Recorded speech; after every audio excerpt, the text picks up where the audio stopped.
Yeah, welcome everybody to the PulpMX Show, presented by Motorsport.com, Fly Racing, Decal Works. Coming at you! It's Monday, April 22nd, 5 p.m. Pacific. Thank you for watching and or listening on the YouTube, PulpMX app, podcast app, whatever it is, however you're getting the show. Thank you, man. And if you want to save with some of our sponsors, some of the codes, our partners offer discount codes to save money. You can go to PulpMXShow.com and see those codes for yourself, whether it's Guts Racing, Atlas Neck Brace, Works Connection, W, so on and so forth. So thank you for the show and the appreciation of the emails and the DMs I get of you people loving it. I didn't realize the cat rant would be that popular. I'm glad you guys enjoyed it. I stand by every word of that. And updated, no new killings this week from either cat. Great show lined up for you. RJ Hampshire calling in. That man made a statement in Nashville at the showdown, and he has the points lead because of that. Evan Ferry, he was in the news with the him and Triumph agreeing to part ways. So Evan Ferry will call in. I'll try hard not to talk about Summercross. He wasn't even born then. Sad. Our buddy Phil Nicoletti.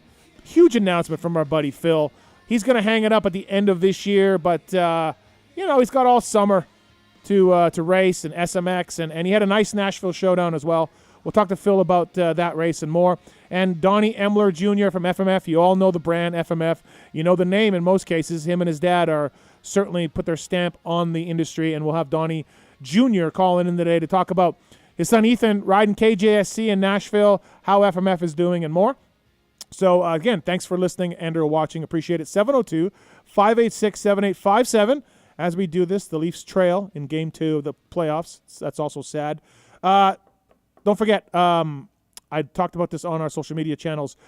It's late, I know, but Denver, next Friday, we added a live show. A Fly Racing live podcast show next Friday in Denver. Tickets are on sale on PulpMX.com or the Oriental Theater in Denver's website as well. Justin Brayton, JT, and myself will welcome some special guests as well. Probably the LCQ winner from my race next Friday in Denver. The Verb guys are streaming it, so stay tuned for more details on that. But the LCQ Challenge tickets, get those tickets in, unavailable on PulpMX.com. We're going to have to get this field is set after this weekend in Philadelphia. We'll add the wild cards. We'll get to it. PulpMX LCQ Yamaha Challenge. Thanks to those everybody for supporting those, and we're giving away a motorcycle courtesy of the folks at Yamaha and some other cool prizes. And then Denver live show Friday.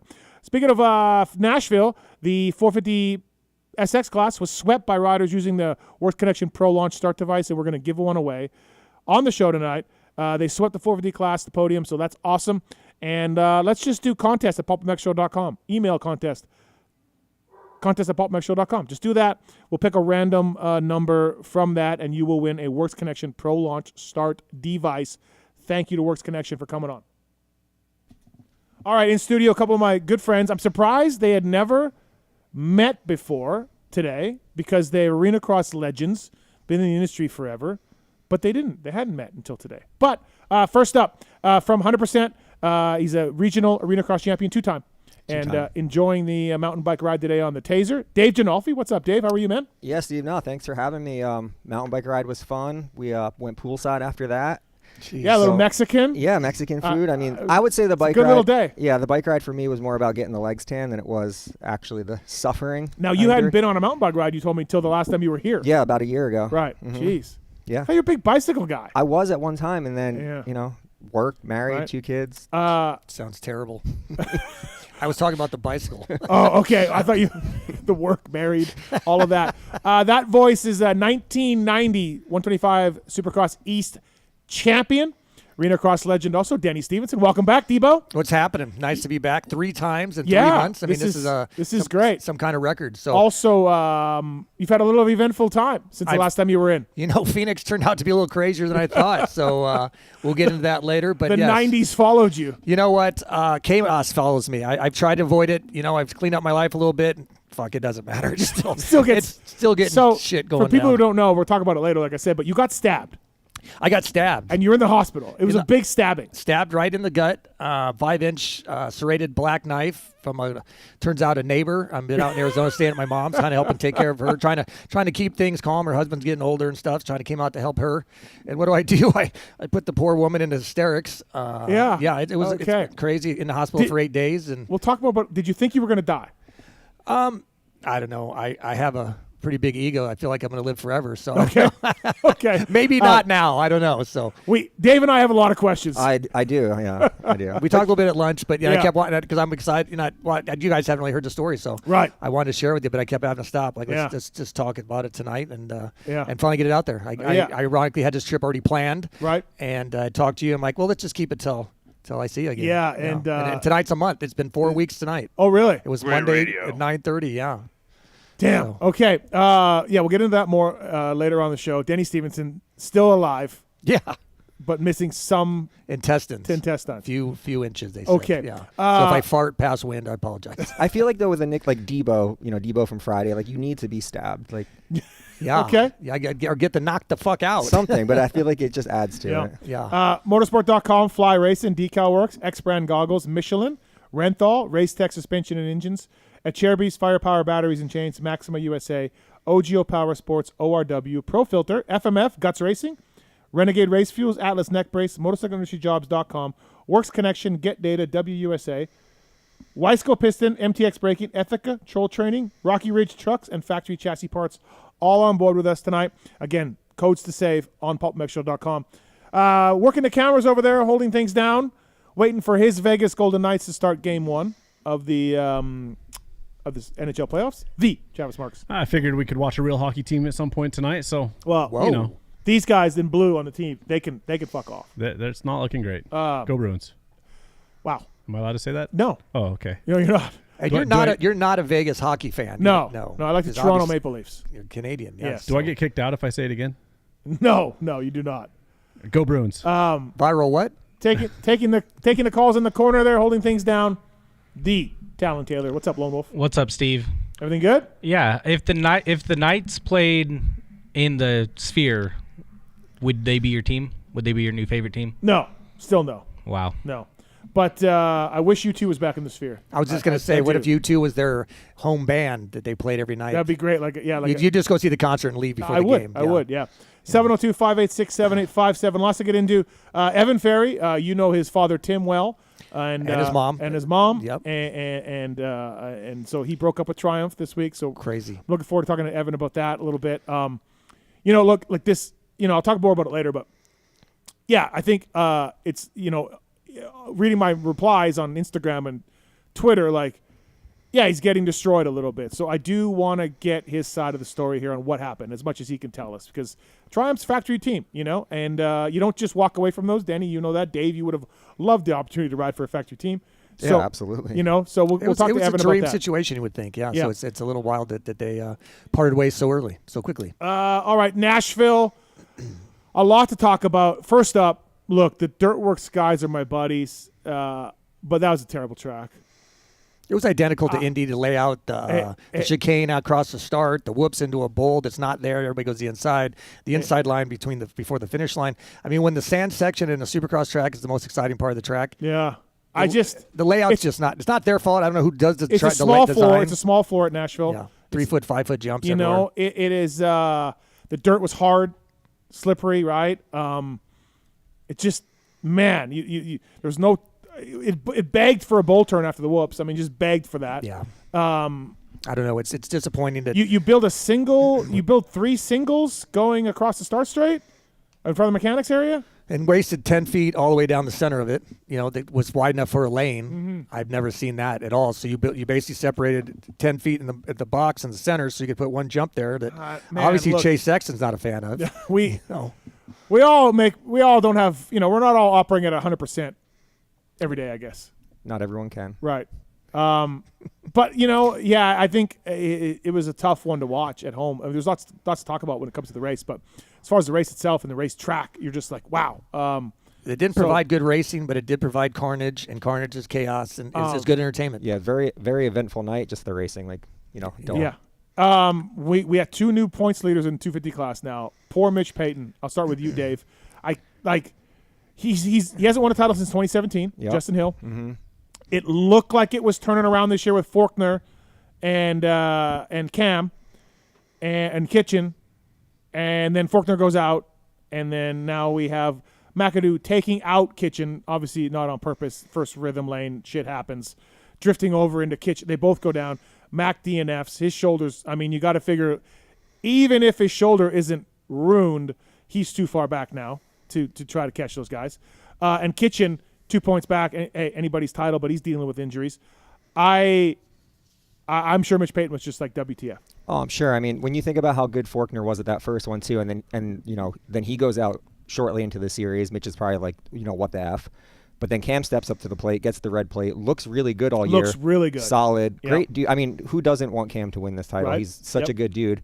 And then for that to happen, and yeah, I mean, they got to go to Philly. Even if he can race, it's going to be tough. Yeah, Points. The points are already gone, kind of, in my opinion. But anything can happen. That's why we go racing. Yeah, but he's got to jump 2 guys. But it's not looking good. Yeah, and then Kitch is 2 points back, but he's got a week off, so that's good. But and also with Kitch, I mean, he did still go second fastest in the main. Yeah. Worked his way to 14. So for me, things are looking good for yeah, him. Yeah, Still. yeah. I mean, if you're RJ Hampshire or Levi Kitchen, if you're Kitchen, I got to beat that guy and I win the title. And then RJ's like, I got to beat that guy and I win the title. Like, that's winner take all type deal, right? So, but there is one more shootout, showdown, meltdown, wherever you want to call it. Yeah. And Meltdown. clearly, I think they need to change the name, but that's clearly is creates just incredible races. I mean, we did a 10-rider pick'em, 11 of my buddies and and I think we got 5 of 6 even in the top 10. I mean, you just never know what's going to happen. Yeah. Swole gets a 5th. Yeah. Phil, I think, qualified 27th. He gets a 9th or a 10th. And obviously they took each other out. It's just such a crazy turn of events back when Tyler Bowers won, Vegas. And yeah, we've always seen weirdo Andrew Short, Tyler Bowers. I think a lot of it, though, was back when it didn't matter for points, kind of. But yeah, still, you get all those guys together, which I'm an advocate for it being a full series. Yeah. The 250 guys. But. I mean, Daniel Blair was talking about having 5 rounds East, 5 rounds. That made a lot of sense. Yeah, it's 7 rounds combined. I don't think there's any way in hell you put 250 riders for 17 rounds, they'll kill themselves. You've proven time and time again, they can't even last 7, 8 rounds. But I think that Blair idea was pretty brilliant. You keep them separate until you get the points together and then you blend them. Yeah, I definitely think, we're too careful with the world of today of what if my guy, we don't start the East early enough because if somebody gets injured in the off season, we're going to give them time to get ready for the East. And let's make sure we all can field the riders, everybody that we want to win these championships. Let's not have too many showdowns because things get crazy. Right. Team managers, team owners, that type of stuff. Screw them. We're here for entertainment. And so if we go 5 and 5 and 7. Yeah, I think it makes perfect sense. It's great. Yeah. And I mean, you look at these 250 guys, you told me today there was a factory guy that may not do the outdoors if he's not up to snuff. Yes, yep. That guy's probably getting $200,000 to $300,000 for 8 races. Right. Let's say the outdoors are not his forte. He doesn't do them. He's getting $200,000, $300,000 for 8 races. Yeah, I mean you try to go do that outside of the. I mean, I get it. He's an elite athlete or whatever, but that's why I think they should race more. And I mean, you guys have beaten it to death, but what the back in the day, what the 125 class was meant for is evolved. It's not that anymore. It's not that local privateer or whatever racing. But you still got Juju, and Boomer, and you got Ryder D, and now you got Cochran in there. Yeah. There's no fucking way in hell those guys are lasting 17 rounds. I'm just telling you right now. They're just not. I mean, Cam hasn't even lasted 9. He was the points leader for most of the season, Yeah. Wow. I mean, I would look at all aspects of our sport as just dangerous, right? It's a dangerous sport. It's gnarly, and that video that and the photos of Ken, I mean, that's something out of a Michael Bay movie with the smoke, and then he gets bucked up on the handlebars, and Ken is just just arms going through the whoops. Pure athlete. Does a pirouette off the bike, and I hope he's not hurt with that knee, but that knee looked like he torqued. But it's more the ankle. It is the ankle. Oh, it is the ankle. Ankle's a problem, but I think he's okay. But it's just gnarly. I mean, look at how many times I don't know how many of you guys watch NASCAR or IndyCar, Indy 500, matted 200 miles an hour, boom, motor goes right into the wall. Yeah. You know what I mean? When you see things what Ken shock happens, or you see bikes lock up, and Ruageman at the LCQ race a few years ago just about died, you're always reminded it's mechanical, man, and there's heat and pressure and compression and stress, and these are motors with hundreds of parts moving. Push to the limits. Yeah. Yeah, and people trying to blame and say that Ken's suspension guy should be fired or something like that. I mean, it's just ridiculous. Yeah, it is. Yeah, I mean, it's so many moving parts, and there's little room for error. So when the bike does make a mistake, the first person to pay for it is the rider. You just always think about okay, and on top of how hard it is to be a supercrosser, and certainly you two guys know this, how hard it is to race supercross. Then you see stuff like Ken or Sexton at the throttle issue, and you're like, oh yeah, and then that can also happen at any moment. At any reason, factory or privateers or whatever. And you're like, fuck, man. Like, we love this sport, but holy shit, can it be cruel? 31 rounds of it, throwing outdoors as well. And, that was one thing even in the 90s. The Supercross and racing, I had 11 rounds in the East that year, which was crazy. But we didn't really have a Supercross track to practice on. So I wasn't having to deal with that for 5 days during the week or 4 days during the week like these kids do now, or, all of them. You get no rest for the weary. You're grinding 20-minute motos each, 3 days a week probably. Yeah. You just can't get away from it. And like Phil, we're going to talk to Phil here in a little bit. And like he said in his interviews and stuff, it's just the grind has finally got to him. Right. And that makes sense. There's no shame when it gets to anybody. Let's be honest. Yeah, it's a brutal sport. So we hope Roxon's okay. And do we think Chase actually broke his throttle housing, or can we just move past that? I don't know. Something happened. Happened. There's no way an elite rider like Chase does that. I agree. It was not. He did not Larry loop out. What do you think? I don't think he just looped out. Just something happened. Yeah. But KTM kind of panicked a little bit and said, "Oh, the rock hit the throttle housing." Yeah. Yeah. We watched that video. It's a side peripheral view from the gate. You see Chase in the air. That bike is not making any sound at all. He lands on the face, and all of a sudden you hear the handful, or even as he's coming up to the face. Yeah, it's coming up short. Yeah. Yeah, he grabs that handful. So, but from the other view, you see it kind of go, whoa, and you see his body kind of jerk back. But again, Chase Sexton is not local Larry loop out. No. No, and he didn't look that panicked, up the face. It was just at that last second. It wasn't like it was stuck 10 feet before it. Or well, the way he talked to Zim right after, you don't do that unless something happened to your bike. Like the way he yelled at the mechanic. He's talking to Zim like, hey, something happened. For sure. Whatever. Bike related. And Totally. Chase has crashed plenty of times on his own. Yes. He's able to take it in himself and not without any, and take the blame. He's not getting up and blaming. Never seen that before. Right. Chase. That doesn't seem like his character. Lots to talk about. Jet look, Kenny and Tomac sprinted away. He was 4 seconds back, I think, at one point, and not that I was that worried, but you're like, oh, okay, maybe Jet's not feeling it or whatever, but. Just give him a couple laps. His laps 5, 6, 7, 8 were fantastic, and he took off and then he just gapped Eli. Eli rode great. I think Coop rode okay. I don't know what the exact lap times, but obviously Eli, those first 2-3 laps, he's like, I need to run. I'm going to sprint. And Kenny too. Yeah. And Kenny and they know what Jet's capable of. We need to get away from him quick as possible and maybe break him a little bit. Yeah. So he maybe pushes himself. Everybody said David is Vuillemin as well. When he gets outside that 75% comfort zone, gets into 80, 90 is when Jet makes mistakes. Maybe Eli and Kenny were thinking, let's get out front and try and make him push a little further. But I don't think Eli was carrying that pace throughout the whole main. No. I had Jet winning last week or Saturday night because I didn't think he would have 4 races off. Three. I don't think 4 was the next one. I think he made a statement, Dave. Yeah, I mean, I think those points lost that was the, shit hitting the fan, and he's going to come back now, and we saw it this weekend. And like you're saying, those first couple of laps, those guys looked really good. Jet was still kind of making mistakes, so that's maybe why it was alarming for a second, because it's like, wow, these guys are going fast, they're pulling away, and Jet kind of messed up in the sand right off the bat. But yeah, I mean, by halfway, he was calm, cool, collected. And then and not even he had, what did he win by, 8 seconds? Was it more than that? I mean, it was I think he beat Webb by 15, I think. Yeah, yeah. But it was if he catches Eli, halfway? It was halfway. Yeah, so, he puts 8 seconds in the second half of the race. Yeah. That's a statement. Hey, guys, which, I mean, look, if you hooked Coop and Eli up to a lie detector and said, is Jet faster than you, they would say yes. They would have to. Well, so I don't think that's a surprise. And Tomac is not. Anytime he's raced with Jet, he's really not battled Jet. He's not when he feels like Jet's up to him. Yeah. he doesn't push it further to try and keep, or he doesn't roadblock Jet. He actually kind of just goes, okay, go ahead. And I think because that's right now, Eli knows he's not in the title chase. Eli takes he knows his comfort zone. Yep. He takes them when they're there. He takes them when he's there. He really is. And the Kawasaki Eli that was balls out, that guy's gone. No. He's smarter than he used to be. But he did go balls out those first 2 laps. He did. Double in the corner, that triple, that was big. Yeah.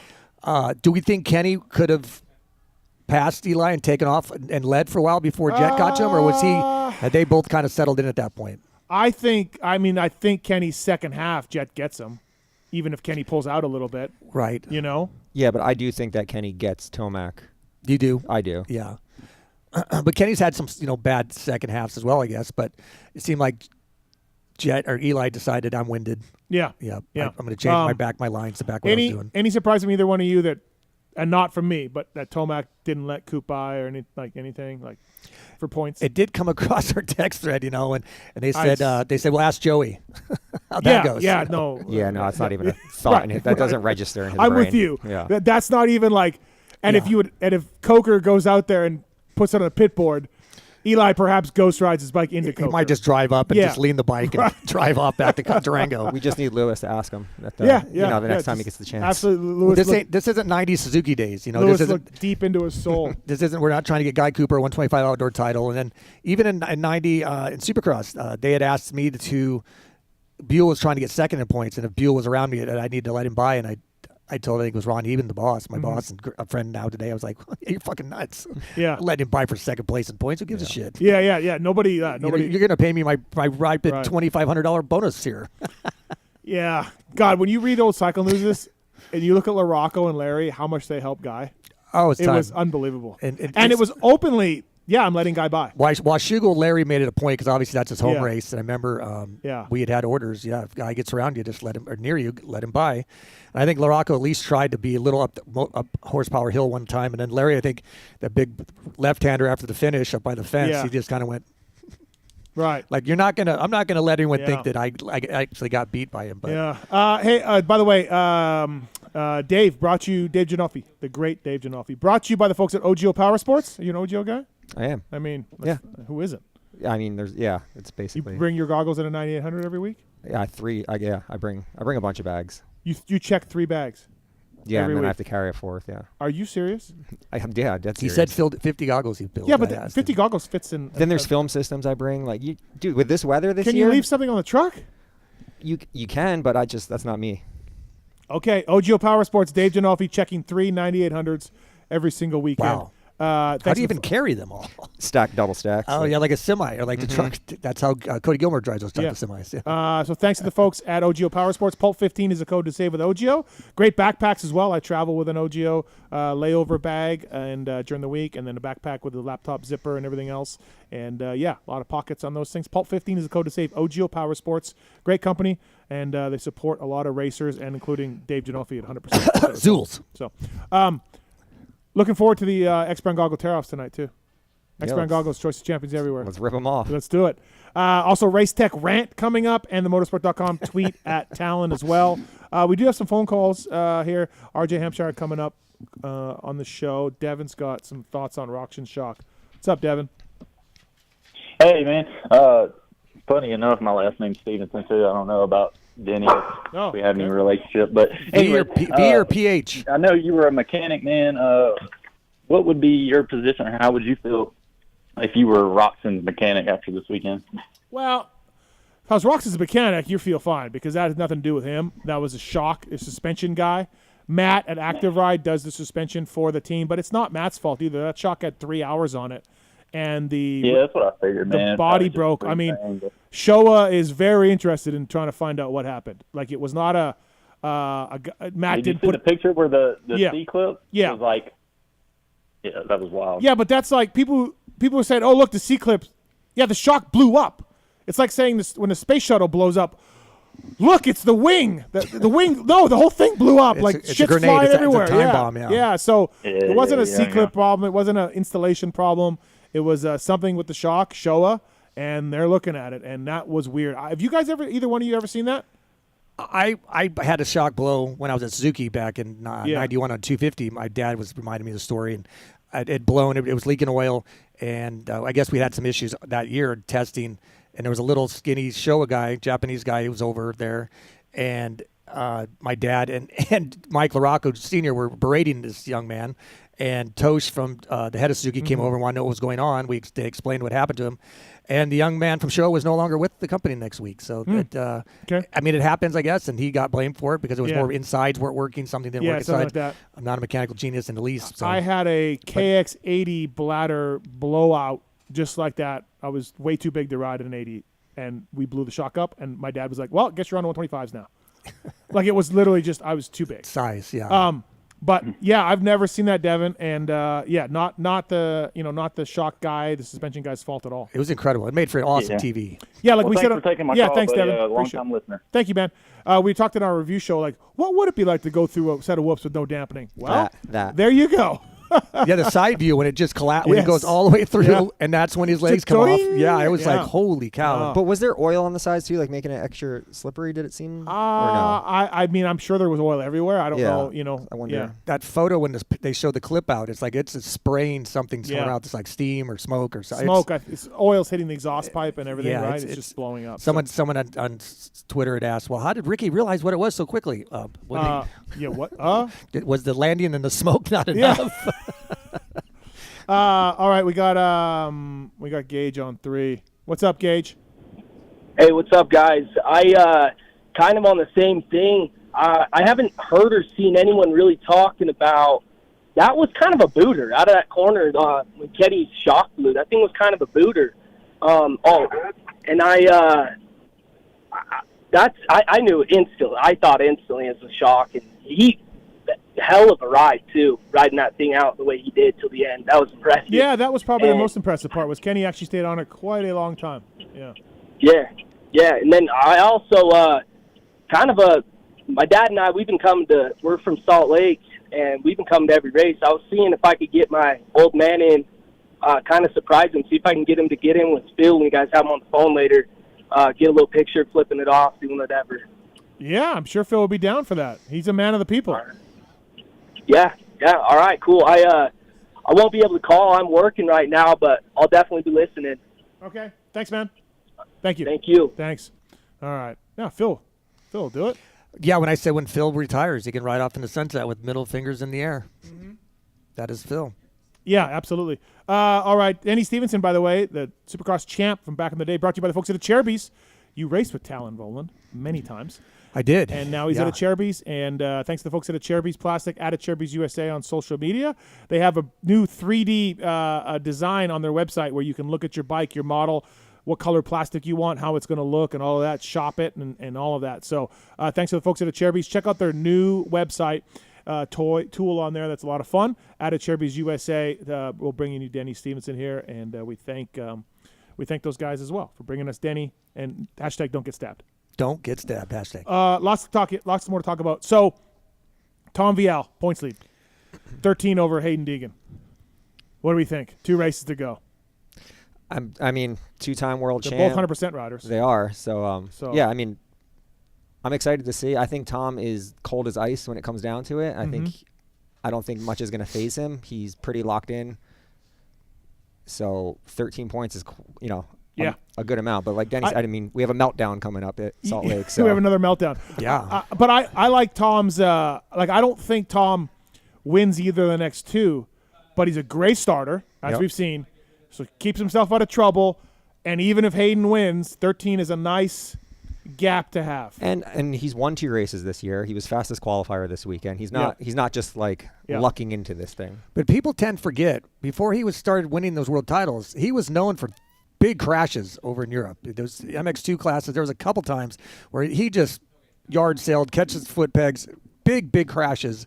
And I guess that might have been as his way of learning, but he was still not away from that type of stuff, even though he has had a great Supercross season. I don't think anyone had him.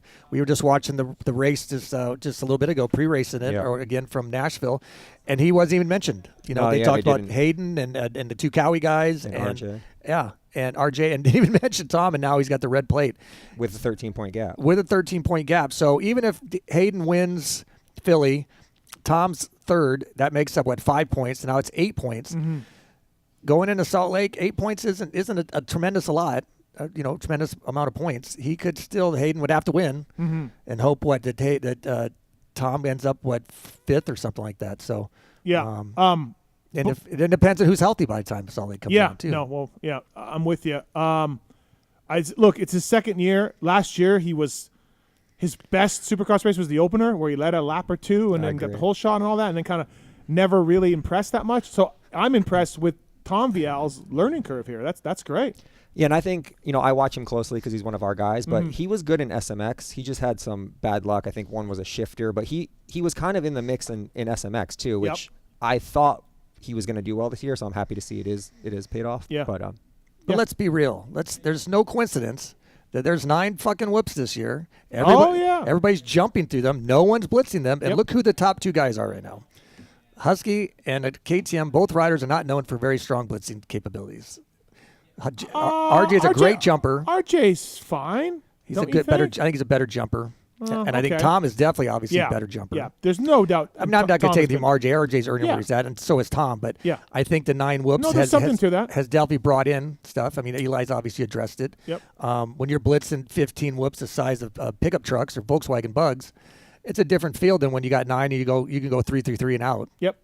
Absolutely. It's no one's spending the entire lap going, oh God, we're coming up with those 9 whoops. That's what I was going to say. That changes your whole lap with the holding your breath before them and know they're coming. Right, and then knowing what gear you need to be in if it's a rhythm after a corner. You're like, oh God, here they come again. Yeah. We saw in Nashville it was faster to jump them. Yeah. Sometimes, you know what I mean? Like unless you're Anderson. Yeah, well, yeah. And Phil says he can't jump. He doesn't. He just can't jump whoops. Right.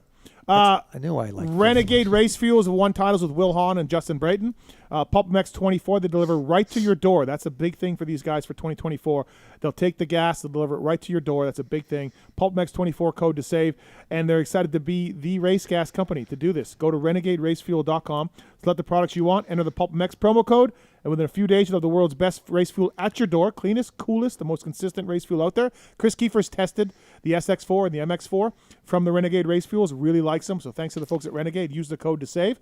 Bringing you our first guest of the night, the real winner of the showdown in terms of the actual race and what it meant for the points and everything else. Absolutely crushed it. A dominant performance. It's Rockstar Energy Husqvarna's RJ Hampshire. What's up, RJ? How are you, man? Doing good. How are you guys? Congrats, dude. That was quite a statement, dude. You got to be stoked. That was awesome. Yeah, no, that was cool. It was just one of those days where you woke up and you had that feeling, and then once you get on the track and it's like you could go as fast as what you wanted to. It's kind of how I felt all day. If I needed to go faster, I could, and just lucky enough I got good starts too, or at least the main event was a good start. You're a Florida guy, but you mentioned like Seattle. You're like, hey, I wasn't comfortable. Levi kicked my ass. It is what it is. Soft, ruddy, all that kind of dirt. Did the type of dirt at Nashville help this out for you? The harder packed, harder base dirt, did it help you?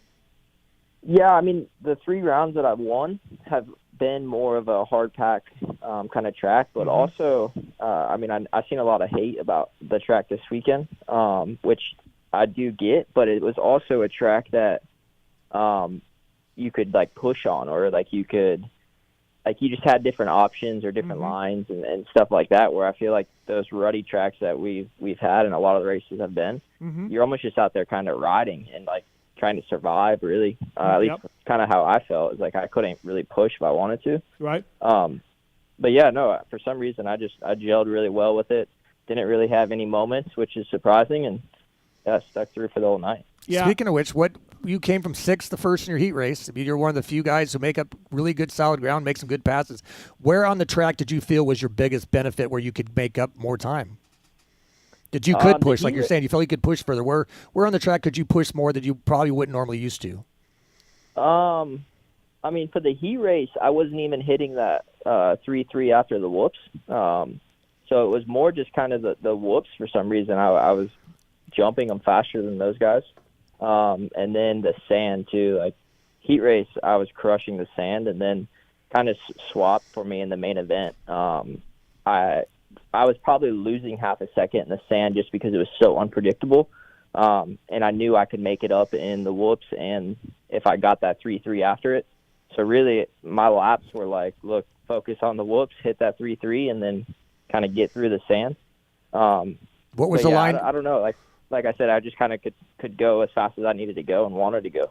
Where was the line you were using in the sand that you liked better? Were you going inside to outside, or outside to inside, or just all inside or all outside? No, I was doing that inside, kind of jump to the out, fade out, and then just kind of rip around. I was going to ask you though. So they canceled the first session of practices. First qualifier hits the track. You're fifth fastest. You're almost a second back of first. And the second time you hit the track, you're number one, and you're almost a second faster than everybody else. And then the heat race just carried on where you came from the back to win. And then, of course, the main event. Anything changed between practice sessions? We were talking about this on our review show, and JT just thought because he was there, I wasn't there, JT thought just the track got harder after that first qualifying session. Or did you make bike changes or mentally, or was it the track? Or what do you attribute, because you seemed like the second session you were a new man. Yeah, it was honestly the track. I didn't change really. I guess we made just a couple small, quicker changes here on the suspension. Yep. But man, the track was sketch that first one. And that's another kind of situation where I wasn't comfortable, so I'm not able to kind of go as fast as I wanted to. And then sure enough, I knew that second practice was going to be better. Okay. And I knew that 3.3 would kind of come into play. Yep. So once I greased that, man, it was, like I said, just one of those nights where I felt like I could put the bike wherever I wanted to. I didn't really have moments, and that's kind of what separated, I guess. And for some reason, I mean, I'm a guy that's gonna pick 20 whoops over these 9 whoops and skimmers all night. But for some reason, dude, I was jumping them really well over the weekend. It was a great ride. Did you have any idea about kitchen and issues or anything else? Did you know anything? Yeah, well, I thought it was Cam for a long time. Okay. Because I could see him, when I came through the sand, I think he was, exiting after the finish. I just figured it was Cam. And then I'd say lap, 6 or 7, I seen there was 2 PC guys. Or maybe it was, lap 4 or 5. Yeah. I was like, oh, boy, this good night can be an awesome night. That kind of changed things. And I checked the board. He wasn't on top 5. I had no idea, I was going to get the red plate back. Yeah.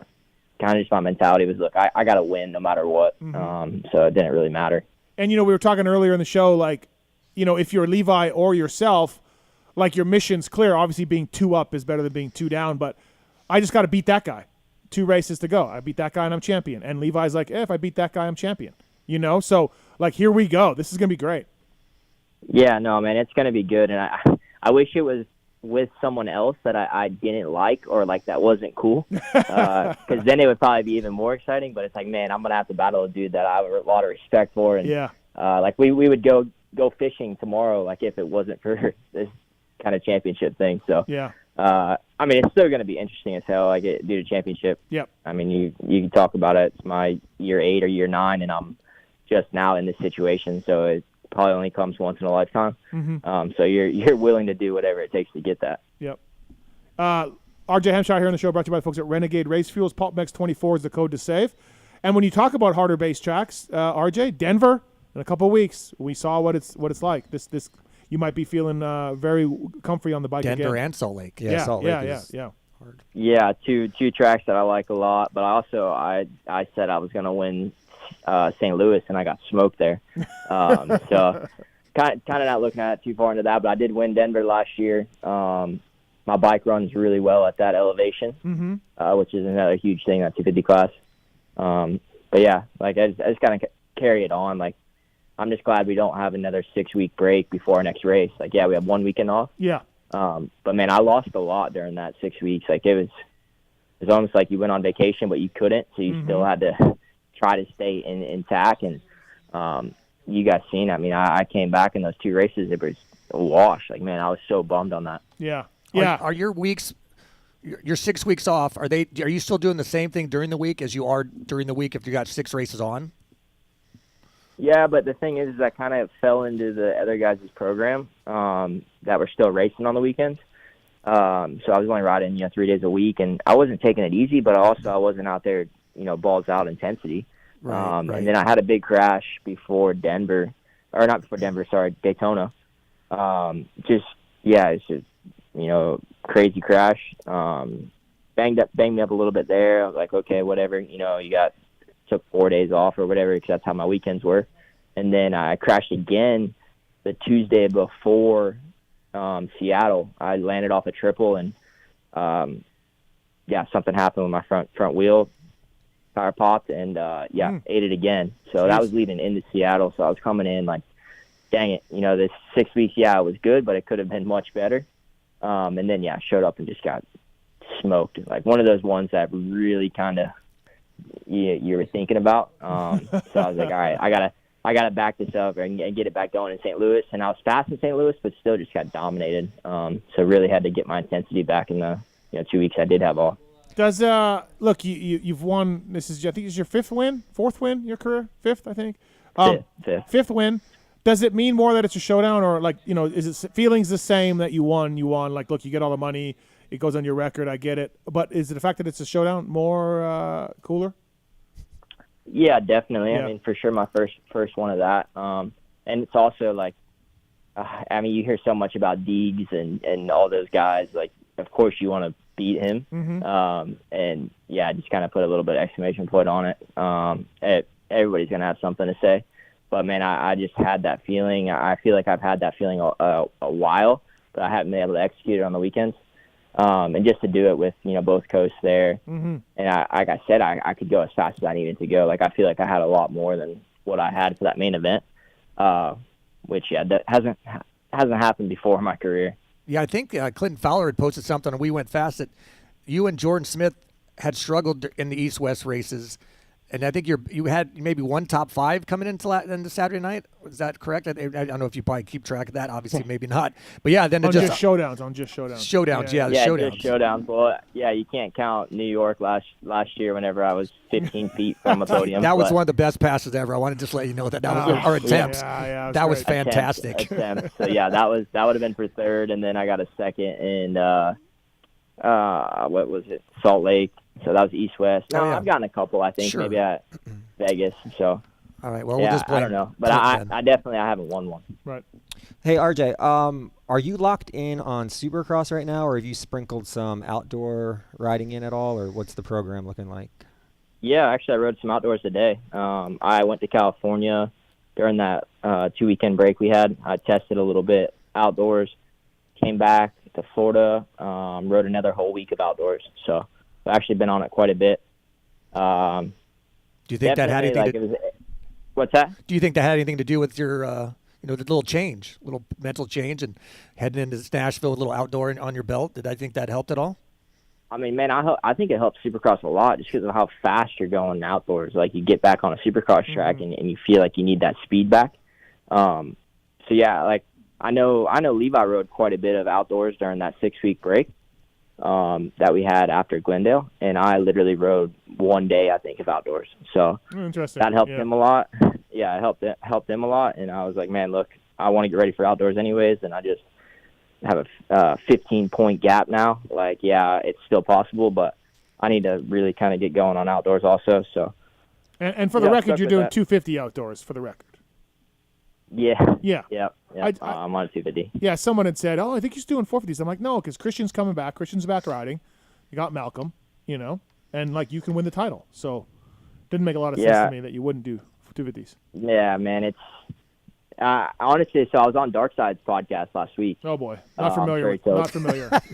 Yeah, I'm sure he told you. Well, he tried to get me on at midnight Eastern time. I had to shut that one down. Amateur. That's what he does. But, yeah, man, I rode 450 a little bit 2 weeks ago, and, yeah, just I wish I could go racing on it, but also, like, what I'm doing right now in 250 class, man, you cannot – like, I don't care who you are. You are not going to move up right now if you don't have to. Mm-hmm. And at least in my situation in my career, like, man, I've never won races like this or been a championship guy until literally 2 or 3 years ago. So, yeah, the first 5 or 6 years I raced, I was a participant. I wasn't out there battling for wins. But, yeah, just kind of a big change in my career now. If the Nations calls again, you going to answer the call? Yes, 100%, man. If I raced last year, Nations, there's no doubt I would go. Like, man, no one really knows how bad I actually was. Like, I was pretty sick leading up to that, and once I got the call, I was like, okay, no matter what, you're going racing. Well, you rode your ass off. So, as someone always argued with Steve about donations, I loved it. You did great. So I was very, very happy and proud of you. What do you mean argue with me? About donations. What about though? You just don't like them. They're dumb. Oh, they're yeah. I just think USA nothing should. It's RJ. Just use donations. It's USA should not go. Boo. USA should not go until they get some sort of reimbursement to go. RJ, tell him to shush. Yeah, that's it. Tell him, Rick. How much did you spend, RJ, to go to Donations? Don't say it. Please tell us. Probably I'd say like $3 to $5 grand. $3 to $5 grand, everybody. Welcome to and just to get shit on. I'm not talking about 90. We're not talking. He's not making 90s money. Come on. Well, I'm just saying. You imagine being told, "Hey, you get to rep your country. Give us $5 grand." I think that's how the Olympics do it. Oh, really? I'm pretty sure. I don't think that's Kevin true, Durant, Denny. I think he's paying for himself. Yeah, you think? Yeah, he's got to pay for his own room. You think You think LeBron? You think LeBron's got to get his own rooms? Who the fuck's the swimmer? You think Michael Phelps is paying his own way to go represent USA? It could be. Okay, all right, enough of that. Anyways, RJ, I was going to ask you about this. You mentioned about how, last year and this year, you're a title contender. And look, you're a nice guy. You've been around a long time. Do you feel, though, like you're getting a new subsection of fans and a little bit more fan attention, autographs? Do you feel like your popularity is moving up a little bit? Because honestly, like some people in our sport, especially when you get older, RJ, which you're a little older, they gravitate towards the older guys and like, let's kick these kids' ass and whatever class it is. Do you feel like that, RJ? Yeah, 100%. And honestly, it's more the West Coast than anything. Like I've been an East Coast kid my whole life, and honestly, man, last year was a massive kind of change in my career, like popularity-wise. And yeah, like of course you got the guys saying you're 30 racing 250 class, like. Of course you're gonna win. Well, no, it ain't that easy. Yeah, man. If it was that easy, I would have done it, 15 years ago. Whenever I was 15, like now I'm 28. But also it's like, look, man, this sport's gnarly. It's hard, and just to stay at the level we are for so long, no one really understands it until you're in it. And also, like you're saying about the fans, like man, it's been cool, and it's also like my family. So I get a lot of like the family guys or like the girl dads or something like that. Like they're all for it. It's cool to see. Like man, Nashville was massive. Like I don't think the turnout was that great. Like for the fans, like I don't know the numbers. Right. But man, the fans coming to the pits was really cool. And then, dude, even Billy Bolt showed up, which was. I'm a huge fan of him. Are you really? Oh, I didn't know this. That guy's a legend. Yeah, he's gnarly. He's gnarly. Yeah, what he does on a dirt bike, man, is insane. And yeah, he even came by the pits and talked to me for a bit. So yeah, I was fanboying a bit on that. I didn't know. Yeah, it was cool. I didn't know Hampshire was a Billy Bolt guy. Instagram, man, shows some crazy stuff. He's incredible. Yeah. He just bullies through it all too. Like I'm not gonna, go crazy really over anyone. Like I'm just kind of a normal. Like I see you as just a normal guy, but I'm a big Billy Bolt fan. Oh, wow. Who knew? RJ Hampshire here on the show, brought to you by Renegade Race Fuels. PulpMX 24 is the code to save with the folks at Renegade, and appreciate that. It is great for the series to see this come down to the two guys, and it is kind of neat, RJ, like you said. Levi's, look, he's an up-and-coming kid. If you move up out of this class, he's got a few more titles coming, all of that, and you're the older veteran guy. It's a cool dynamic for the fans and the sport. Like us three in the room right here, like, this is kind of neat to see two races, best man win. I like it. I like the dynamic of it. So it's exciting. I mean, I of course. Okay, I wish I could wrap it up early, but it's been wrapped up early the last 3 years, I'd say, with Jet kind of dominating. So I'm pretty sure no matter what on how the points run, like even if one of us DNF this weekend, it's gonna come down to Salt Lake, which is cool. Like, and that hasn't happened here in a bit, at least in the 250 class. Man, a lot of excitement. A lot of guys also that still want to either get a win or kind of prove themselves. So you kind of gotta watch out for that also. Like I know Joe wants to get one bad.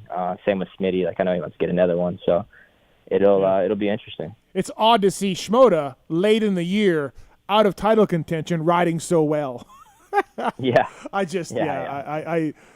Lars hates when I bring that up, but I mean, there's a lot of facts to this. The fact, well, I thought it was funny. Everybody thought he was a favorite to win. I mean, well, I was one of those guys. I'm I'm not a favorite, but I'm like, Joe can win this title. And like, there's absolutely no. He's done nothing in his career to prove he can win a Supercross title. He's done well. Okay, all right. Yeah. All right. Let's talk to Grayson on 5. He wants to talk to Debo and RJ Hampshire. Grayson, what's up, man?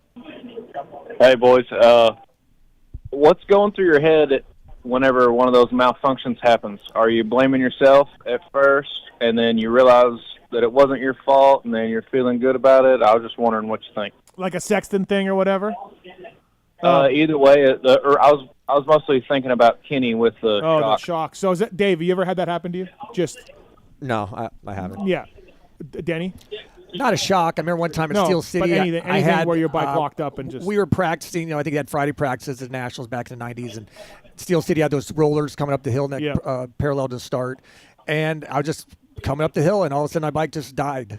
Or no, it hit neutral, just a false neutral. All of a sudden the bike was gone. I'm flying through the air. You're rolling up the windows. Yeah, and it was the first time I was ever mad at my dad because my dad's a mechanic. My bikes were flawless, but I was just like, man, what happened? Why did this happen? And he felt so bad. He was on the bike messing with it till midnight. Yeah. Next day, said I found nothing, and I'm like, okay, I believe you. Then we'll just get back to work. So it's a little disheartening, but RJ, you've had some shit go wrong. Yeah, thank you. Oh yeah, big time. It's honestly like for a situation like that. I mean, man, that could have just been as simple as a bolt or a sealant or whatever malfunctioning from the company that your workers bought it from or whatever. Like, it's not, there's really no telling. Mm-hmm. But also, like, I've had plenty of problems. Like, I think it was 2017 outdoors. I think I had 7 DNFs and not a single one of them were from me. That's a different scenario. But Kenny's situation, it's definitely a bummer, but man, stuff like that just happens sometimes. And riders have made a good point that even mechanics, you're a team. Riders make plenty of mistakes. So if it ever is a mechanical problem, if a mechanic issue, I'm like, well, human error happens in everything. It's one of my race tech rants. Like, Barsha said it earlier this year, and I like Barsha. He's an awesome dude, but he's like, my team. I don't know what he said about his bike. He took it down the post. Like, I'm trying everything. My bike threw me to the ground. Is what he said. And RJ, you've gotten a little trouble, RJ, with some interviews I did with you, but you're you keep it in house as much as you can. That's the way to do it. And we've had at Yamaha, when I was at Yamaha, Chad had a chain broke and just threw his bike on the ground and walked off. And I'm like, come on, man. Just push the bike or put it up against a fence or I don't. Like when he didn't win the moto, you think his mechanic threw him on the ground? Yeah. We all make mistakes. No one's perfect, I think you win as a team, lose as a team, kind of. That's my attitude, right? Unless you're a goggle guy, then you get yelled at for that. Yeah. So, but it's also a lot with how you kind of grew up. If you grew up getting handed everything, your whole life, factory rides, stuff, whatever else, like, I think you might just view it differently. But for myself, like, dude, I was lucky to finish a race growing up or even have a bike to go racing. So you respect things a little bit different then. Yeah. Absolutely. And even, RJ, when you've been frustrated with the team a couple of years back, you're like, I know these guys are trying hard. I know they're working hard. We got to figure it out. We got to work on it. There's a lot of that when you give interviews. It's not it's not like, screw Nathan Ramsey. Yeah, you play a lot into that also. And, like, even guys saying how bad their bikes are set up and whatever, like, I see it now is like myself, at least. Like, man, if I had someone the first 5 years of my career, like, just for instance, say Dazzy, Darren Lawrence. Yep. Lawrence is that. Man, that guy is a genius when it comes to setting up a dirt bike. Mm-hmm. So I've seen it, right there between Hunter and Jet. Like, Darren's the smartest kind of guy. I've watched him be able to tell, like, he goes there and says, look, this, that, like, they don't really have much of a say when what's Darren saying. Mm-hmm. So for myself, like, I've had to learn all of that, myself, and then it's up to me to set my bike up. And I'm at that point now where I feel like I do set a bike up pretty well. But a lot of these guys, that's kind of how they had it, maybe at PC or whatever with Bones. He was really good at setting a bike up, but also it was hard for a rider to know what was done or what kind of direction to go. Yep. So maybe if you go somewhere else, you're not going to have that same kind of success with setting your bike up. Yeah, no, good point. And that is something you learned as a vet. You got to learn how to set your bike up, right? As a veteran of the sport, and like I'm off on this practice, what's it doing, what's going on, or is it just me? I woke up on the wrong side of the bed or whatever, right? So a lot of that you gotta kind of learn.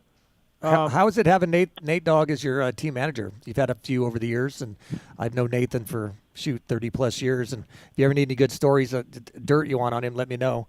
But how is he as a team manager? Obviously, how's he approach things maybe differently than some of your other team managers you've had over the years? Oh man, it's awesome. Like Nate's kind of like a good friend of mine now. Just over the years, kind of grew closer and closer. And it's tough to really say. I mean, even Scuba before him, like me and Scuba got along really well. But like the whole team, like the atmosphere, and that's what Nate was huge on, is like, look, we're not going to have one guy that's bringing us all down or one guy that doesn't want to be there on the weekends. Like our whole group right now is really solid. Yeah, it definitely looks like it's working pretty well. Anything else for RJ before we let him go? Well, thanks, man. Thank you for the time. Wait, what? Hey, we gotta talk about Phil. Oh yeah, what, dude?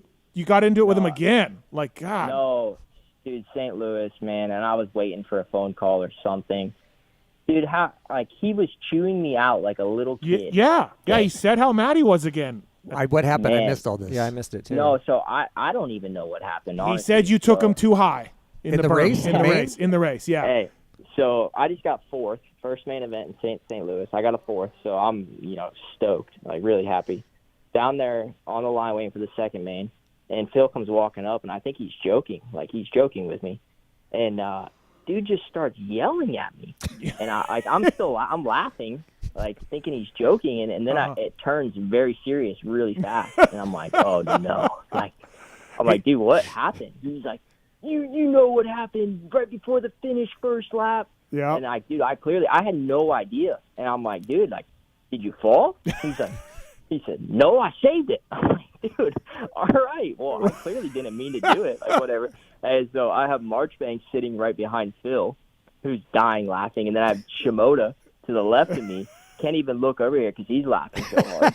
And then Phil kind of like walks away. And then Marchbank is like, oh, don't worry, man.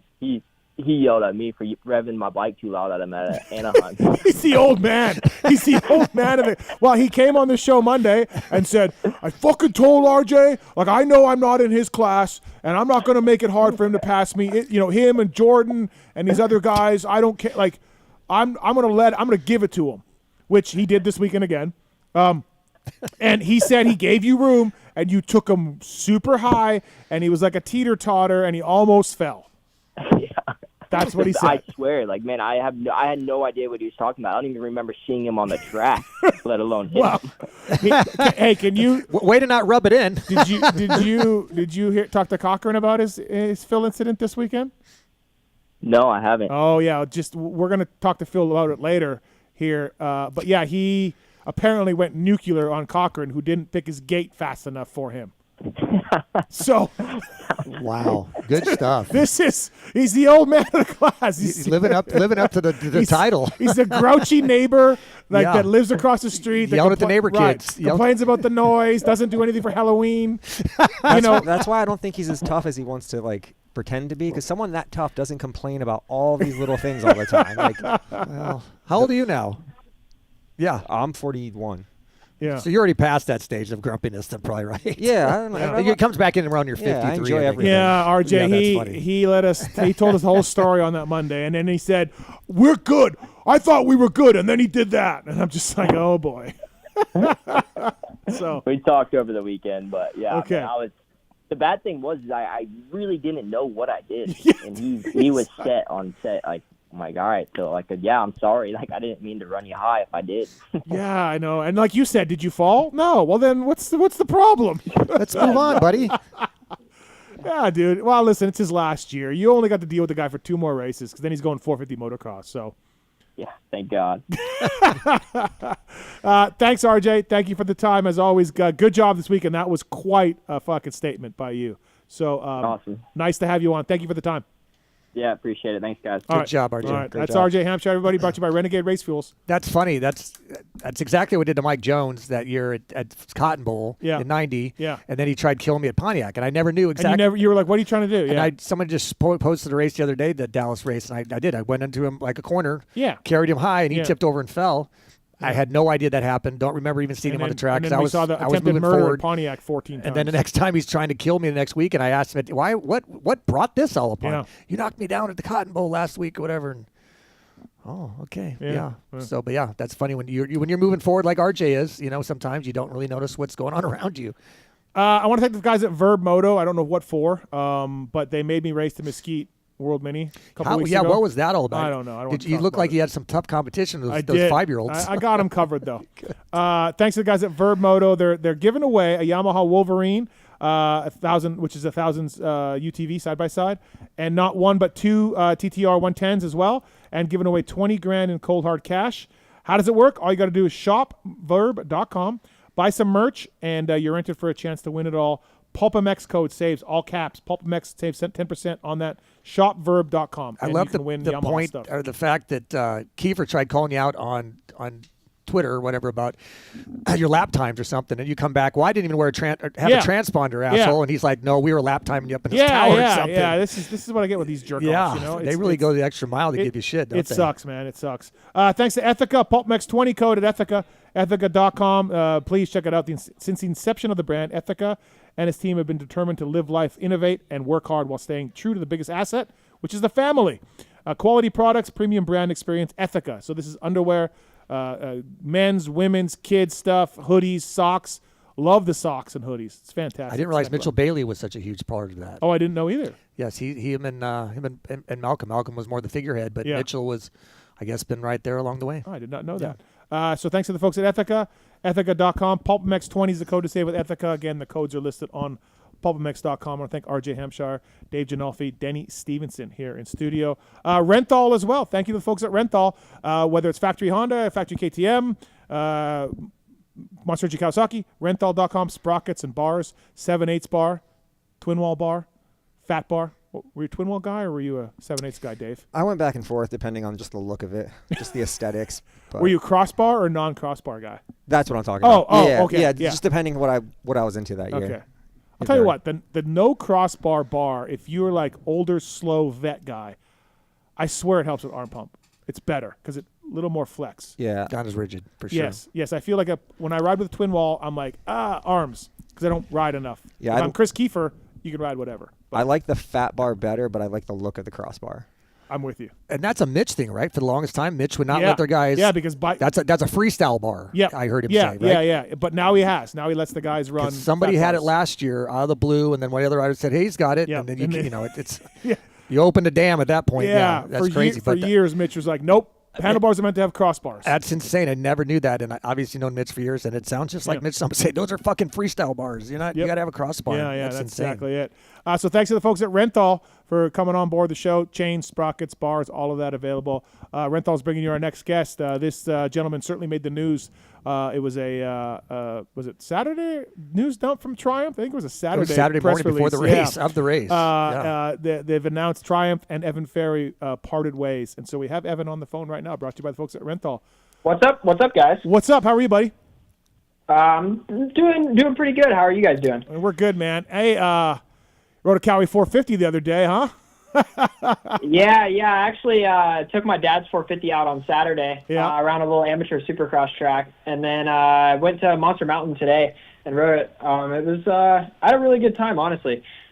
When's the last time you rode a 450? Been a while? Oh man, it was probably over a year ago. I rode my dad's 450 back in like January or February of last year in 23 for probably a good 2 or 3 weeks. Okay, all right. So, listen, man, you made the news, and not in a good way. You've decided to leave Triumph, parted ways mutually. We saw the press release. Look, you had another year on your deal. You've been there for a year and a half already.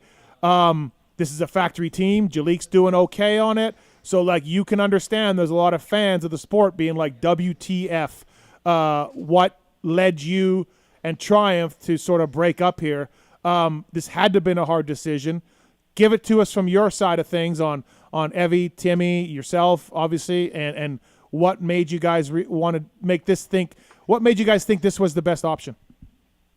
Oh man, I mean, this is you gave me kind of a loaded question here, but yeah, I mean, obviously I've been with the Triumph guys for over a year and a half now. A lot of people, I'm guessing, thought that I kind of came in there around like October, November, and then kind of came into the Supercross season. But I've been a part of the, even the development process, from all the way in over a year and a half ago. Honestly, I think it was like a year and 7 or 8 months. It was a super cool opportunity, working with all those guys, and especially the guys from Europe, and doing a lot of awesome stuff. And I rode 8 different bar bins last year. I did a lot last year. Not a lot of racing, obviously. I wanted to do a lot more racing, but yeah, it's just like obviously, look, it didn't work out. You raced Detroit, won the LCQ, hit the wall. Oh, dude! I didn't just hit the wall. I moved it. I moved the whole stadium. Yeah, a couple inches that was there. So that was a tough one. That was a tough way to start, but I thought everybody thought you rode okay, and it was a good start, for you. And then obviously, you had to take some time off the bike. And then was it just not meshing with people there, not meshing with the bike? What made you, I guess, decide as a family unit to be like, hey, man, this isn't working out. I got to do my own thing. Because, again, like from the outside, it's a factory team. You're making good money. So, was it just a bike, personnel? As much as you can tell us, I'm sure there's agreements that you can't, get into specifics. But, what was it mostly? Well, yeah. I mean, I'd love to go back to Detroit. Trying to still remember things that happened that day. It's a little foggy, but obviously it was a super high stress day, and obviously not the way I wanted my first race to go, but it was definitely an experience. But that was probably one of the worst times I've ever rode in my life. That was like, I went back and watched it after, a few days after the race, and I'm like, man, who is riding my motorcycle? I was not happy with my riding. Obviously the prep was maybe not up to how I wanted it to be. Coming in, getting a little bit of a late start, but at the same time, I mean, I still feel like with the circumstances that I had, I pushed through as hard as I could, and yeah. I took a little bit of time off after Detroit, obviously with the head, the concussion and everything. And, I still just, for whatever reason, getting back on the bike, I still wasn't maybe feeling like myself. And then obviously I had the crash in Dallas, which honestly was one of the weirdest crashes. I mean, it was really odd. I thought I had the jump. I never posted the video, never really talked about that very much, but, just clipped the jump coming out of a rhythm, that I thought I was making, and I was maybe a little bit relaxed and maybe a little bit too confident with where I was going to land, and ended up crashing and separating my shoulder. So, after that, it for me, it's obviously it's a hard situation to talk about. I just like on the mental side of everything, it's been tough. I mean, obviously there's a lot of talk on the internet, and there's a lot of talk about burning the bridges and all of that. Stay off the internet. I suggest that. That's for sure. Yeah. I mean, honestly, Just in general. I haven't read anything on Instagram, hardly at all. I mean, I finally commented back to one guy today just because I was kind of bored, but on my post today. But yeah, I just wasn't comfortable. I wouldn't even say that it was anything that to do with the bike, the personnel. Just wasn't really just wasn't feeling like myself. Like mentally and physically, or both? Honestly, right now, physically, I feel like I'm the strongest I've been. I've done a lot of cycling, a little bit of gym, but honestly, just living life. I actually even started running. I had some bone deformities in my feet when I was little, and I had surgery, so my feet flex maybe a little bit different than the normal person. So running's always been super hard. So I went back, kind of enjoyed a little bit of the simpler things, hanging out a lot with my family, and I started running a little bit, cycling a bunch. So honestly, hopping on the 450, I kind of thought that you know, it was going to be kind of tough. I mean, I'm a little bit of a smaller guy. Yeah. I thought it was going to be tough, but I felt probably the strongest on the bike today than I probably have in a long time. So I'm really excited to see what, you know, hopefully I do land somewhere. If I don't, I mean, I'm going to try my best to get out there and race and do the best I can to hopefully land somewhere else at some point. So safe to say, Evan, like obviously this has been a little while in the works before the press release came out.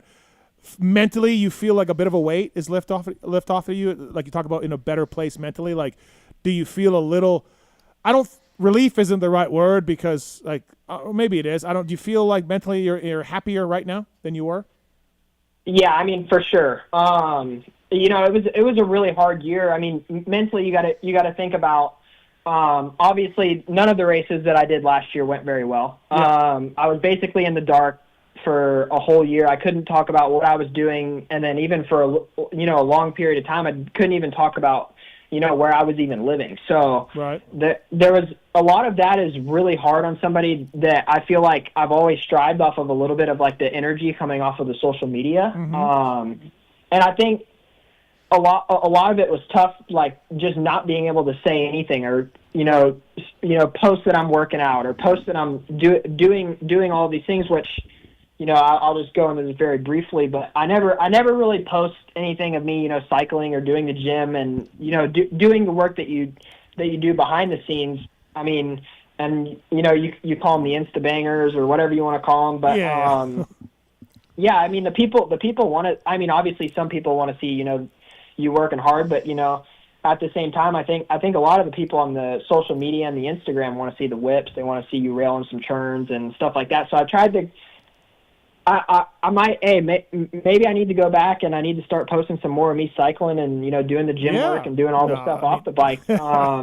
Listen, that's the age we live in now. That's the age. Like when I was saying, corners for dough, jumps for show. Like I know you're doing the work. I was just giving you shit, but it is a little bit of that world where what you see on Instagram is what you think of someone, and you're like, wait, that doesn't necessarily mean anything. And I'm not saying in Evan's case, just in general, like. Right. Like these hot chicks, and you're just like, wait, like, Instagram's a joke. Like it's just a fake reality. There's right? dogs with 1 million followers. So, right. I mean, where are we at? I mean, I feel like I lost a lot of the. I wouldn't say the confidence, but like a little bit of the confidence. I feel like I lost it there last year, just not being able to post, not being able to do the Insta bangers. Like I find a lot of joy in You're riding, you're doing your motos, you're doing your 335s or whatever you're doing that day, which that was a cool story that I could go back into about last year too. But after you're done doing your motos, you go rail a couple turns and throw some whips, and then on the way home, you're sitting there, you're editing your videos, and you're doing all of that. I feel like to promote yourself, and promote your brands and all of that. And I feel like that's a huge part of the sport and where I feel like it's kind of gone here recently. I feel like a lot of this social media stuff, obviously with, Deegan and some of those guys having huge following platforms, and I'm really into that, but also, being into the working side of everything also. Yeah. People a couple things I'll state, like, yeah, you need it in your development. You had some injuries that knocked you off the bike for a long time. And then kind of Triumph was like, hey, don't race. We don't have a bike for you yet. And so you were kind of doing like a gas thing, and then you were doing some Yamaha stuff. And like you said, none of those races went well, time off the bike and all of that. So that's a tough hurdle. You had some injuries as well. So it ain't easy to just ramp up and do it. But again, like that's, you guys signed the contract and you went down that road, and that's the things that you agreed to do. But it is tough for a developing young rider to not really race much. Yeah, but at this point, don't you think, Evan, that you've been through all the hell? Like, this was your reward this year. I mean, I thought, I've followed you, obviously. I've been friends with your dad and your mom forever, and you have had a very, very difficult 3 years, with your injuries and jumping from bike to bike and not being able to, say what you're doing. I was so excited, for you to debut the bike, and I thought you rode well. I mean, the first race of your Supercross career at Detroit, you had a little bad luck. You whole shot the last chance, rode very well. The bike looked good. Unfortunate main event, man. You did that wall. Whew, that you kissed that wall and probably riled the brain a little bit. But I'm just bummed that you had finally got to, I think, a good place, it seemed like, where you could do the stuff you wanted to do. You could share with where you're doing. You finally had a home where you hadn't had one really for the last 3 years. And that's a bummer situation. It's just a bummer situation. Yeah. I just think it's just a disappointment. And for you, I'm sure it's got to be that you did finally find a home, and now you're kind of back in limbo again, and that's got to be difficult. Yeah, something I feel like I've maybe been in the dark about, maybe I haven't talked about very much. Like, I feel like there was just moments where I was like, all right, I'd rather just not talk about it. Let's just turn the page. Let's just keep going. But, a lot of people I've heard stuff. My mom's talked about it. My dad's talked about it, the comments and everything on, the social media, and talking about how I've burnt bridges and all of this stuff. Well, honestly, the Husky thing, the bridge wasn't burnt.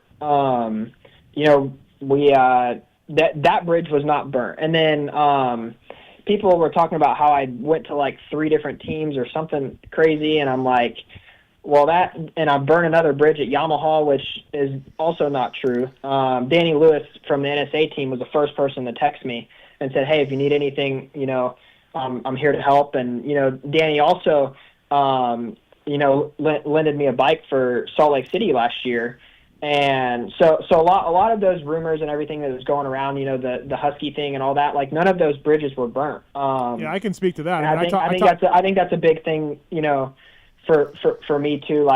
Seeing all the comments and everything, it's almost more just motivation, because at this point, all of it obviously doesn't really matter. The comments and everything, but. Not really. They'll be onto something in another week. But I can vouch for that. I talked to Nathan Ramsey, who was running the Rockstar amateur team when you guys left, and Nathan's like, "Yeah, man, just it's fine. There was things that we didn't do that we said we were going to do, and things that they didn't want to do, and we just agreed that we can't quite provide the support we need, and so it's fine. Roger DeCoster knew it was fine. Everybody was fine with it. They got it. Nobody was pissed at each other. It was okay. So it wasn't." I don't know if one day you'll find yourself at a Husqvarna ride, but I think you could. Nothing based on what happened in the amateur days, from what I know. Yeah, no, so. I mean, if I end up somewhere there, or honestly wherever, I mean, I don't have any bad blood with any of those guys. So, Nathan's doing an awesome job with what he's doing with the team now. RJ's obviously doing really good. Cochran, he's done awesome in my opinion. Probably not maybe the results he wants exactly maybe in the main events, but, he's shown some awesome speed, I think. And then obviously Gillum was doing awesome before he ended up getting injured. So, I mean, honestly, I'm just excited where this is going to go, whether I end up somewhere else or, what really happens is kind of up in the air. Rental.com bringing you Evan Ferry on the show, talking about his Triumph deal, what went sideways, what next, and all of that. Rental.com for more information on that. So, Evan, I talked to your dad a little bit a week ago or so, and, were you prepared to show up and privateer it at the Nationals on the East Coast? If it comes to that, do you think you guys will do that? If it comes to it, yeah, for sure, obviously. Right. Racing has been my life obviously since I was 3 years old, and I'm sitting here playing dirt bikes on the video games before I even get on this phone call. So it's everything that I basically live, eat, sleep, breathe, everything. So obviously to be out there racing in the pros is exactly where I want to be. And so yeah, I mean, however we have to do it, I'm ready to do it. So I think to me, obviously your dad and I are 25-year-old friends. Denny, you go further back with Timmy, and Evan, I knew you when you were born. But you got to race. You've missed so much time with injuries, with waiting for Triumph, waiting for this bike to come out. You've got to race. You got to get laps on the racetrack, and that would be my advice. So if you find a team, great. If your dad has to spend some, your dad's loaded. He's a bajillion. Loaded. He's loaded. So he's a rich. billionaire. Sure, he's a billionaire. Yeah. So if your dad has to spend some money and get you a proper bike and get you racing, you got to race. But then my other flip side would be when you do show up, and you're a very talented rider, we can see that, and your Reddit titles and everything else, you better be ready, because there's going to be a lot of people who have made their judgment on you and already decided what happened, without really knowing. But whenever you do show up physically, mentally, everything. You got to be on your A game. So that's my advice. You only get to debut once. Yeah. And I thought Detroit was fine. Yeah, I thought but his debut off of a factory bike needs to go really well. Yeah. And people will work from there, you know? So that would be my advice as just a greaseball mechanic, and stay positive. Stay positive. Yeah, absolutely. Don't let the idiots that you are. Don't let the social media. Danny, you've been attacked on social media over the years. Oh, of course. As I've high. Yeah, but I got nothing to lose, so I can tell them all to fuck off. But Evan, you just keep your head up, stay positive. Your dad's obviously an incredible individual who had to come from a privateer deal, running RRP motors and stuff. I have to laugh.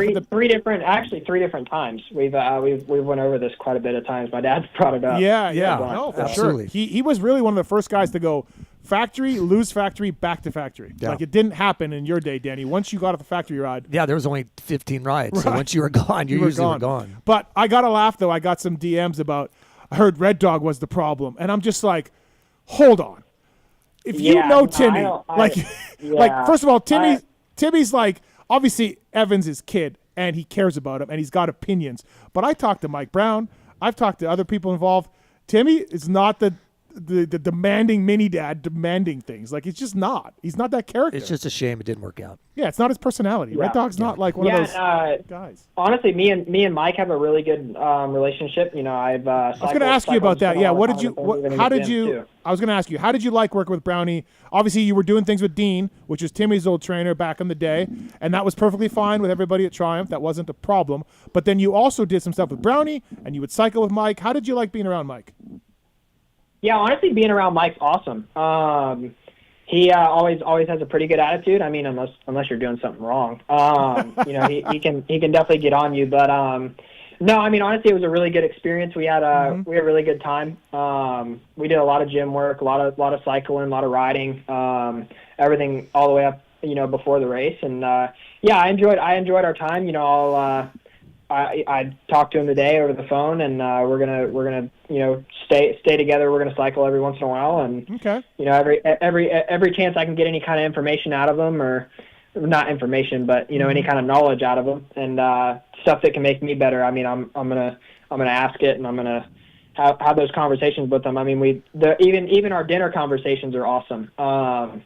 So yeah, I mean, the lack of effort's definitely not there. I mean, I'm loading up in the van in the morning, and I'm taking my dad's 450, and I'm going on the ride down at the Southern training facility for a day, and then hopefully go down, maybe ride the farm back in my hometown. Then maybe even go hit up Dade City MX and just go back and get back riding. So yeah, I'm excited to do that. How are you tired of Zoom calls and Zoom meetings too, Evan? Are you tired of that? You just want to ride your bike, dirt bike? Is that part of it? Hey, what did you? So going back to Detroit, Evan, if you can remember back then, what did you think about? Obviously, you did the futures, but this is different. What did you think about 250 Pro class and the pace and the track and like? Was anything like super cool to you or anything catch you off guard? I just mean in general for your first pro race.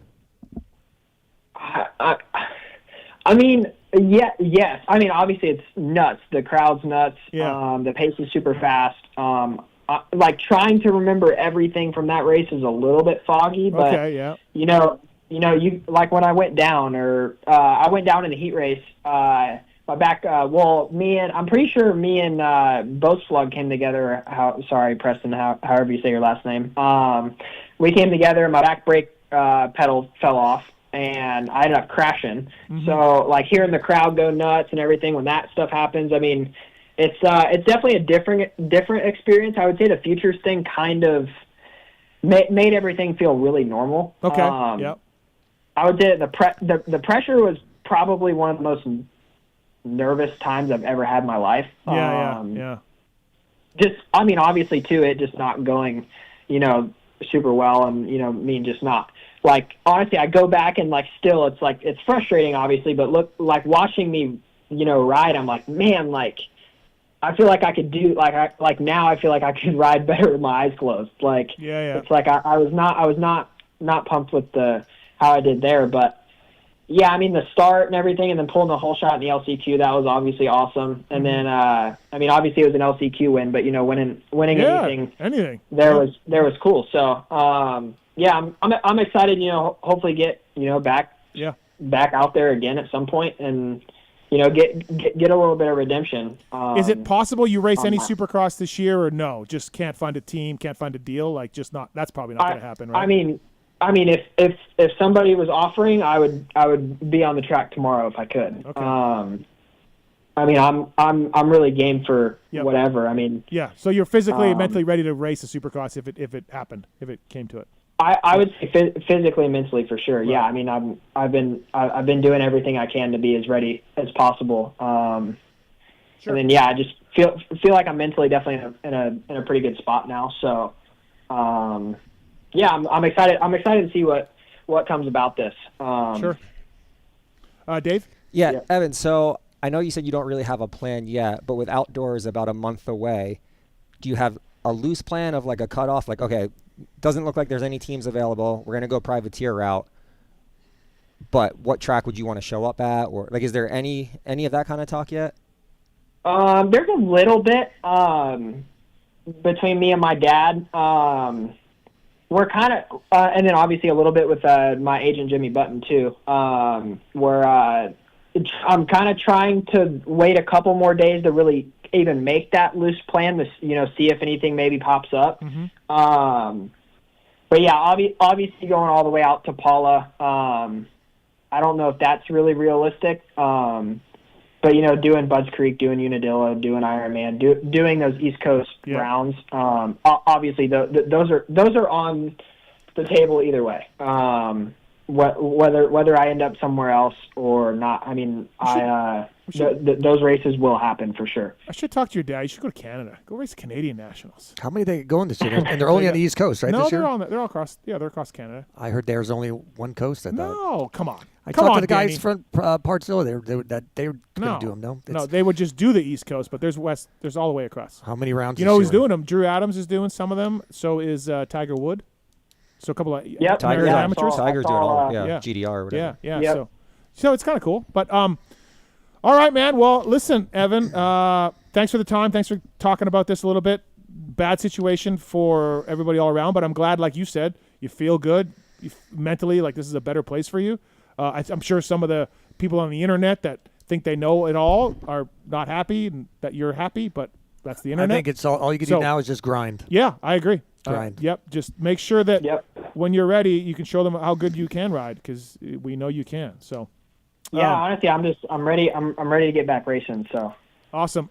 Thanks for the time, Evan. Thank you. Appreciate it, man. Good luck. Tell mom and dad I said hello. Yeah, thank you guys. Yeah, it was super cool talking to you guys. It's an honor, obviously, to be on your show. I feel like this is the first time I've even. No, you were on when you were like 12, I think. And I was. Man, I don't even remember that. I know. I was gonna have you on after Detroit, and then that happened. Like I literally was like, okay, I'm gonna get Evan on Monday, and then that happened, and you were not all there, and then you didn't. Dallas, you crashed out, and then I was like, well, shit, I'll wait till he comes back. But I mean, the whole time I'm like, I'll get him on. I did not think the first time I had you on, it would be like this. Yeah. But I appreciate you getting a chance to tell your side of exactly. I mean, again, there's people have to understand there are legal agreements here between Triumph and Evan and Ferry's about keep it professional, keep grinding. Yes, exactly. But at least it sounds like you're in a great spot mentally and physically. So that's the positive of it all, I think. Yep. Yeah. Hopefully I didn't say anything wrong. Nah. I don't feel like I did. So. Right. But yeah, thank you guys for having me on here. I plan on seeing you guys at the races here pretty soon. Sounds good, man. Thanks, Evan. See you, Evan. Talk to you later. All right, thank you. Thanks, appreciate it. Evan Ferry, everybody. I mean, like tough spot. It's not much you can do. There's a lot of legal stuff involved, but he said good things, and that I just hate to see a young man worry about social media so much. Yeah. But that's where we're at, dude. That's where we're at. Yeah, exactly. I would like to see that change though. Like I feel like it's so saturated now too. Like it's almost cooler to like be that mystery. I've talked to people, clothing companies and other industry people that are like, how many followers has he got? And I'm just like, what? Like. Yeah. The dude got 17th. Yeah, but look at his followers. And I'm like, okay, that's where we're at. Well, I remember when K-Dub Watson was working, doing with RCH, helping him and stuff. He said that's every meeting they went to, a corporate meeting. Yeah. All they want to know is what they what their following was. I don't think there's just Evan didn't want to get into it, but he didn't gel with people there, right? I mean, I've talked to people on Triumph side. I've talked to people on Ferry side. He didn't gel with people there. Triumph is it's disorganized behind the scenes on bikes and parts. They don't have a lot of them. Team. It's a first-year team. I was there at KTM when they decided to go factory in 2000. It sounds a little bit like that.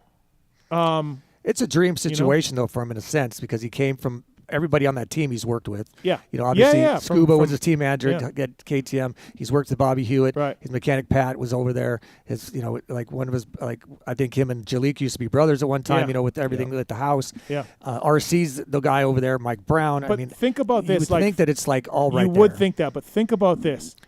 The dude and his family walked away from a 6-figure deal a year and a half into it out of 3 years because they were so unhappy. Triumph didn't fire them. It wasn't working on the Ferry side. It wasn't working on the Triumph side. They both said, we got to go. It wasn't, you're fired. And so you're walking away from a 6-figure deal because you want to be happy. And you want to, how bad was it? That should give you an idea. But today, he might say, oh, that was a mistake. You mean maybe next year. Well, yeah. That's what I'm saying. Today, that makes sense. I don't think it's that big a shit show. Right. I think you take what you put into it, and if he didn't, who knows? I'm not going to speak poorly of Evan in the least and the Ferries, but I don't think it's that big a shit show. I mean, the people there aren't necessarily shit show Denny, people. they don't have bikes and parts. That I understand. That's tough. They don't have bikes and parts. We talked to the truck driver at Daytona, and Budman knew the truck driver, and he just was saying you start a new team. Say with Honda or Yamaha. Yeah, anyone. That's, you start a new team. That's enough work. Starting a brand new team from a bike that never even existed 12 months ago or whatever. Yeah.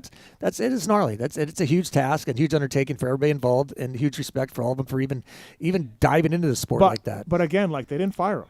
They all decided it wasn't working out. For everybody together. Yeah. So 6 figures, man.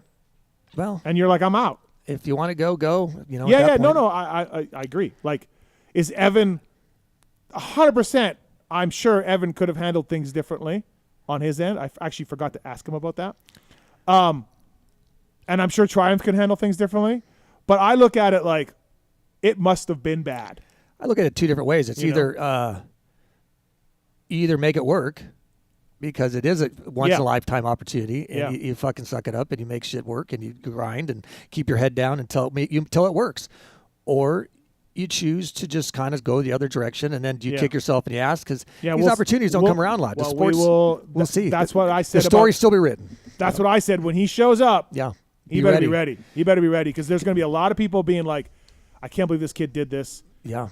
Let's see how it goes. The sport's fickle, and very good riders with very good results, and obviously Evan doesn't have a lot. He has 1 Supercross under his belt. He didn't have a lot of amateur stuff because of his injuries coming in, and the seesawness with Triumph and not being able to ride bikes. Yep. You show up, you put in 2 shitty performances, you are off the radar. But listen, I'll tell you what, people I've talked to on the Triumph side, Bobby Hewitt's not Bobby Hewitt these days. I wonder if some of the people in the England side, like Bobby ran a great team and won championships in Rockstar Husqvarna. I've heard from people on the Triumph side, Bobby's not the same guy anymore. He's not the same guy. And I think there's been issues with Bobby, with trainers, mechanics, people like that. And I wonder if Bob is, I don't know, just not on his A game anymore to run that team. We'll see. How much interaction is there from the GP team and to the U.S.? Is there any at all? Not really, no. They're running different parts. From what I understand, they're running different ECUs, different motors. And they're doing a great job. They got some podiums. They're crushing over there. Yeah, they're doing a great top job. 5 in the MX2. And I think Jalik is doing, when you consider Jalik's on a brand new bike, he's doing about the same as he did on an established KTM. Yeah. Which is a good thing in my eyes. Just staying the same on a new bike is a good thing. I think he looks a little better. You do? I think he looks more comfortable. Sure. Results might be similar, but I think that's experience. I think on a new team, on a new bike, Jalik is doing fine. There is nothing to even Benny. Benny's making that beta work too. Good job for I think Benny. what Triumph should have done. That's the fastest super mini I've ever seen. Yeah, Triumph should have given Evan a motorcycle to let him video some Instagram stuff on Daytona Bike Week. Well, that's what I mean. He was saying all the things he didn't like, he couldn't do. He's finally at that point where he can do all these things, and then you walk away. So that's just crazy. It is, and I think it goes back to how bad it was. Disappointment. I know. Yeah, it's, we all fight for these situations as a rider. We know, you know. Yeah. And then I think Evan probably could have handled things better on some things that I've heard from some people, but also it doesn't sound like Triumph. Sounds like there's some problems behind the scenes. So, but look, when's Brown going to race? Is Brown going to try and qualify for a national this year? I don't think so. He had mentioned it. He's not even riding a Triumph. Oh yeah. No, there's no bikes. So they have basically just well, because he needs the media. Listen, we did the media launch. Right. What, 2 months ago? No one has a bike.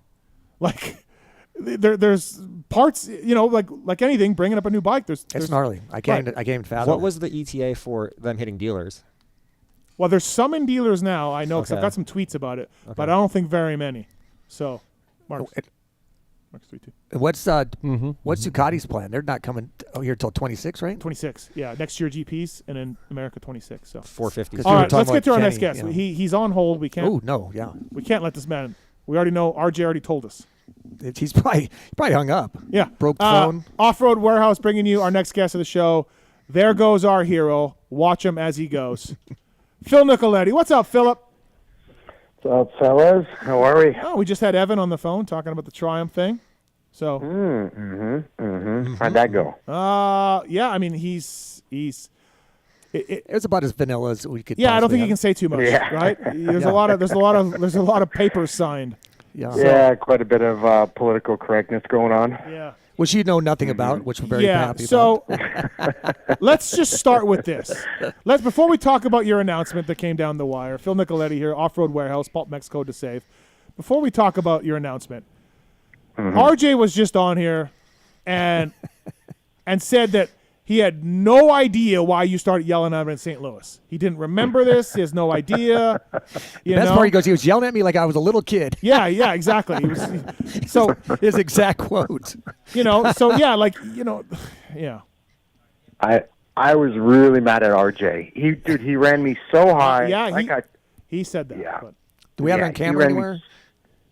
I don't know. Someone's got to have it on camera. In the first main, and I said it before. There's 3 people in the series that I'll give you respect. You're going for a championship. Smitty was one, Hampshire and Levi. Dude, I'll kind of lay up and let you guys continue on with your merry fucking way and go on for your race wins. Well, come down the corner before St. Louis, at the finish line in St. Louis, and RJ, he's got it, the pass made, and he's putting me up in the bales, and I'm fucking teeter-tottering, and somehow I barely saved it, And then I kind of redlined, and the switchbacks where Bam smoked RJ, Jet. Yeah. Well, yeah, the first switchback, there was a point in time where I'm just like, I just want to fucking tee RJ up right now for what he just did to me. I didn't care that he was in the championship or close to it. I was just mad that he did that. I'm like, dude, I always give you a little bit of room, except for Anaheim 2, So then my radiator fucking hose blew off, and so I was kind of mad at that. So it was a combination of things. So I went down for the second main, and I fucking walked up to RJ, and I told him, I'm like, dude, what the fuck? Yeah, he said you were really mad. He thought you were joking. Yeah. And he's like, wait, no, this guy's really mad. That's when he got really serious, he says. So now this weekend, his teammate, our sources say you're yelling at Cochran. You're freaking out on this kid who's second Supercross ever. Yeah, which is funny. How do you know that? I got sources at races, Phil. I know people. They got a camera on you at all times, Phil. Watch your back, buddy. buddy. Think about the mechanics and riders that were involved in this incident, all standing around and texting me and telling me about it. And Steve's not even there yet. Steve's not even at the damn race. No.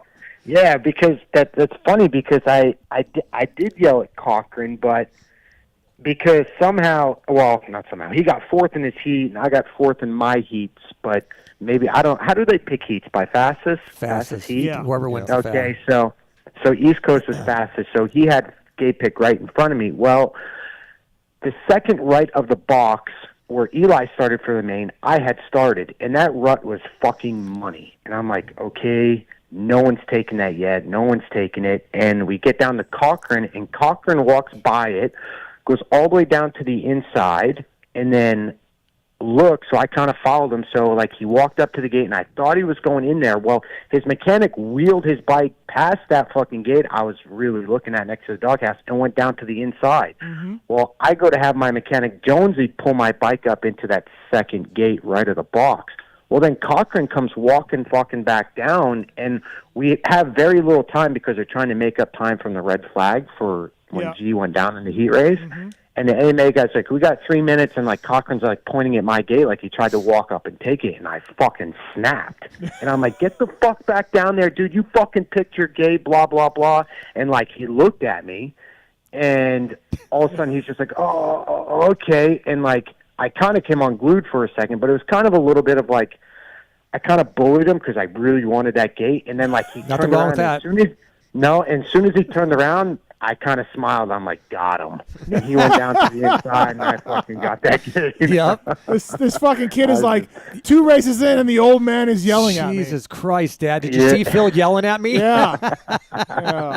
But So you can't show your cards too early when you're doing that with the gate. I remember that. You're like, I want that gate, but you're like, well, you maybe start prepping one away from you, and you're like, and all of a sudden that guy, Budman would take my gate. I'm like, you son of a bitch. Yeah, that's exactly it. So he kind of walked down to the inside, and there was kind of an okay gate, but I really wanted I really wanted that outside one. So, like, he walked up to the inside when I looked at it. I'm like, fuck, man, this thing kind of looks pretty good. And, like, I think maybe that kind of swayed him to go down that way. But then he kind of had, like, I don't know, an epiphany and wanted to come back out. And then I'm like, no. You fucking go down there. So did you start in that outside gate then, right outside the box? Did you get that gate? I got that gate, and I'm like, thank baby Jesus. But as soon as I lit the kid up, and he turned around, and I think Cruz, the suspension guy, Dave Cruz, Dave Cruz was there, and, like, as soon as I punked him and he turned around to walk back down to the inside, I smiled at Cruz, and I'm like, yeah,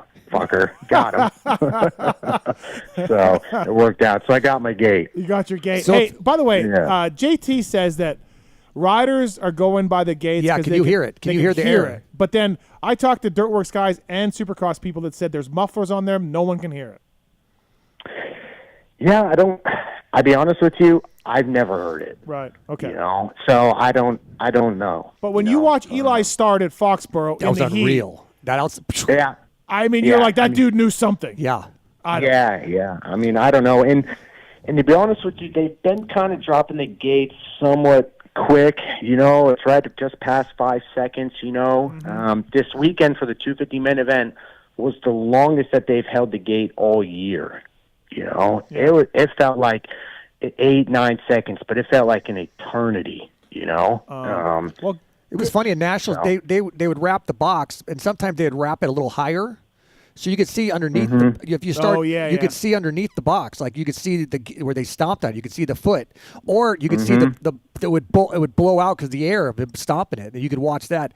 And I remember one year, Dogger was so long and lanky on the 500, he was lay way back and look in the back of the doghouse, and then as soon as the guy would move, he'd go. Argh! So I mean, he would have ripped the whole fucking gate out. But yeah, the tricks that have been gone over the years, and then even in Arena Cross, we thought that that Crockett Myers was here and even down there at Daytona. Yeah, I mean, or Tony Alessi was like, Mike, just drop the clutch at 6. Yeah, because they would count every single gate. I've timed every gate. Yeah, right. yeah, exactly. So, but Phil, good race for you. Your starts are so good. They put you in such a spot to have success. Again, you look like you moved over for a couple of guys, but good race for you. Yeah, I mean, it was okay. I mean, my heat race, I felt like I had a little bit of spunk in me, you know, a little bit more fight. But to be honest with you, I felt okay. I was actually behind Swole for a while, but Jalik rode really, really well.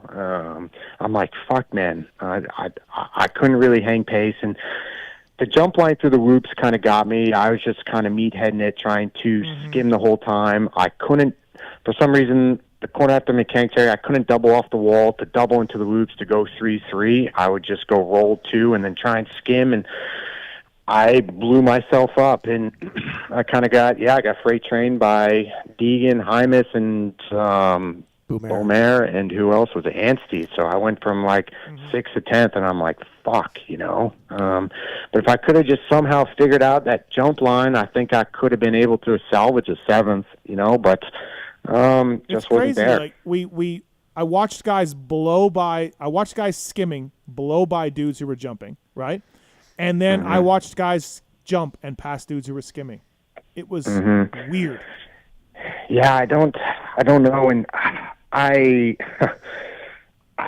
again, and like for the heat race, like obviously we got rain in Nashville, so the first practice the whoops were a yard sale, but then the second practice, like they're actually okay. You can kind of skim them or whatever, but Wes was first heat race, and I was behind rider D, and I come into the whoops for the first lap, and obviously we don't get a sight lap, and I hit these fucking things, and when I came at him, I'm like, dude, who built these fucking whoops? Like, there's like some dude built them in a backyard track, you know? They looked like they weren't round. They looked like there was like texture to them, like there was ripples up there. Yeah. I'm telling you right now, I've never hit a set of Supercross whoops like that before. I'm like, dude, I'm you got the Dirtworks guys, and then without a bull corner at the end to kind of catch you, so you got to kind of try. You got to start trying to slow down for the inside, and nothing worse than blitzing and then trying to slow down the last 3. The combination of the track design and that dirt, it was. Weird. And I like the Dirtworks guys, but it was not a good track. Weird. Yeah. No. I was not a fan, and you could tell by my practice time in the first practice, I was just like, yeah, I'm not feeling it, you know. I didn't pick you for fantasy because your qualifying time was shit. No, I was 8th, 9th. That was actually my best qualifying all year. When you combine the two, when you combine East and West, I think you were 17th or something. Or No, I wasn't. Wes fucking smoked East in qualifying. Yeah, but I think you were back a little farther because I was afraid to pick you. I remember. I think I had you like 13th. Really? I don't know. You rode great. I'm not bashing you. Obviously, know that. No, I know. I suck at qualifying. So if I was 17th, I should have just had faith in you because I think you've only gotten out of the top 10 once. And we were talking earlier in the show about. Riders, how they handle. You were 13th. Yeah, 13th overall. A mechanical failure. You've had 2 this year before the race kind of even started or during. And I see you're obviously an emotional man. You bit your tongue a little bit. How do you handle that? Because I know you're a big part of the Club MX program. The last thing you want to do is lose your cool. But how do you... Club MX, Feld, and Dirtworks guys, they love when Phil loses his cool. Yeah. You kept it pretty cool both times. Obviously the camera's on you. They interview. They throw a mic right in front of your face. And like, what's going through your head at those moments? So we're talking about Anaheim 1 or which one? Well, either one of them. Anaheim 1, I see you got the 0. I'm looking at points right here. And then obviously the next one is where they got one at I guess San Diego. This is part of Denny getting stabbed where he wants to go back 3 months ago. Yeah. When life was good before I was stabbed. I call that BS, before stabbing.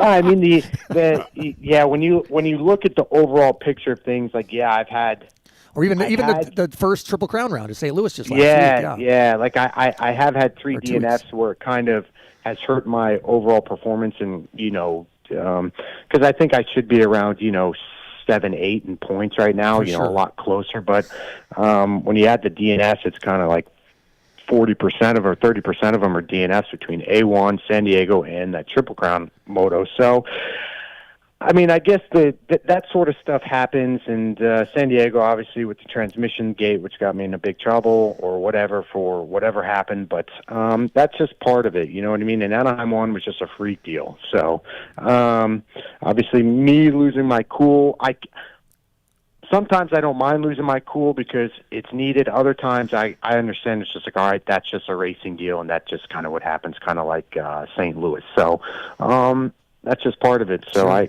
kind of got to pick and choose which battles to fight. What about Ryder D's pass on you? Attempted pass. Yeah. Why did you kick him over? Yeah. JT just ruined it. We just watched it today. JT, I've never seen anyone fall down from trying to on the inside of a guy. Watch it again. Phil takes his leg out and just gives him a kick. Yeah. Yeah. I mean, he was. I mean, I don't mind Ryder. He's a cool little kid. Yeah. He did try. He tried running on me a few times. I'm like, okay, dude. And then I'm like, I brake checked him twice in the corner after the whoops and kind of gave me a little bit of a gap. And then I kind of, for some reason, I didn't figure out the inside in the sand, and I was kind of open up coming down the start straightaway backwards, given a little bit too much room. And he tried to come in and lean, and I'm like, all right, well, I'm going to lean back, and I'm not going to move, and kind of flex the chest a little bit and kind of leaned on him and put him down, So it was just one of those deals. I mean, I guarantee your rider watched it back and went, boy, I look like an idiot right Yeah. It's like me trying to knock down Mike Jones. It's like no matter how hard you hit Phil or Mike Jones, it's not hard enough. Because Deegs, he came up on me too because I felt him there, and I'm like, all right, well, here we're gonna go round 2 with somebody else now in here, So I kind of was bracing for that as well. But yeah, I mean, I definitely did. I mean, Ryder did try and lean it in there, so I kind of leaned back, and I might have actually maybe put my leg into his wheel a little bit. I saw the karate kick. It's just. It's just part of it. So Phil, it worked out. But. So welcome, rookie. Yeah, Off-Road Warehouse bringing you Phil Nicoletti. The announcement came out. Ginolfi, you just think it's a cry for attention? Yeah, a little bit. I mean, he's not retiring until September or something. Right. So Yeah, just trying to stay. AC put it out, so then Phil wants to stay relevant. Yeah, so that's Dave's theory, Phil. Mm-hmm. Dave's not far off. He hit it nail on the head. I know Phil. I know Phil well. So that's awesome. But you mentioned you called your dad after. You and I talked, and you said I think next year is gonna be my last year. This was but you weren't sure. You didn't say it was for sure. And then you said you called your dad after A1 press day. And this is like you just didn't feel it, huh? Like that was it. Yeah, I mean, I did press day, and I walked in. I looked at the Anaheim A1 finish on, and I'm like, dude, what? And that was really it. And then they had that quad, and I'm like, well, I'm not doing that tonight. You know what I mean? And obviously my bike broke, but I was locked in to plan on doing at least the first quad, in the main event. But as soon as my bike broke, I was walking back through the tunnel. I'm like, well, fucking God saved me on that one.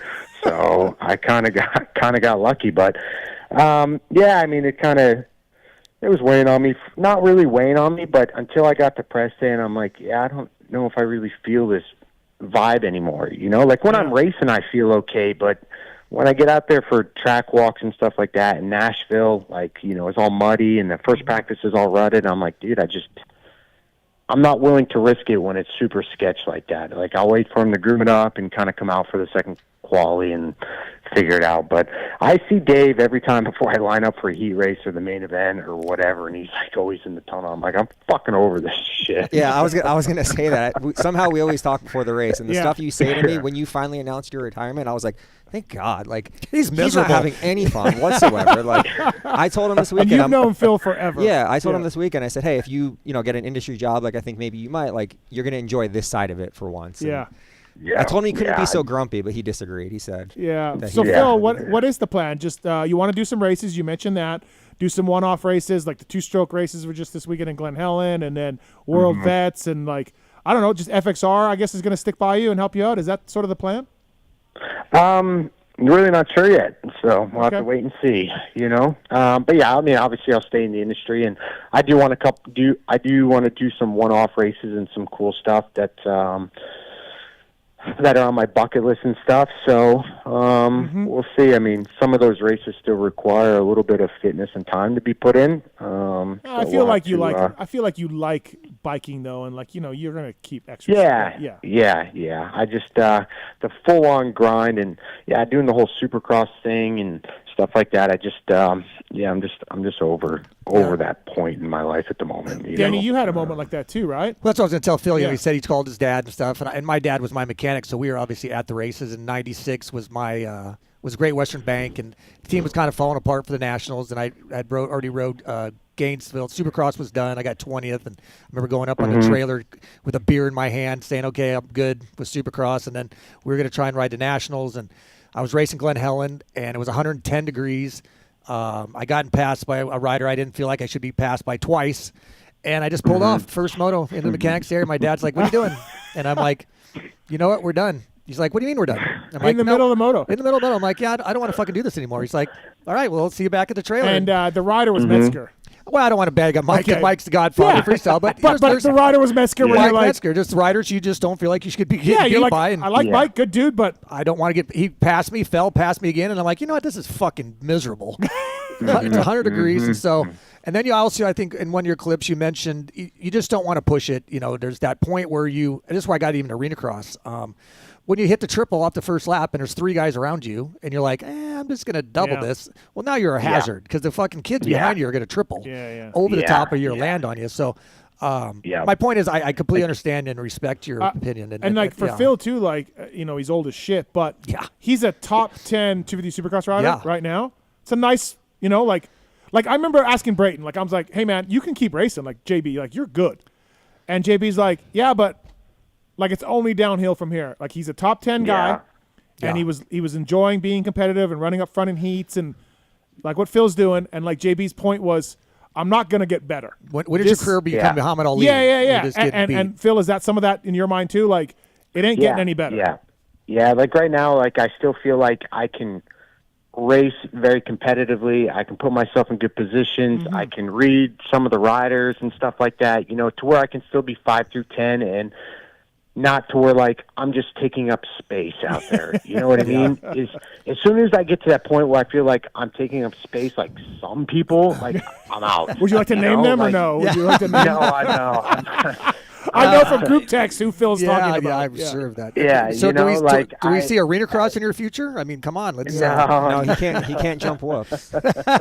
Yeah, I can't jump whoops. I'm out. So yeah, like and it's like I said, it just come to that time, and like, there's some days at club, like I do feel really good and I do enjoy riding, but then like there's some days where I'm just like, fuck, I'm way off the pace and I don't feel good, or I'm tired from my workout the day before, and like I don't risk it during the day, and the guys down at club, and they all see that, and maybe some of them do get mad because like I don't put forth the effort, but it's not that I don't care anymore. Like I do. I just, if I'm 2% off, I'm not going to risk hanging the wheel and going down. I'm sorry, but when I do feel good, like I'll go to that level. But it's just like those days are far and few between. Like I don't have that anymore. I don't know where it went, but it just went away. Well, and you're old enough now to the point where you know your body. Yeah. You don't necessarily need to go 110% every fucking day of practice. You don't need. You can still qualify 15th and get an 8th in the main and comfortably. Yeah, that's exactly. And like I know that, and that's the only thing. Like, but that's also a problem too, because I don't feel like that's right either. Like I know that if I get a back qualifying time, well, at least I know I can get a good start and execute and weasel my way through the first 2 corners and put myself in good position. But still, it's to the point now. It's just like, all right, I have this year left in me to where I can still be competitive, and then next year I'll be taking up space. So, I don't want that. Somebody else, some other kid can have that spot. How old are you now, anyways, Phil? Are you 35? Wow, so, that's Phil, did Nashville feel any different with the announcement out? Or just still angry, still pissed off, and yelling at Cochran and all that? Like, did it feel any different? It's not, okay, I'm just going to, it wasn't that I was yelling at Cochran. I was just trying to spook him so he didn't take my fucking gate. Okay. He didn't do anything wrong. I just didn't want booga. Yeah. I'm sure Cochran doesn't feel like that. No, he's having nightmares right now. He's probably in a therapist. Like, I just got yelled at by my dad. Yeah, well, he can use that move in 12 years from now, on the next punk ass. As soon as he can grow hair on his balls. Exactly. Phil, when you were a rookie, who was like the Phil Nicoletti when you started? No, I mean, not really. I really didn't. Nobody was yelling. No. I never got yelled at. Barry Carson, that was about it. Yeah, you told us that story before. Yeah, Barry. Yeah. We got Buck 87, Buck 867 on YouTube gave us $19.99 and said donation to Phil's retirement. Make sure Phil gets this. Zero chance Phil gets that, Buck. So thanks for that. Phil Nicoletti on the show, brought to you by Off Road Warehouse, by the way. So, like, Dave, can we strike up a goggle deal here for Phil next year to do would you pay him? He doesn't even know what he's doing yet. Well, just pay him money to do nothing. He's been doing nothing his whole career. Wow. That's like when Phil on his Instagram post or something said, "Man, it might be in the worst ride of my career." And I wrote, "You know what, Phil? Let's be honest. We've seen you ride way worse." Yeah, I agree. I'm like, Phil. Let's not be so hard on yourself. Come all on. I needed to do was post a photo of Phil in Lakewood. I'm telling you, that was the worst race of my career where I didn't have a bike failure or I didn't crash. I had zero fucking excuse. So that's what I meant by worst race. Where do you rank yourself of like New Yorkers, all-time New Yorkers? Oh, I don't know. Do we count Bam? We don't count Bam, do we? Yeah, I wasn't, but we should. Oh. I mean, I don't really count Bam because he left when he was young. I still have a New York driver's license, so I don't know. Is Justin Cooper in New York still? Yeah, right? yeah. Cooper's in New York. Barry, Carlo Cohen. Barry's New Jersey. Barry's Jersey. Oh, yeah, Jersey. yeah. I mean, I think Carpenter. I think, I think I'm below. I think I'm below Carpenter and I don't know. No, you're ahead of Carpenter. I think you're ahead of Carpenter. He had a but bunch you're of top behind. threes. You're behind Cooper. You're behind Ryan. Nah, not Ryan Mills. Mills won a race. I know Mills won a race, but Phil and Barry led the points at one point. Yeah, Barry. Either way, Phil, I'm proud of you. Yeah, Dave's thank you. Where does Ginolfi rank on New Yorkers? Well, I'm from New Jersey. Oh, you are Jersey. He's Jersey. He's Jersey. That's like that's crazy. You're from Jersey. I'm from had Jersey. A lot. Yeah, I don't know that the whole Northeast, PA, Jersey, New York had some really good talent. You know, Carlo New York or New Jersey? Cohen? Yeah, New York. He's New York. He was legit. Him, McMillan. Yeah, I'm not as good as Carlo and McMillan. They're above me. Kurt too. Yeah, Kurt. I raced him hey, we got some phone calls. Because those guys, those guys to me, Sheik. Carpenters, Bruce Stratton, those guys are all legends. You're better than Stratton. Yeah, but that's because you looked at them when you were a kid, so it has that complex I know, of but they were your hero. I know, but so they're still my heroes, so we'll leave it at that. Okay. So. Yeah. All right, we got some phone calls for Phil Nicoletti here, brought to you by Off-Road Warehouse. Phil announcing that at the Vegas SMX round, he is hanging up the boots. All right, we got phone calls. Anthony's on 4. What's up, Anthony? Gentlemen, how are we? Good. How are you? So this is for Phil. So Phil, I just want to know how you felt when Mr. Side came in and had you sign his merch to sell it. Oh boy! Oh, was that your fucking T-shirt? What happened? What did Dark do now? Dark brings in his piece of shit T-shirt, and he's just like, "Hey, so I had, someone bought this shirt, and they want you to sign it and write fuck you or fuck off on it." And I'm like, "Wait, so they're buying your merch for you to come to me, for me to write on it, to you to give it to them? How fucked up is that?" Yeah, buy Phil merch, right? Yeah. Listen, I said I would. I told Side to tell him I'd buy some of his too. Oh man, that is awesome. No. By the way, that was funny. I offered up a bounty on Thursday's show, $100 to the first person that sent me a photo of Mr. Side holding hands with his chick at Nashville. It was fucking 9 a.m. Nashville time. There he is in the pits. I get a DM. Right there. I didn't realize that you were speaking of Dark Side when you were talking about Mr. Side over Twitter. It took me half a day to fucking find who the hell is Mr. Side. Don't ask, just figure it out, buddy. That's his common. That's his classy name. Yeah. All right, Anthony. But buy some Phil merch. So absolutely. Thanks, buddy. Thank you, man. Did Phil end up signing it then for him? Yeah, Phil did it, right? Yeah. Phil, did you do it? Yeah, I got a video. I got a video. Yeah, I did it. Okay. Oh, yeah, I did it. Man of the people. Anything for Dark. Anything for Dark. All right, thanks, Anthony. Appreciate it. Dalton's on 2. What's up, Dalton? Hey, Steve. Good evening, boys. What's happening? All right, I got to mess with old Phil and PulpMX. Me and my family, which my wife was pregnant, so I was on borrowed time.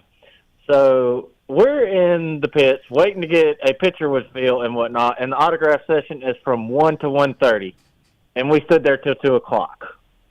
What the heck, man? What the heck? Was he not signing at all, or he got up and left? No one left. He I wasn't gonna bother him because I'm just from seeing people do that. I'm like, okay, but Dalton, your story, so were you waiting in line till 2 or what? How did this happen? So I think I know what. I didn't want to bother him. Okay, Phil, go ahead. Phil, go ahead.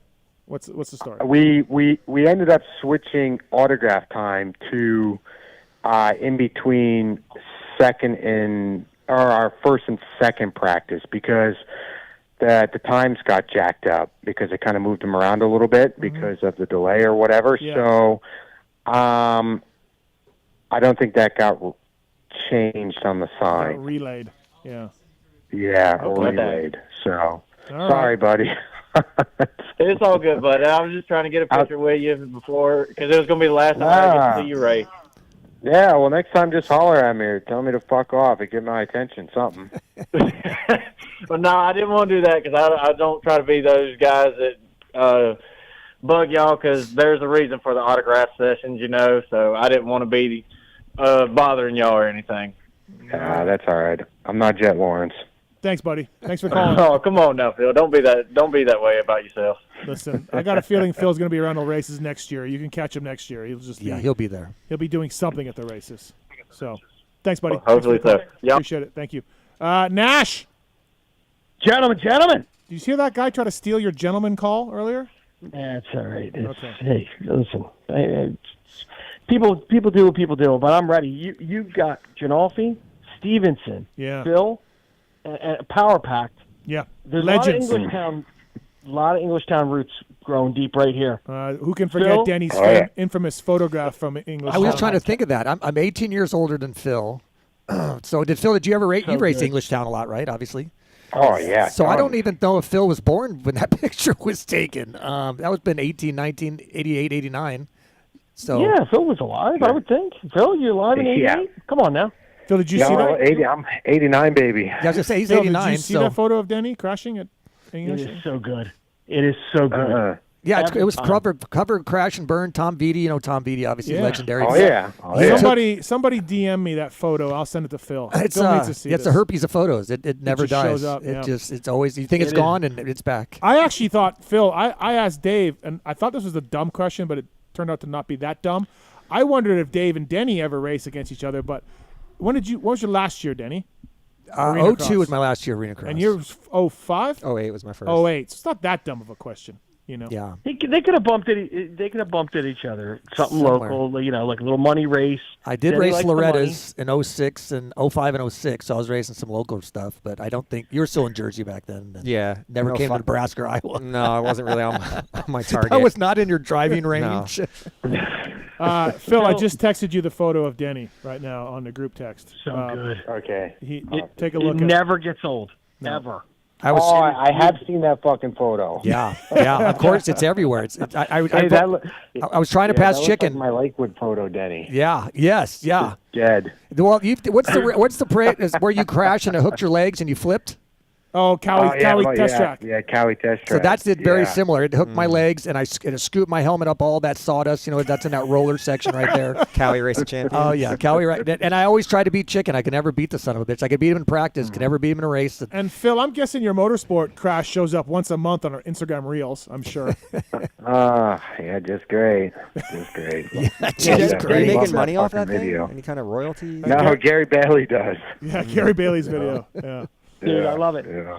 Phil, it's time for weekly therapy. It's all good. We're not going to talk about GNCs or riding school or anything like that.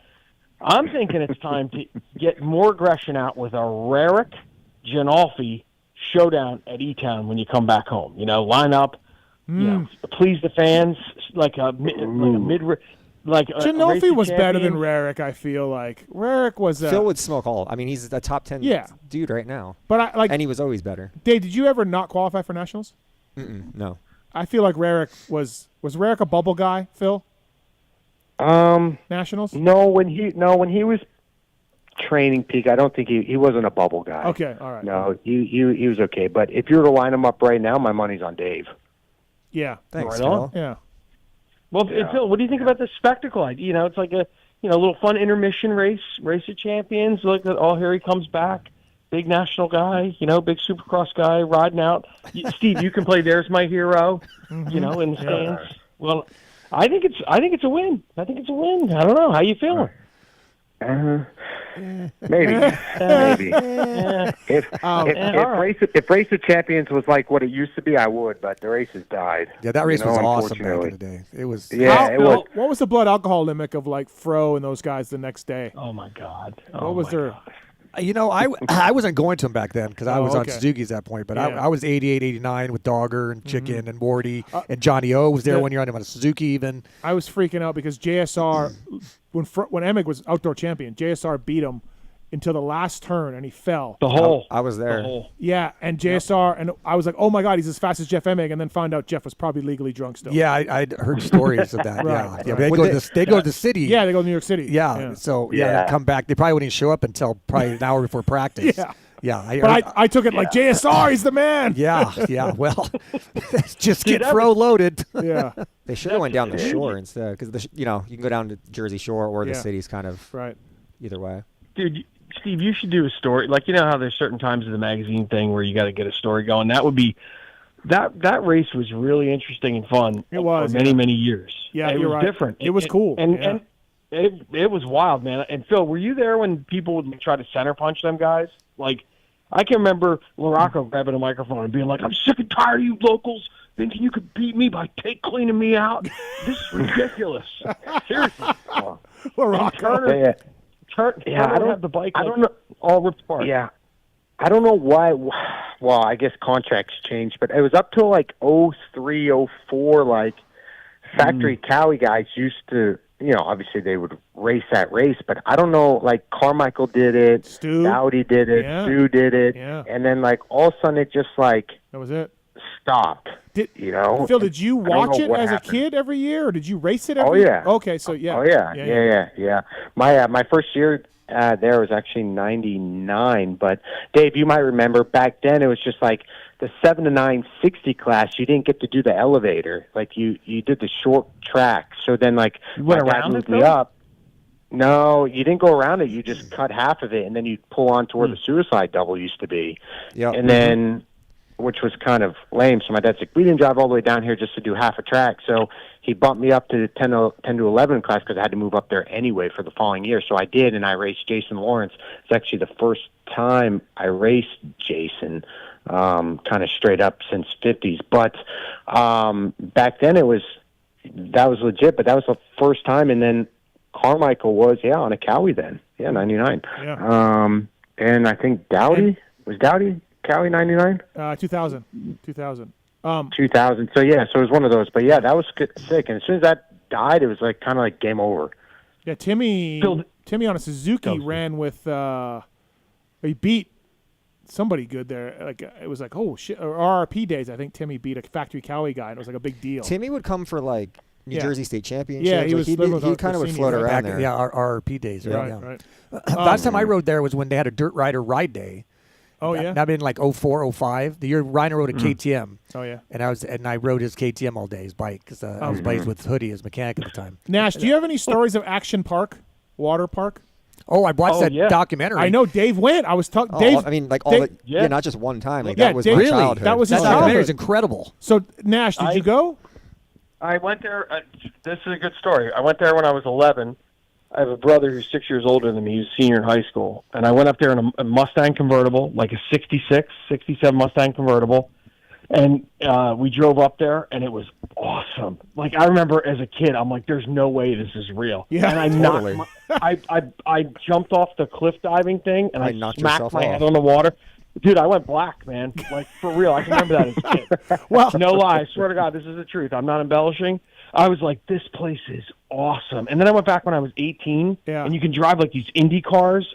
Dude, it was wild. Yeah. Everything that they say is totally true. The documentary totally is unreal. Unreal. So I was telling Dave. I asked Dave. I haven't seen it randomly, and Dave's like, "Oh yeah, yeah." all the time. And the greatest thing is nobody was heavy. They were all skinny people, all tan, good looking, Dude, it was nuts. And they're all the slip and bleeds, and the guy died, and they just kind of scoop him off to the side and never talk about it again, and open it later that day. You know, it's like holy shit.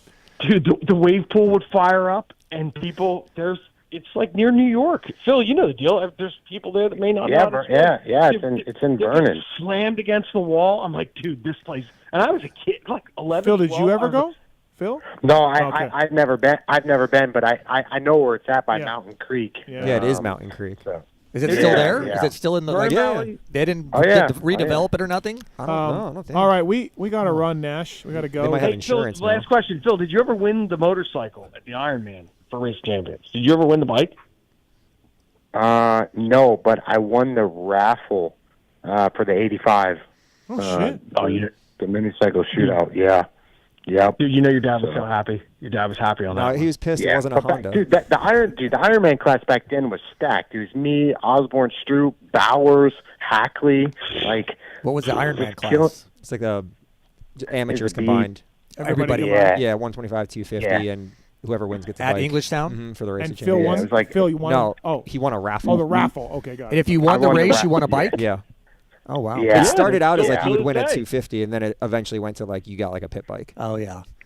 Expenses. Yeah. And you got a gift card. Yep. Nash, I want more Action Park stories at Budds Creek this year. Yeah, that's awesome. Yeah, I did. I'll give them to you for real. They're all real. I lived it.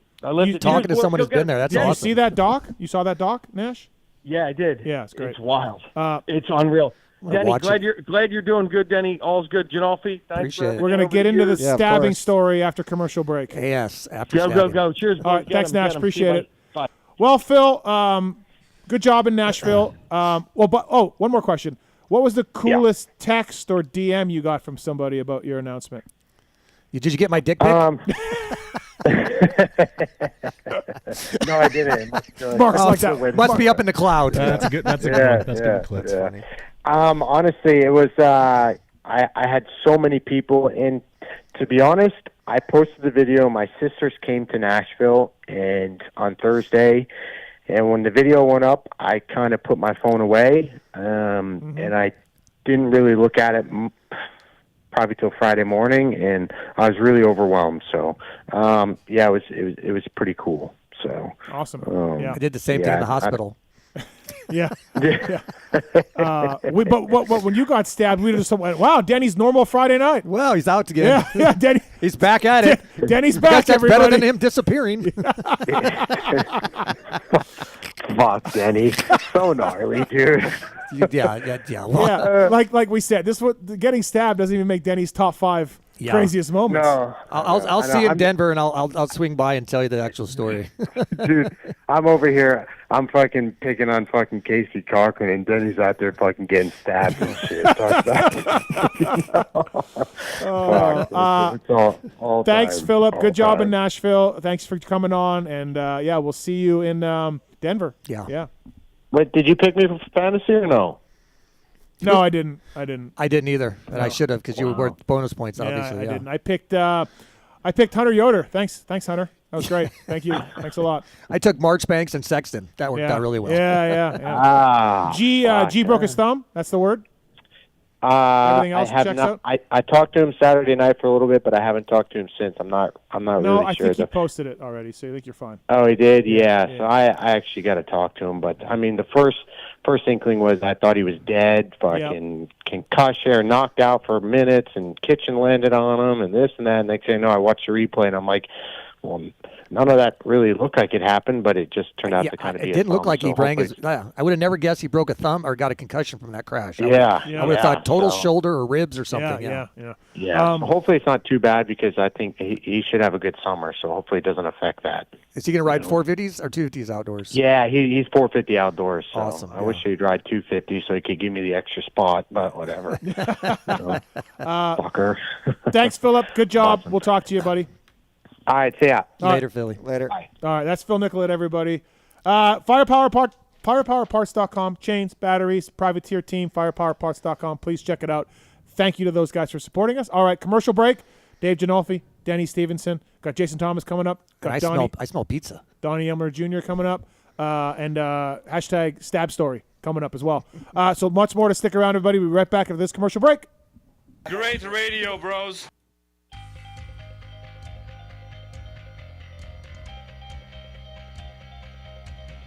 At motorsport.com, our ride started in 1999 with a commitment to making your next ride your best ride. We take pride in having a huge selection of gear, accessories, and OEM parts for moto, street, off-road, ATV, and UTV. Riding is what connects us and makes us a family. From the track to the trail, tarmac to open roads, we're all connected because we ride. And that's what motorsport.com is all about. We've got your back. Our unrivaled and dedicated team of gearheads are willing to go that extra mile. No gimmicks, just high quality parts, the best customer service in the industry, and free shipping on all orders over $79. Our passion at motorsport.com is to ensure your next ride is your best ride. This is our invitation to you, from riders for riders. Visit us at motorsport.com.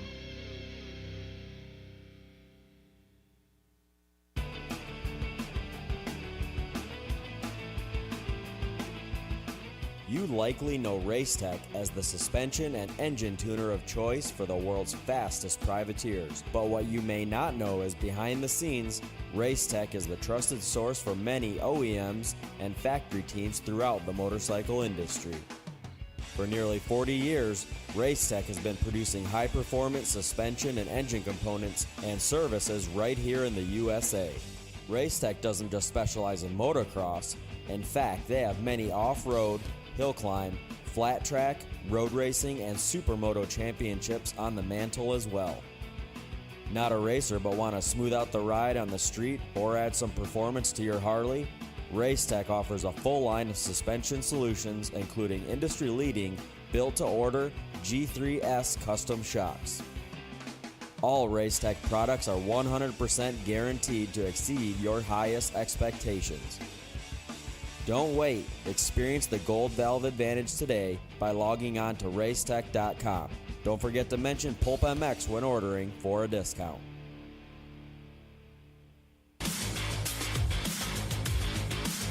Established in 1989, Eric Phipps had the idea to manufacture factory-styled products for the everyday rider. Working out of his garage, Eric quickly gained a reputation for producing quality products and having great customer service. In just a few short years, the factory team started calling looking for products as well, and as the saying goes, the rest is history. Fast forward to 2024 and they are on their 35th year of producing high-quality products while still providing exceptional customer service. While they are no longer working out of a small garage, they are still producing the finest products available. Teams like HRC Honda, Star Racing Yamaha, HEP Suzuki, Phoenix Honda, Bar-X Suzuki, AJE Motorsports, Solitaire Yamaha, and countless privateers still rely on the same quality products that are available to you too. Products like their Pro Launch start device, radiator braces, skid plates, clutch perches, and tons more continue to be a staple in the pro pits and amateur scene as well. Check all they have to offer for your ride at worksconnection.com. Use the code PulpMX20 to save 20% off your order. With over 80 years' experience manufacturing powersports pistons right here in the USA, Wiseco has evolved into a full range of performance components for dirt bikes and other powersports machines. Whether you ride a two-stroke or a four-stroke, Wiseco has a variety of pistons from reliable forged replacements to the performance-focused Racer Elite series. Wiseco offers race-proven components for the rest of your engine, too. From garage buddy engine rebuild kits, clutch and valve train components, USA-made Racer Elite connecting rods, and their CB4 thermal protection line.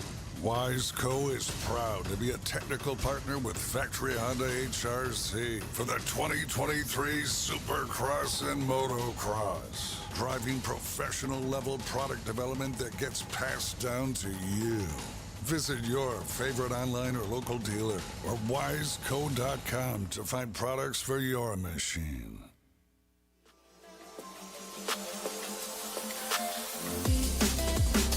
Rocky Ridge Trucks, your ultimate off-road vehicle capable of getting down and dirty.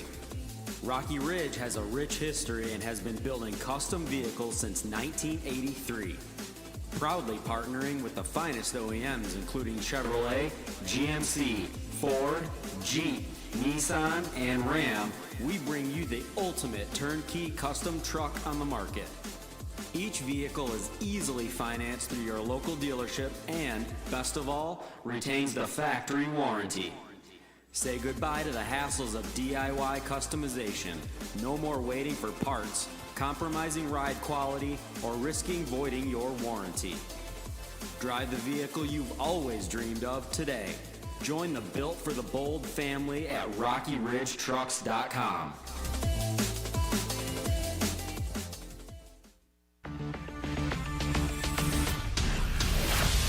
Factory Chassis Parts, established in 2018, is the home of the original high-performance FCP racing engine mount kit, designed to improve traction, handling, cornering, and feel. Used by top-level racers and race teams worldwide, including Phoenix Honda, Justin Starling, the F&H MXGP Kawasaki team, Rock River Yamaha, and many more. CNC machined parts out of high-quality aluminum and titanium. They are easy to install and bring drastic improvements right away. Stop by fcpracing.com to learn more and order today. Maxima Racing Oils was created for world-class racers who challenge the limits of possibility. Their demands on equipment drive us to look beyond conventional ideas and to exceed industry standards. It's in our DNA to identify problems, formulate solutions, and execute at the highest levels of competition. Case in point, the championship-winning Factory Kawasaki race team, longtime Maxima partners who extensively use Maxima throughout the bike.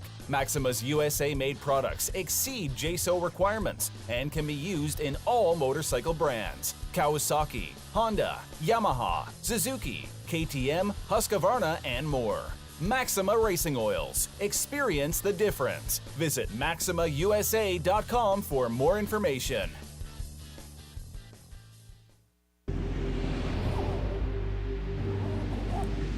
I'm Cooper Webb, and I choose OGO. I'm Christian Craig. I'm Dean Wilson. I'm Aaron Plessinger. I'm Jerry Martin. I'm Nate Thrasher. I'm Shane McElrath. I'm Hunter Lawrence. My name's Jett Lawrence. I'm Jordan Smith. I'm Tallon Hawkins. Stargate Hampshire. I'm Hayden Deegan. I'm Colt Nichols, and I choose OGO. And I choose OGO. And I choose OGO. I'm Tom Biala. I choose OGO. And I choose OGO. And I choose OGO. I'm Jiren Ferranges, and I choose OGO. In 1990, my dad, Jamie Gregg, started Guts Racing. Guts stands for Gregg's Ultra Trick Seats, because I was just a little kid that wanted a trick seat. And if you're out there looking for a trick seat, go to gutsracing.com, your local dealer, or Motosport, and place your order. Support the people that support PulpMX. You can use Pulp 2024 for 20% off at gutsracing.com.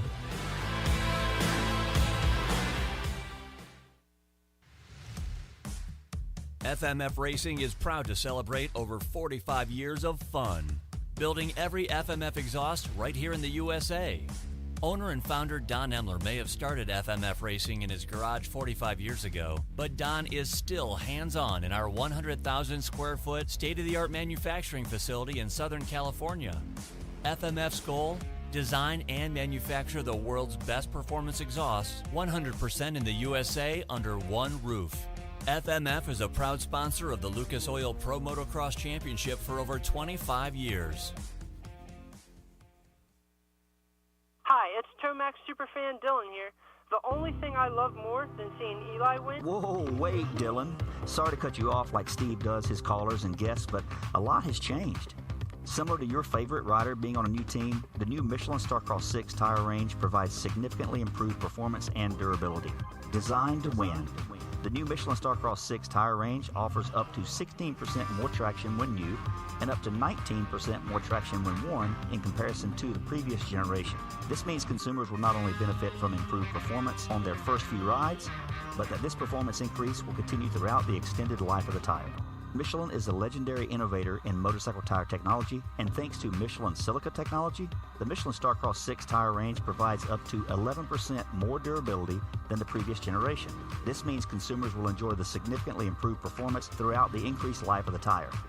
Take it from me, as I too have to buy my own tires, this added value is great news. The new Michelin Starcross 6 tire range is available in 6 versions, specifically sand, mud, medium soft, medium hard, and hard versions, with the naming designation corresponding to the type of terrains and conditions where the tires were designed to win. Another innovation is the Michelin adaptive design, with specific positioning of the tread blocks in 3 zones: central, intermediate, and lateral zones, with the single goal to offer exceptional grip for the front tire and exceptional grip, traction, and longevity for the rear. To learn more about the new Michelin Starcross 6 tire line and all the quality products that Michelin offers for motorcycle segments that Steve cares nothing about, visit michelinman.com/motorcycle. and then visit your local dealer or online retailer to choose Michelin product to maximize your riding experiences. Also, too, make sure to follow at Michelin Motorcycle on Instagram and Facebook. Attention riders! Welcome aboard the all-new Atlas Vision. We hope you enjoy the added mobility, quicker flight time, and additional views. Please follow along as we outline the safety features of this revolutionary device. The first thing you will notice is the added headroom. The fore and aft positions no longer come with annoying restrictions, so feel free to move about the cabin. Quicker flight times can be achieved by unmatched comforts and unencumbered movements. Yes, we're built for speed and comfort. And now available to all customers is a 360 panoramic view. Go ahead and look around the cabin. These new angles are available at no additional charge. Located on the underside of the frame is the gold standard of impact absorption, D3O. In the event we accidentally take a trip to Indonesia, we suggest that you remain with your neck in the underextended position and allow this proven material to do its job by reducing the forces over 50% better than ever before. Although the Atlas Vision will not be noticeable, it will be there when you need it. If you are riding with a child or someone who requires assistance, secure your vision first, and then assist the other person with a Prodigy, Tyke, or Brole. We ask that you keep your brace on until your moto is finished. We remind you that Atlas makes flexible neck protection. Tampering with, disabling, or destroying the product is prohibited by the limited lifetime warranty. You will find this and all other safety information in the user manual located online at atlasbrace.com. At this time, we ask that you remain standing with throttles in the wide open position with your elbows up and hips fully unlocked, whatever that means. On behalf of the captain and entire crew, thank you for flying Atlas Vision. Enjoy the views. From beginners to seasoned vets, race teams, project builds, and magazine tests, Decal Works' mission is to cater to those who love to ride, upholding the true definition of quality, service, and knowledge. Visit decalmx.com and use promo code PulpMX23 to get 20% off your custom graphics. Decal Works, #1 for many reasons.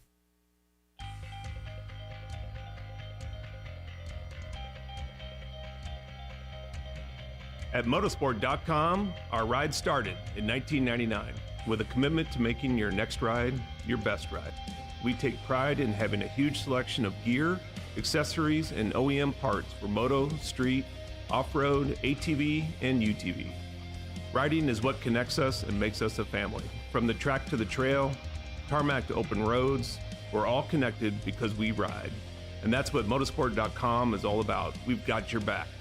Our unrivaled and dedicated team of gearheads are willing to go that extra mile. No gimmicks, just high quality parts, the best customer service in the industry, and free shipping on all orders over $79. Our passion at motorsport.com is to ensure your next ride is your best ride. This is our invitation to you, from riders for riders. Visit us at motorsport.com. Maxima Racing Oils was created for world-class racers who challenge the limits of possibility. Their demands on equipment drive us to look beyond conventional ideas and to exceed industry standards. It's in our DNA to identify problems, formulate solutions, and execute at the highest levels of competition. Case in point, the championship-winning factory Kawasaki race team, longtime Maxima partners who extensively use Maxima throughout the bike. Maxima's USA-made products exceed JSO requirements and can be used in all motorcycle brands: Kawasaki, Honda, Yamaha, Suzuki, KTM, Husqvarna, and more. Maxima Racing Oils. Experience the difference. Visit MaximaUSA.com for more information.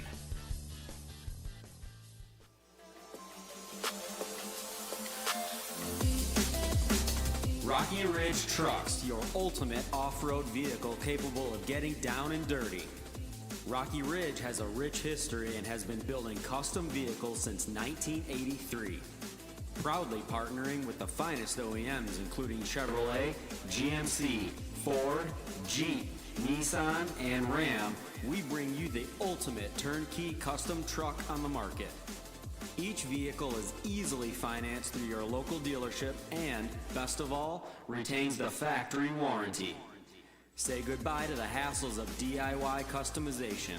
No more waiting for parts, compromising ride quality, or risking voiding your warranty. Drive the vehicle you've always dreamed of today. Join the Built for the Bold family at RockyRidgeTrucks.com. Hi, it's Tomax Superfan Dylan here. The only thing I love more than seeing Eli win... Whoa, wait, Dylan. Sorry to cut you off like Steve does his callers and guests, but a lot has changed. Similar to your favorite rider being on a new team, the new Michelin Starcross 6 tire range provides significantly improved performance and durability. Designed to win. The new Michelin Starcross 6 tire range offers up to 16% more traction when new and up to 19% more traction when worn in comparison to the previous generation. This means consumers will not only benefit from improved performance on their first few rides, but that this performance increase will continue throughout the extended life of the tire. Michelin is a legendary innovator in motorcycle tire technology, and thanks to Michelin silica technology, the Michelin Starcross 6 tire range provides up to 11% more durability than the previous generation. This means consumers will enjoy the significantly improved performance throughout the increased life of the tire. Take it from me, as I too have to buy my own tires, this added value is great news. The new Michelin Starcross 6 tire range is available in 6 versions, specifically sand, mud, medium soft, medium hard, and hard versions, with the naming designation corresponding to the type of terrains and conditions where the tires were designed to win. Another innovation is the Michelin adaptive design, with specific positioning of the tread blocks in 3 zones: central, intermediate, and lateral zones, with the single goal to offer exceptional grip for the front tire and exceptional grip, traction, and longevity for the rear. To learn more about the new Michelin Starcross 6 tire line and all the quality products that Michelin offers for motorcycle segments that Steve cares nothing about, visit michelinman.com/motorcycle. And then visit your local dealer or online retailer to choose Michelin product to maximize your riding experiences. Also, too, make sure to follow at Michelin Motorcycle on Instagram and Facebook.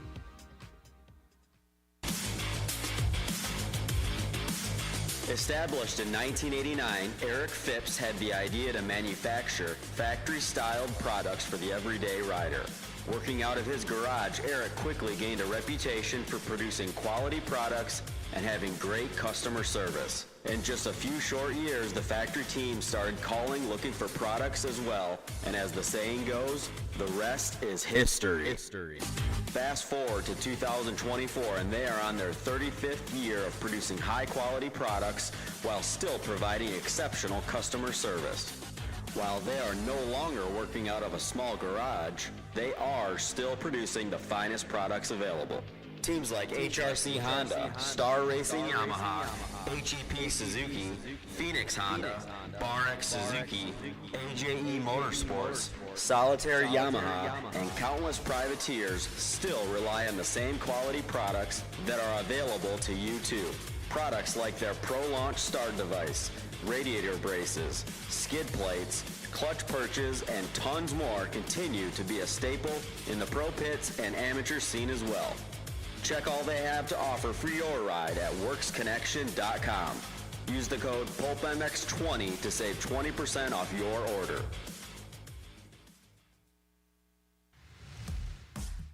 FMF Racing is proud to celebrate over 45 years of fun, building every FMF exhaust right here in the USA. Owner and founder Don Emler may have started FMF Racing in his garage 45 years ago, but Don is still hands-on in our 100,000 square foot state-of-the-art manufacturing facility in Southern California. FMF's goal? Design and manufacture the world's best performance exhausts 100% in the USA under one roof. FMF is a proud sponsor of the Lucas Oil Pro Motocross Championship for over 25 years.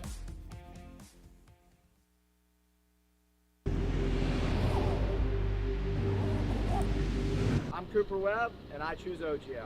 I'm Christian Craig. I'm Dean Wilson. I'm Aaron Plessinger. I'm Jerry Martin. I'm Nate Thrasher. I'm Shane McElrath. I'm Hunter Lawrence. My name's Jet Lawrence. I'm Jordan Smith. I'm Tallon Hawkins. Stargate Hampshire. I'm Hayden Deegan. I'm Colt Nichols, and I choose OGO. And I choose OGO. And I choose OGO. I'm Tom Biala. I choose OGO. And I choose OGO. And I choose OGO. I'm Jiren Ferranjit, and I choose OGO.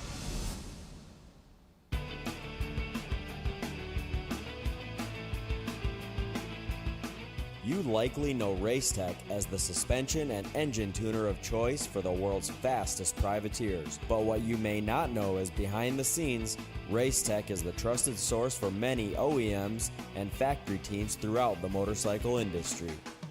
For nearly 40 years, Racetech has been producing high-performance suspension and engine components and services right here in the USA. Racetech doesn't just specialize in motocross. In fact, they have many off-road, hill climb, flat track, road racing, and supermoto championships on the mantle as well. Not a racer but want to smooth out the ride on the street or add some performance to your Harley? Racetech offers a full line of suspension solutions, including industry-leading, built-to-order G3S custom shocks. All Racetech products are 100% guaranteed to exceed your highest expectations. Don't wait. Experience the Gold Valve Advantage today by logging on to racetech.com. Don't forget to mention PulpMX when ordering for a discount.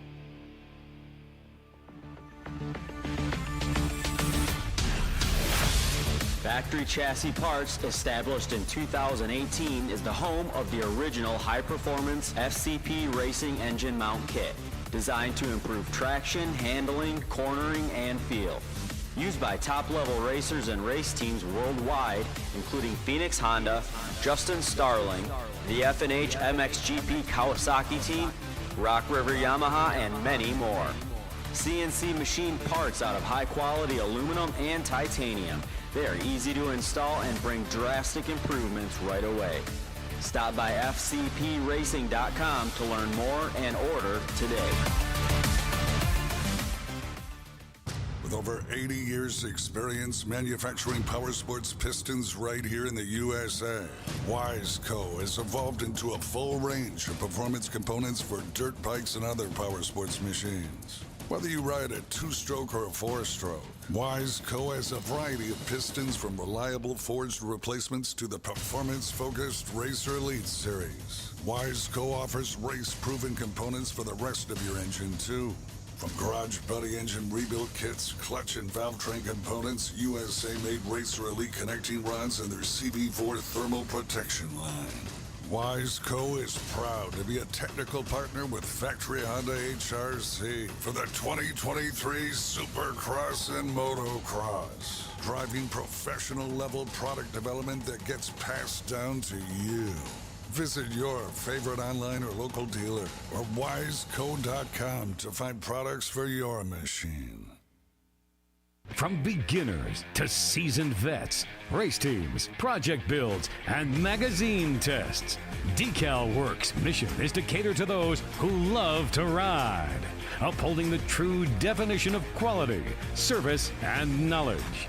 Visit decalmx.com and use promo code PulpMX23 to get 20% off your custom graphics.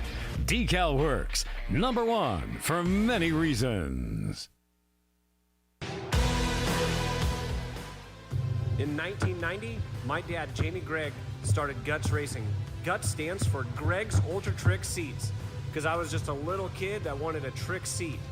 And if you're out there looking for a trick seat, go to gutsracing.com, your local dealer, or Motosport, and place your order. Support the people that support PulpMX. You can use Pulp 2024 for 20% off at gutsracing.com.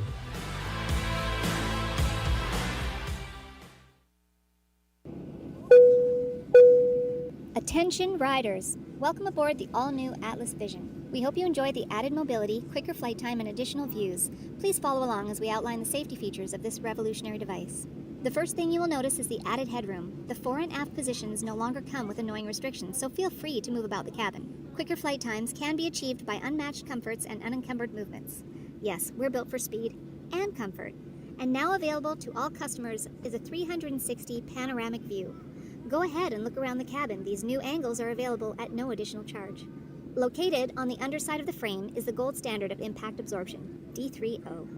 In the event we accidentally take a trip to Indonesia, we suggest that you remain with your neck in the underextended position and allow this proven material to do its job by reducing the forces over 50% better than ever before. Although the Atlas Vision will not be noticeable, it will be there when you need it. If you are riding with a child or someone who requires assistance, secure your vision first, and then assist the other person with a Prodigy, Type, or Brole. We ask that you keep your brace on until your moto is finished. We remind you that Atlas makes flexible neck protection. Tampering with, disabling, or destroying the product is prohibited by the limited lifetime warranty. You will find this and all other safety information in the user manual located online at atlasbrace.com. At this time, we ask that you remain standing with throttles in the wide open position with your elbows up and hips fully unlocked, whatever that means. On behalf of the captain and entire crew, thank you for flying Atlas Vision. Enjoy the views. Welcome back, everybody. PulpMX Show presented by Motorsport.com. Decal Works, Fly Racing. Thanks for watching and listening. Denny, Stephenson, Dave Ginolfi in studio. Decal Works, decalmx.com. Please check them out. Use the promo code PulpMX24 to get 20% off custom graphics. Decal Works, number one for many reasons. Their mission is to cater to those who love to ride, upholding the true definition of quality, service, and knowledge from beginners to seasoned vets, race teams, project builds, magazine bikes. Denny Stephenson knows all about Decal Works, Illinois guys. He knows. I just like stickers. Job of the week, motorcycleindustryjobs.com. Job of the week, Global Sales Operations Coordinator. That sounds super, gnarly. What is it again? Global Sales Operations Coordinator. That's intense. Dave, is that what you are? No. For 100%? No? Mm-mm. Okay. This is for Troy Lee Designs. Full-time job in Corona, California. And, premier custom helmet paint shop in the world. Supplying motocross and mountain bike gear to the world's fastest racers. Since 1981, Troy Lee Designs has been supplying premium products that provide a technical advantage. I just read it. The Global Sales Operations Coordinator will play a pivotal role in assisting with optimization and streamlining of sales processes. Wow. I just read Riverside is now one of the top 10 most expensive cities in the country. Stop it. Riverside. Stop it. Riverside. I don't believe that. That's what it was on. It was in print. It had to be real. It had to be real. Yeah. Motorcycleindustryjobs.com. Job of the week. Please check it out. The other 9 were real. 100% looking for a goggle guy also on here for Jet Lawrence. We might be, yeah. Okay. Off the check. I want to talk to you a little bit about 100% later on in the show, too, as well. Let's do it. Yeah, we well. got the X-Brand goggle tear-offs coming up, of course. Viral? You're going to be in Denver for Viral? I'll be in Denver for Viral, and I'll be there with the privateer race. You're going to help us out on that stream. The Verb guys are streaming it for us. I'm really excited for that. I've watched, obviously followed the first year when it wasn't on, and then last year watched it. So and then maybe Friday Night Live show for you? Love to come out and say hello and talk, see Brayton and the boys. That Oriental Theater is a really cool venue. Well, we went there. I went there. Oh, you did? One year, I came out there, and I did a show with you and Weege. You were the guest? Yeah, I sat up on stage with you guys. Okay. And, that might have been... I don't remember. 18 maybe? Yeah, 19, 20. I mean, it wasn't... right. Who knows? It goes before by you got stabbed. It was BS. Yeah, BS. Yes, BS. Are you going to be prepping goggles in Denver? Or what's? Yeah, I mean, we Viral guys are the basically Mitchell Harrison, Cade Clausen, Hunter Yoder. Yep. So we'll have those 3 guys covered, and so I'll come out with them, and hopefully it's not raining. It's been a wet year. Yeah, well, Denver, that one year. Guys like Knowles and Dave shine. I think the year that I was there, it snowed. Oh, yeah. Remember it snowed? It snowed on on Friday? Yeah. And then it was cold on Sunday. Then it was all sunny Saturday, and then it was cold as hell Saturday night. I want to thank the folks at Tomac won. Fly Racing, flyracing.com. 25 years of fly. Jason Thomas, RJ Hampshire, fly rider, points leader. He is. Whoa, there's Jason right there. Yep, there's JT. I think he needed some help. I think he knew it, but when you get help, you have to be your best self too. Yeah, he was great. There's that to be said for it. So Ginolfi and I hit the mountain bike trails this morning on an e-bike, and Dave had an interesting question that I thought would work really well for this little roundtable debate. Never mind Nashville. We talked enough about that. Go ahead, Dave. Yeah, I was just curious, just because I've seen them kind of come up together and where they're at in their careers now. Who do you guys think has had a better career, RJ Hampshire or Colt Nichols? Well, obviously Colt has the win, right? The title. Yeah. Does that dignify a better career? I guess that's what we need to figure out. You would think RJ's made more money because he's been in a premier bride for longer. Because Colt, was riding for Nick Way, riding for Rock Arena River. Cross for a while. Yeah. So been hurt a lot. Yeah. So JT, what do you think? Man, the title is hard to get around, but I mean RJ's literally never been on a less than a factory supported team. Mm-hmm. He's kind of been there the entire time. I don't know. I guess Crest, I would say it's still yet to be decided because I think RJ is going to have a factory 450 ride, and we'll see how that goes. And I don't know if Colt gets back on a factory 450 deal outside of this beta thing. So maybe RJ still has some fight left there, and he may win this title, right? If he wins this title this year, then I think it's easily RJ's. But okay, so we all think RJ is going to have a great career in 450s. He is getting, what is he, 28? 29? Yeah, 28, he said. He's 28, and Dave's point is Colt Nichols has already got a couple of top fives in 450 Supercross. Yeah, I think RJ will be. I mean, I think RJ will get top fives. Like we've seen him do a race one time, and he won the heat race. I don't think he's going to have a hard time making the next step. Is he going to be able to stay up all the time? We'll see. But speed-wise, I think he already showed once that he's going to be able to go fast, which is going to kind of put him in the mix. Only other part of this is that class is so insanely deep. He may have to ride this thing out for a couple of years for it to thin out some. Is he jumping up next year then? Is that the plan? I for heard him? 450 motocross next year, but I don't know. Because he made it sound like, even when we interviewed him, he said, I'd be silly to move up or something. He said, it didn't sound like he was in a hurry anymore. It didn't sound like he was in a hurry, yeah. Right. Yeah, tentatively, I think there's a plan in place for 450 motocross.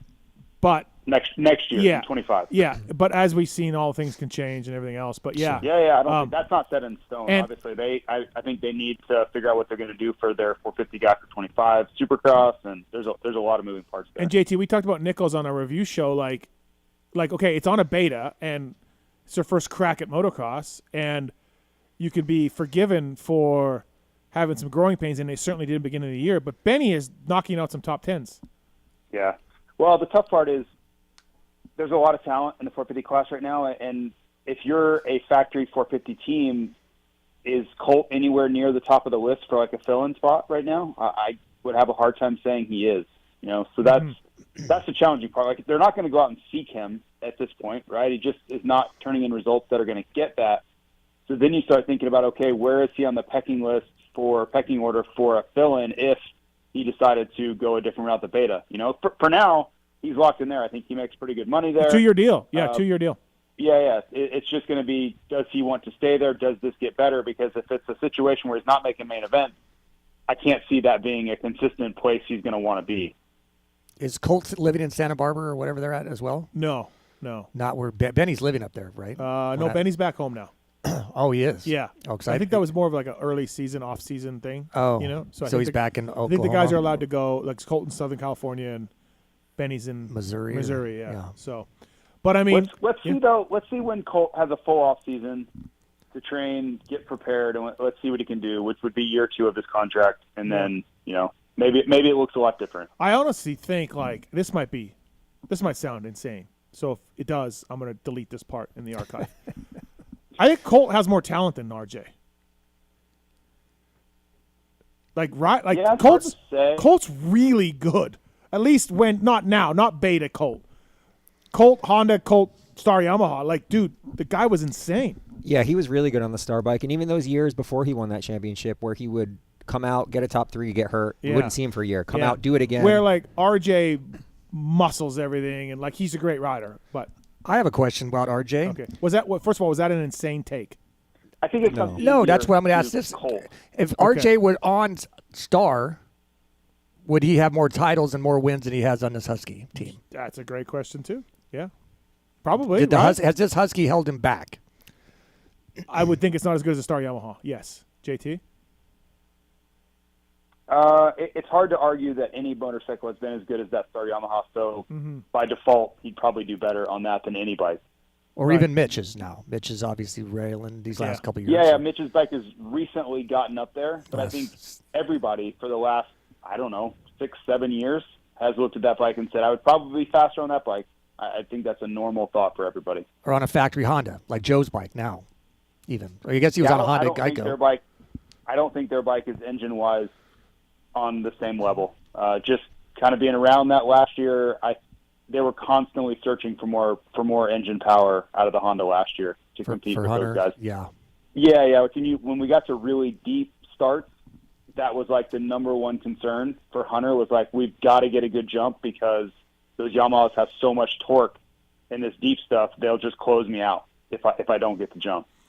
And there's so many of them. So jumping on exactly. So it's a good question, Dave. You started this whole debate. Yeah. Yeah, I mean, it's hard to answer, obviously. And it's hard to answer. And it's not over. They're not done, right? Yeah, they're not over. But I would, I have a title in a regional series, but it was a pretty quick career in outdoor and supercross for me. And it's something cool that it comes up in stats and stuff. But I think RJ's career has been pretty badass. Donations. He's made it. He's been a top 5 guy for 8-10 years or now, for whatever it is. So that's a pretty awesome deal as well. And that's nothing against Colt. You know, Colt has done it the grinding way, man. I mean, he's never given up, and he's always come back. He's a fighter. But I see him on that beta, and I just feel bad for him. But Benny's making it work. Benny's the type of guy that he's always been on, I think probably less inferior equipment sometimes, and Benny just makes it happen. So I don't know. Okay, I'm looking at Colt Nichols. How many wins indoors does he have? I'm looking right now. Did he win like 3 or 4 when he won the title? I think that's the only time he won, right? Yeah, he's only got 3 indoor wins, Colt does. Oh, 4. Sorry, 4 indoor wins. RJ just got his 5th. Interesting. So they're like win-wise, right? Yeah, I mean, and Colt's got a title, but how many national wins does RJ have? He's got 3, 2 or 3. Yeah, and Colt. I mean, the title is the only thing that really Colt can stand on, right? Yeah. Everything else, I think, leans towards RJ. But Sure. titles are a huge deal, obviously. So also, there's rumors and word that maybe Pierce Brown is leaving Troy Lee, and Dave, you had said maybe Star is out there. I had heard Pro Circuit as well. Yeah, I think there's a couple teams I'm sure that are interested. I'm just thinking though, like, what is Star doing? Like, they got Deegan, they got Jordan, they got Mosman. They got Thrasher, who I heard they re-signed. Romano is there, but you could maybe make a case Romano is out. Gavin Towers. Styles, Daxton. Styles Robertson, Daxton Bennick. Didn't you mention Anstey like a week ago? Or Yeah, something? and then I know from people that Anstey's talking to him. So, yeah, I mean, a lot of people are going to talk about things. Yeah. But So Styles has got to be – Styles had another operation, I guess, right? And so that's what I heard. So he's not even racing. And you got to figure he's out because that's – Enzo Lopes. I got Enzo. Yeah, I was going to say, what do we just name? 9 guys? So how can they get Brown is the point. I was a roundabout way. Like, how do they sign Pierce Brown? They need to build an apartment complex on their track down there. I guess any team figure out, But JT. They can. But I think if you're looking at what's working and what's not, like, do you feel like Styles, Romano, Mosman are all working out? Because I would have a hard time with that. No. Yeah, they're not. So they're probably looking at, okay, these aren't going to plan. So what are we going to do instead of that moving forward, right? And Pierce Brown kind of is. Mosman's got a deal though. Mosman's got a multi-year deal. Mosman has a 25. Yeah. Oh wow. Yeah. What about Styles and Romano though? Styles, no. Romano, I don't know. Right. Yeah. So at least one, Yeah. and you've got to think Pierce is an upgrade over both of those two. The way things have been going. Yeah. So yeah. Right. I'm sure he comes with a higher price tag than those two though as well. So there's that. Yeah. And when do you think does Brown all of a sudden just flip a switch because he's anytime he's ever led a race he ends up on the ground. Obviously this year I think you noticed, I think even your article, one of you wrote about that Brown is obviously having one of the most consistent years, but he's 5th and 4th. Yeah. Still not on the box. It's weird because when is he all of a sudden going to arrive? He was quicker, I felt like, but hit the deck more. Yeah. He's not hitting the deck, but he's not as quick. Yeah. What do you want? Funny how that works. Yeah. Funny how that works. What do you want in a rider if you're a team owner? Like, hey, I like the top 5s. I'll take that. Yeah, do you want the guy to lead 10 laps and crash and get a 6th, or do you want him to just run around in 4th and not even be seen? I truly believe that's what RJ's faced his entire career is, yes, of course, I can go a little slower and not crash, but I'm also not going to win races, and I'm going to battle to maybe get a podium here and there. That's not going to get me a job, and it's certainly not going to get me a high-paying job. So what do? Do I send it and have really sketchy moments and make a lot of money and maybe win some, maybe crash a lot? Mm-hmm. Or do I back it down and never crash, but that sucks too? You know what I mean? So it's a really precarious spot. Like, there's really no perfect answer when you're in that spot. The magic is when you can smooth out, and I think Kitchen has crested that. Like, he's rounded that corner where you can ride in control, be that elite speed all the time and not crash. And that's where the best of the best get to, the Tomacs and the Webbs. They're in control. They're not ever over the edge, but then they're still the best guy also. And that's rare air. It's really hard to get there in either class of that. And that's where I feel like RJ's been in like this purgatory zone for most of his career between those two things. Okay, who's had a better career, Jordan Smith or RJ Hampshire? Oh, I would say RJ by far. By far? Yeah. Okay. Jordan doesn't have a time. Yeah, I mean, Jordan's 2017 was great, but ever since then, it's been really, really difficult. I mean, 18 was okay. Yeah. But, he had 3 or 4 years where he was barely on the track. Two years. Years he raced 4 races in 2 years or something. You can set your watch by when Jordan's going to grenade. Yeah. Yeah. Where and outdoors, RJ's got so many top 5s and so many podiums. Jordan doesn't have outdoor results really, right? Like much. And then Thrasher, Thrasher will have 2 wins and then 2 races he doesn't even qualify for. I mean, that's But yet he still has rides because he's capable. Well, he won a race this year. Yeah. Yeah. People forget about that. He hasn't done anything since, really. Yeah.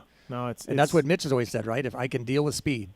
Yeah. If you can win a race, you're going to get a ride. It may not be the one you want, but you're going to get one. So Mark's a smart guy over there, did some math. RJ, 5 wins, 66 races, 7% win percentage. Colt, 4 wins, 57 mains, 7.5% win percentage. So really, and then Colt has the 1 title. But when you look at RJ's income / motocross results, had a better career. How much has RJ made in his career? Can we say those type of things? I don't think we know, but I mean, what's his guesstimate? He's in his 8th year of pro. He's probably made $2 million. Around 200 to 300 grand. Yeah, and then bonuses, like win bonuses and stuff. That's good. That probably $600 or $700K for the title helps Colt in that department, though. That kind of rockets him back into the mix a little bit. Yeah. Maybe. Did he get that much for that bonus? You get 500 plus bonuses. Yeah, and then stuff. gear and other stuff. Good for them. Yeah. Awesome. Factory Honda. A little different from your days, Denny. Yeah. Add a 0 and a couple 5s. What'd you get for your title? 25 grand. 25 grand. $2,500 a win. For so long, Suzuki was paying. I'm still living off the money, let's be honest. Yeah, but the dollar was worth something back then, so. Yeah, I think 100 grand was worth 150 grand. I think I made that year or something. I think it's worth probably, I forget what I looked, but it's worth like $1 million now or something, exactly. In Bidenomics. Jason Thomas here, Fly Racing, flyracing.com. 25 years of Fly, current points leader, RJ Hampshire, running Fly. So, yeah, it'll be interesting to see what Star does and what RJ ends up doing. Triumph's going to have a spot to fill. Yeah, Triumph's going to go, they're going to go 450 and 250 class, bigger. So, I heard they're going 3 or 4 guys, 3 or 4 250 guys next year. They want 2 and 2. That's a pretty good spot to land, I think. That bike looks pretty reasonable. It's first year, right? You've got to think this is the bottom. It's only getting better from here, and it's already pretty damn competitive. I agree. Podiums in MX2. Good start. It looks good. I mean, it looks good. Yep. Yeah, JT, you were obviously over there recently, calling it with Paul and stuff. What were you seeing? The Wolf and those guys look pretty damn awesome in that 250 class. Yeah, they're fast. I mean, when you think about all they do is how to get better in motocross. If that's all you're doing, it's the same thing that our guys are with Supercross. Motocross is a 3-month. I hate to call it a sideshow because it's not. It's more than that. But sure. At times, that's what it feels like, and I know. Just from talking to riders over there, they're like, yeah, those guys are Supercross experts. Yes, they ride motocross. Yes, they race motocross. But if you think about how much they practice Supercross and how much of their rides are dictated by it, no wonder they're Supercross experts. And these guys are the opposite. All they think about is how to go faster on motocross. Their bikes are set up for it. They have different settings, frames, different everything for every type of track. And it shows. Those guys absolutely haul ass. You go to a track like Raiola, where it's deep sand like that and just rough and beat to shit. Yeah, those guys are unbelievable in those conditions. But yeah, they should be. That's all they work on year round. And then I think, we've said this a bunch. The Baker guys are like, hey, leave the outdoor rough. And I would love to. I would guarantee you, if some GP rider showed up at Baker's factory and was like, hey, they left it rough. The GP guy would laugh at this. They smoothed out though. At last GP, they what was that? Trentino. They smoothed out a lot in between motos. I was shocked how much they smoothed it, and they were commented even on social media and stuff about it. But I was gonna ask JT as well. By Tom Vial doing what he's doing right now, his second year, he's leading the points in Supercross. That's got to make those MX2 riders start salivating. Look what Tom's doing, man. If he's doing it, we talked about last week on our show. Yep. Did you? Great point. Yeah. Yep. No, it's absolutely a thing. DeWolf, all these kids, Conan brothers, they all want to come over, and they see Tom figuring it out. And they're, I think before there was if we go and we can't figure out Supercross, are we going to fail and not have a ride? Yeah. We kind of have it here. We're set up here. We can do this. But I think Vial is giving them hope and building confidence that they can figure it out. They can race with these guys that they see on TV. And Prado coming over and doing it. Yeah. I don't know that they would ever admit it, but I feel like those guys kind of look up to the American Series. It's like they hold them in a really high regard. You know, it's just a really prestigious series that we have here across the board, motocross and supercross and SMX. And I think they wonder, can we go over and race with those guys, or are we inferior? And I think Vial is kind of breaking down that wall for them. Well, because again, Vial, not a lot of supercross experience, not a typical Frenchman, right? Yeah. So second year in, winning races, leading the points. And JT, we called Paul Jonas last week on the show and interviewed him. He says he watches every supercross, every motocross, follows the American Series like nonstop. Who? Paul's Jonas. Would love to race. Oh, Jonas. Sorry. Jonas. Yeah, would love to race here. Like, this is like a veteran MXGP guy who was former world champion. Basically sounded like a fanboy about our American Series. That's you know right. what I forgot he was a world champ on the KTM. Yeah. So, like, there's an example of a guy who was like, yes, I watch it. I'm into it. I'm blah, blah, blah. So I think they're all like that. They are. And I just think it's interesting. Like, they are so good at what they do. And I kind of like joke with them. I'm like, listen, guys, you have nothing to look up at. Like, you guys are ripping, shredding. Fast. Yeah, those young guys are fun to watch. Really fun to watch. Especially Wolf, the way he works the bike, obviously in the sand. And is his schedule to come here next in 25 for Husky? It wasn't, but I've heard more and more that he's talking about it. Yeah. So we'll see. He's still young enough where he could figure it out. That's the upside for him. Yeah, and he's just figured out even just the GPs so much more in just the last year and a half. I can't believe, because the people are talking about how good he was 2 years ago, and I never saw it. Last year I still didn't really see it. Yeah. And then this year, boom, he flipped a switch. Yeah.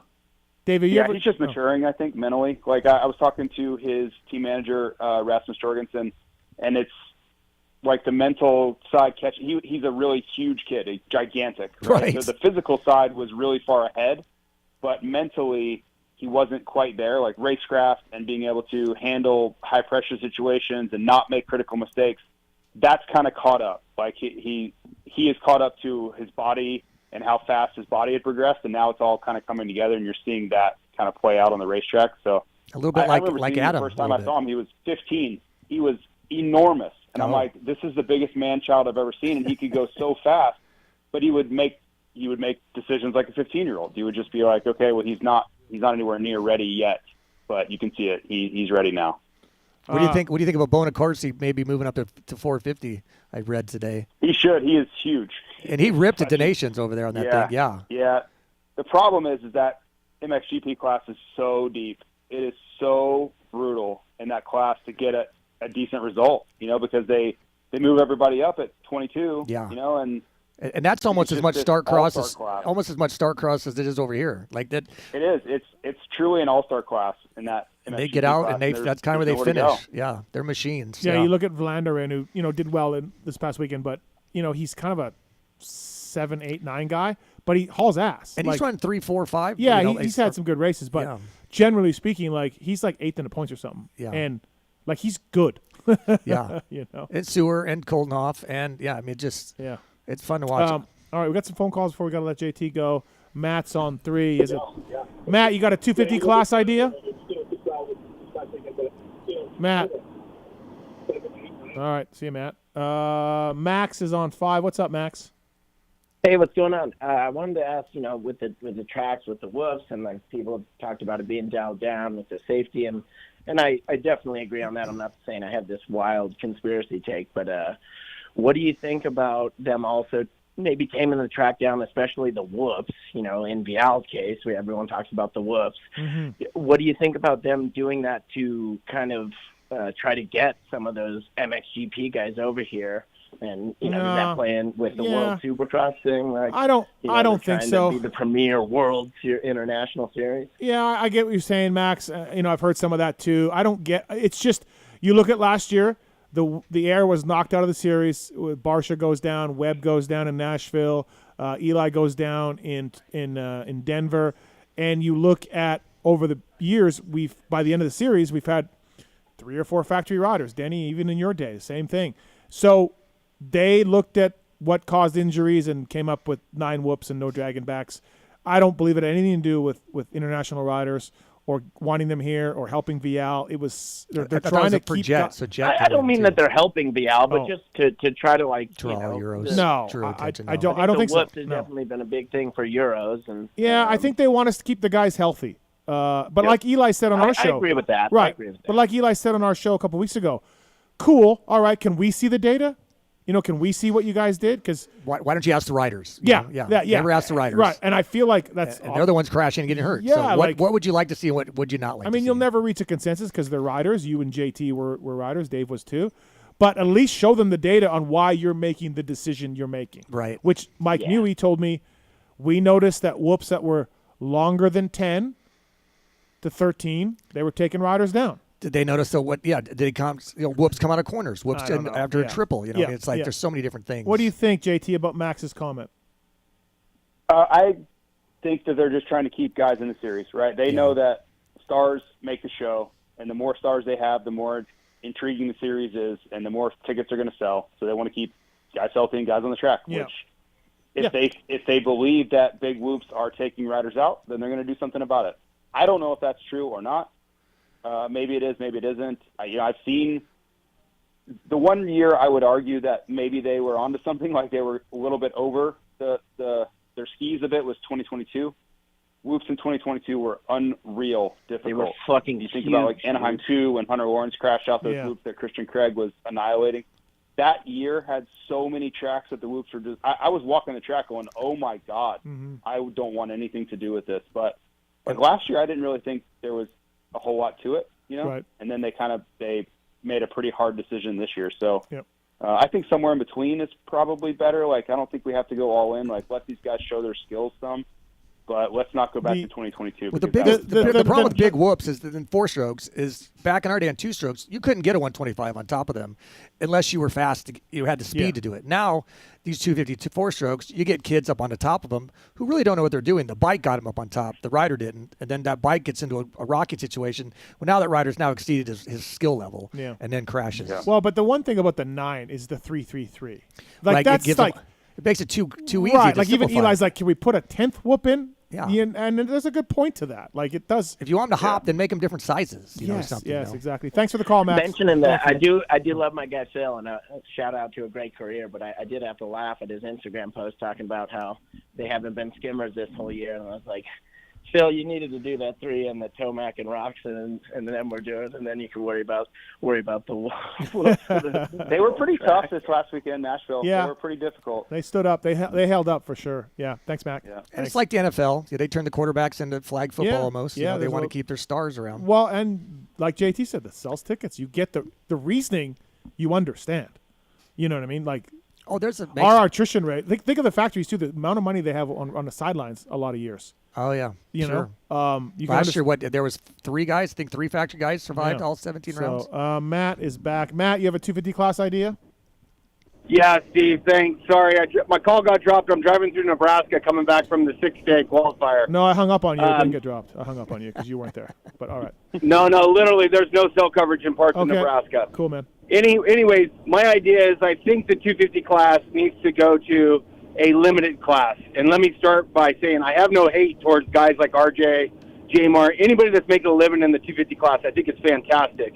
But I think we've got too much parity currently between the 250s and the 450s, and the 250s at times with riders that are good, like RJ, like Kitchen, they're overshadowing the 450 guys.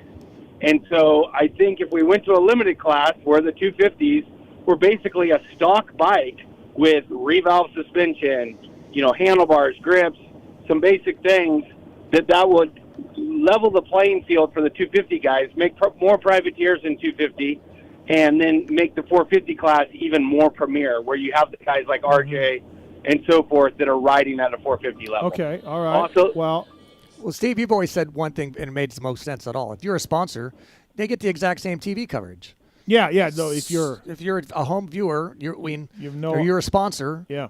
They get the exact same time. Whatever the NASCAR series is called now, Xfinity and Cup, or Indy Lights. Yeah. Like they're not the stars, and so you're like, I need to get out of here because no one's watching me win, and I'm going to get to the main class. Well, There's 250 class are like, cool, man. Exactly. All they get is shorter races. They get the same trophies. Yeah. They get opening ceremonies now, Denny. Don't talk about the opening trophies. ceremonies. Yeah, that's new. Is that new this year? Yeah, come on out, everybody. So why? Yeah, their Daytona trophies were a little different, I think. Yeah, Daytona's a different deal. Last week. But I don't know. Look, Matt, that's not a bad idea. I don't know how that would really work. Like, I don't trust the AMA to enforce everything. We're not talking, the greatest technical minds on the planet here with the AMA. So 100% agree. 100% agree. I mean, I'm not opposed to it. Like, the cost of putting a 250 and maintaining it at Mitch Payton's level and the Star Racing level is insane. So let's help that out. But yeah, you already got 16 factory guys in the 450. So where are you going to put another 15 250 guys in? So you're not going to want to support guys who can't make the main event. Yeah, and Debo, I'm not trying to take anything away from, because all these guys are badasses that line up at night. Even if you're in the 40 that are trying to make it to the night show. So all those riders are great riders, not trying to take anything away.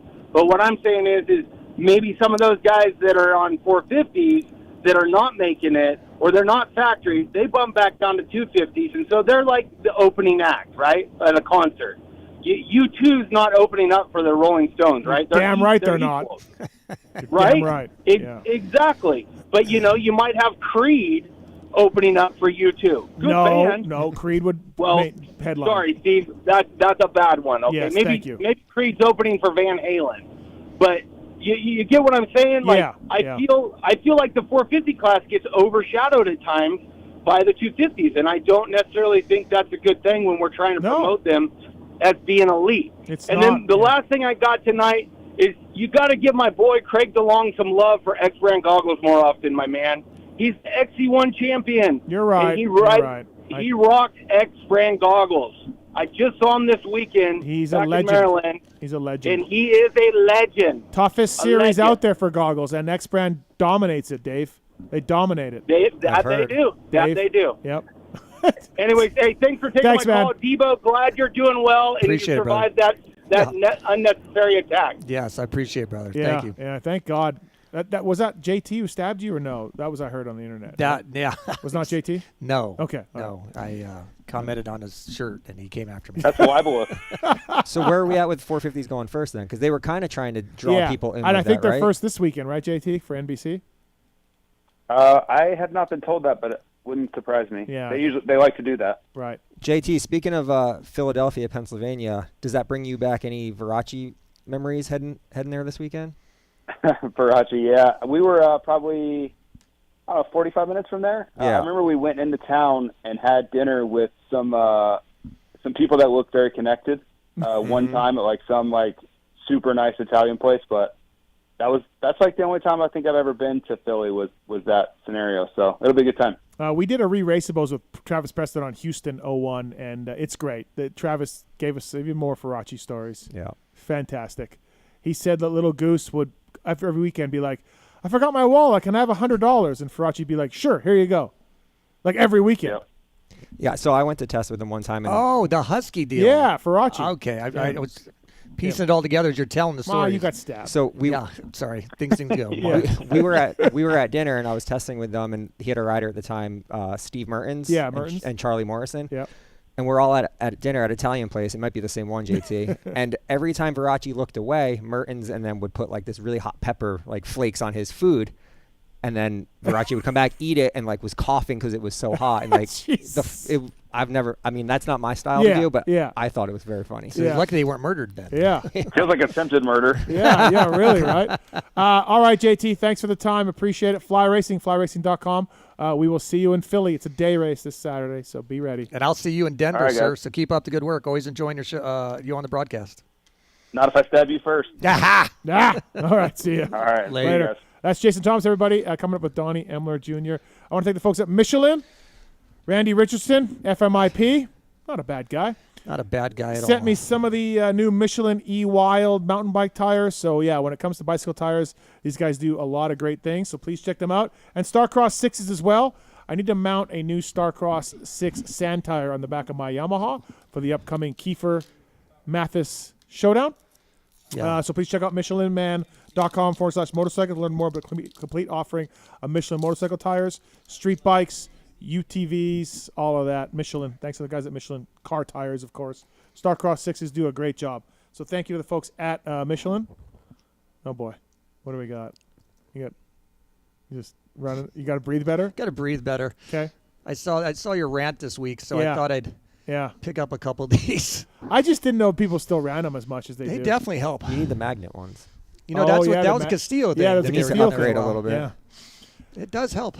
Okay, well, you feel a little more alive? Yeah, well, every day I'm feeling a little more alive these days. Good point. It's a good point. Yeah, so. Denny, Stephenson, Dave, Ginolfi here. Thanks to the folks at Wiseco. Pulp24 is the code to save.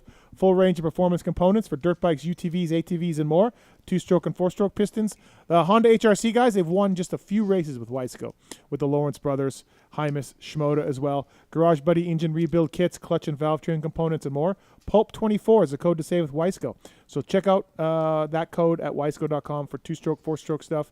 And they got a lot of parts, hard parts, doing great things for Wiseco.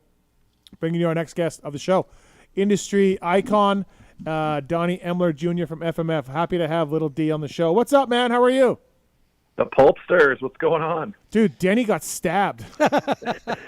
Dude, hey, I'm besides his new artwork on his stomach, I'm so glad the guy's alive. Little D he's one of my favorite people on the planet, and Little you D suggested him for the show tonight. I did. Steve was asking who I should have on. I'm like, well, I just saw your son had raced, and I haven't talked to you in a while. And Donnie got a chance to see our craziness one year. I think it was Minneapolis. Okay. Me and Cody and all the crazy people out, and Donnie's like, "Whoa, this is what you guys do, huh?" And I loved it, dude, because growing up as a kid watching you race, I was just like, man, I wish I was a little older so I could hang out with those guys because it looks so much fun, and then I get a chance to do it.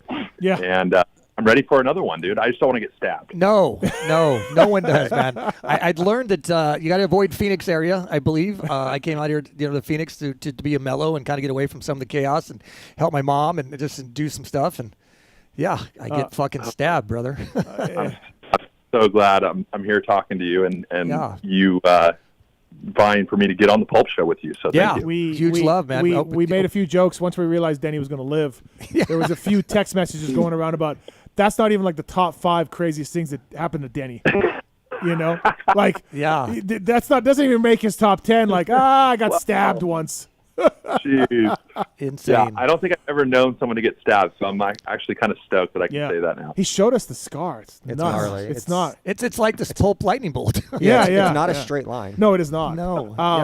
People are like, man, why did they hack it so bad? I'm like, well, one was where the knife went in, so they probably didn't really have a judgment of there. Yeah. And then the doctor's like, it was a serrated blade, so it really chunked the skin up, so we didn't get it really overlapped very well. And I'm like, we don't really have to. I'm fine. Yeah, I'm good. Fine. Just keep the story down there, Dr. Chu.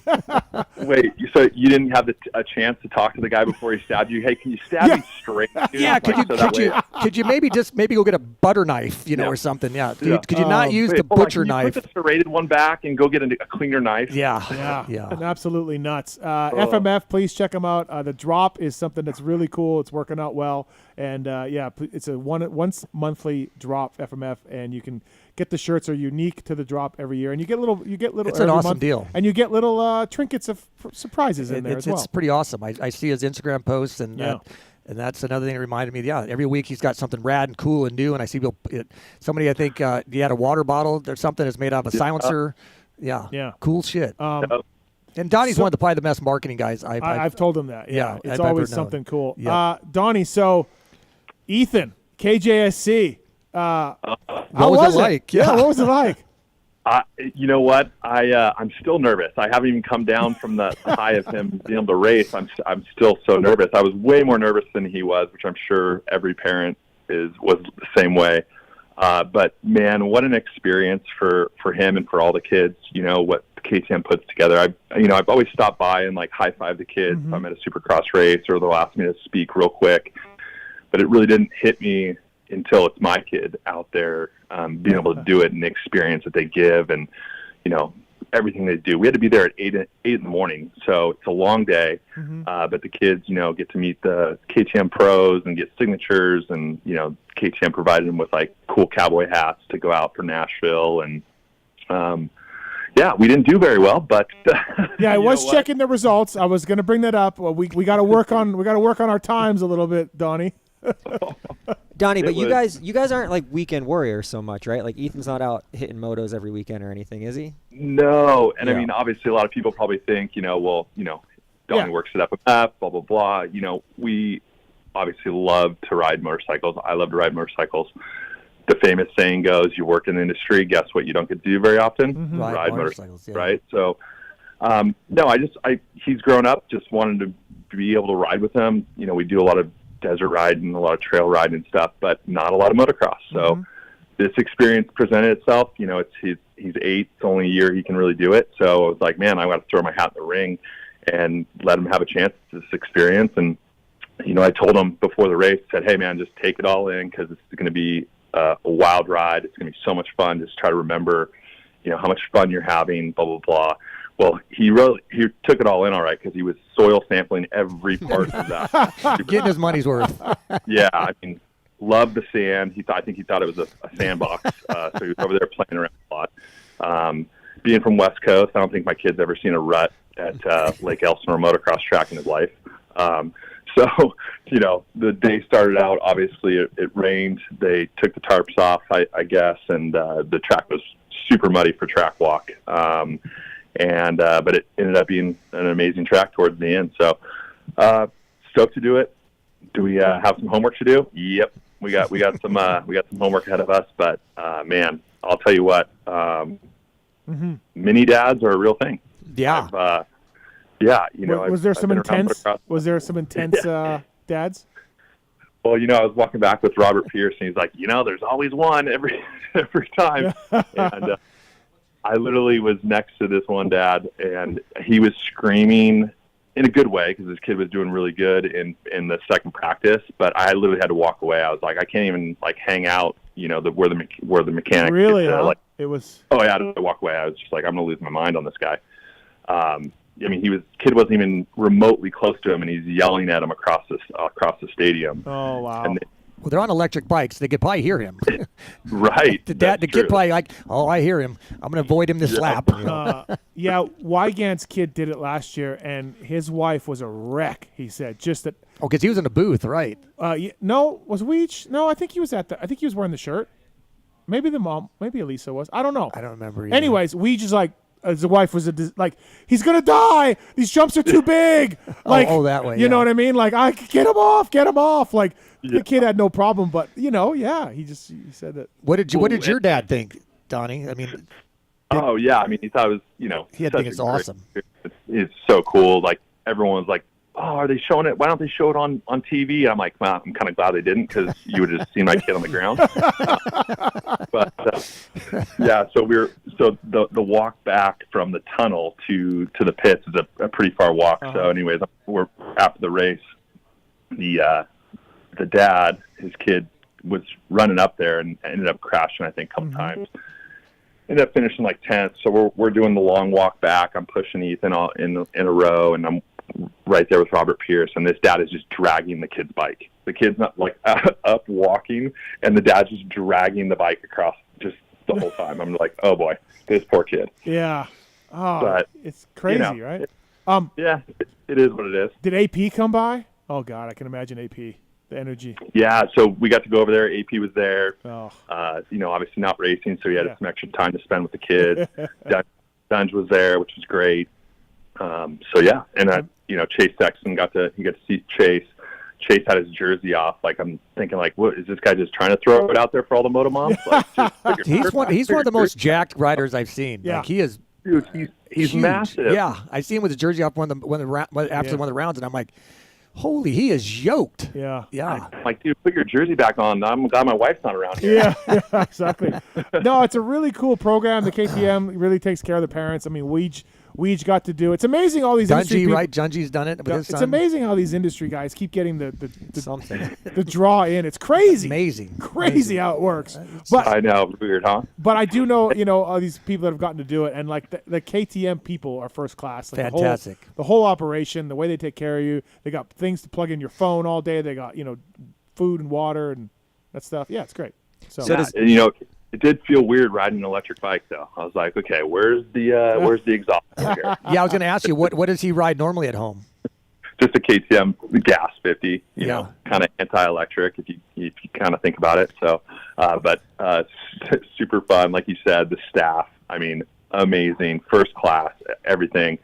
You know, Caleb Russell's kid was racing, so it was super cool to hang out with Caleb and Chandler and his kid, and crew rips anyways. So it was good. Nice. I saw there was a kid from Dubai there or something like that. Yeah. And I think he got the whole shot too. Yeah. He's Australian, but lives in Dubai and got the whole shot. And so okay. You know, it was great meeting the parents and kids are playing around all day. I don't know how they have that much energy to go make it through the whole day because I was smoked by the time the races started. I bet. Supercross is a lot of walking. Yeah. A lot of walking. Yeah. So, but yeah, no, awesome. I'm very grateful to have the opportunity. You know, not a lot of there's only so many spots open. I guess I kind of, like you said, maybe knew someone to get decent in there. But how many kids at each round? 15. 15. Yeah, 15. Do you guys do the goggles, Dave? Yeah. Yeah, you 100% does the goggles? Mm-hmm. Yeah. So for each round, I make contracts for the kids, so they kind of, you know, have a little something special in their bags that they get. Yeah. Oh, wow. Look at you. Yeah, it's fun. Yeah. Going the extra mile. Yeah. That's awesome. Troy Lee gives all the gear, like brand new helmet, Liat, like super cool, like what the kids get to take home at the end of the event. I'm like, I didn't pack a big enough gear bag, so luckily I had Kyle from FMF. He's going to have to ship me all this stuff home because I got so much stuff.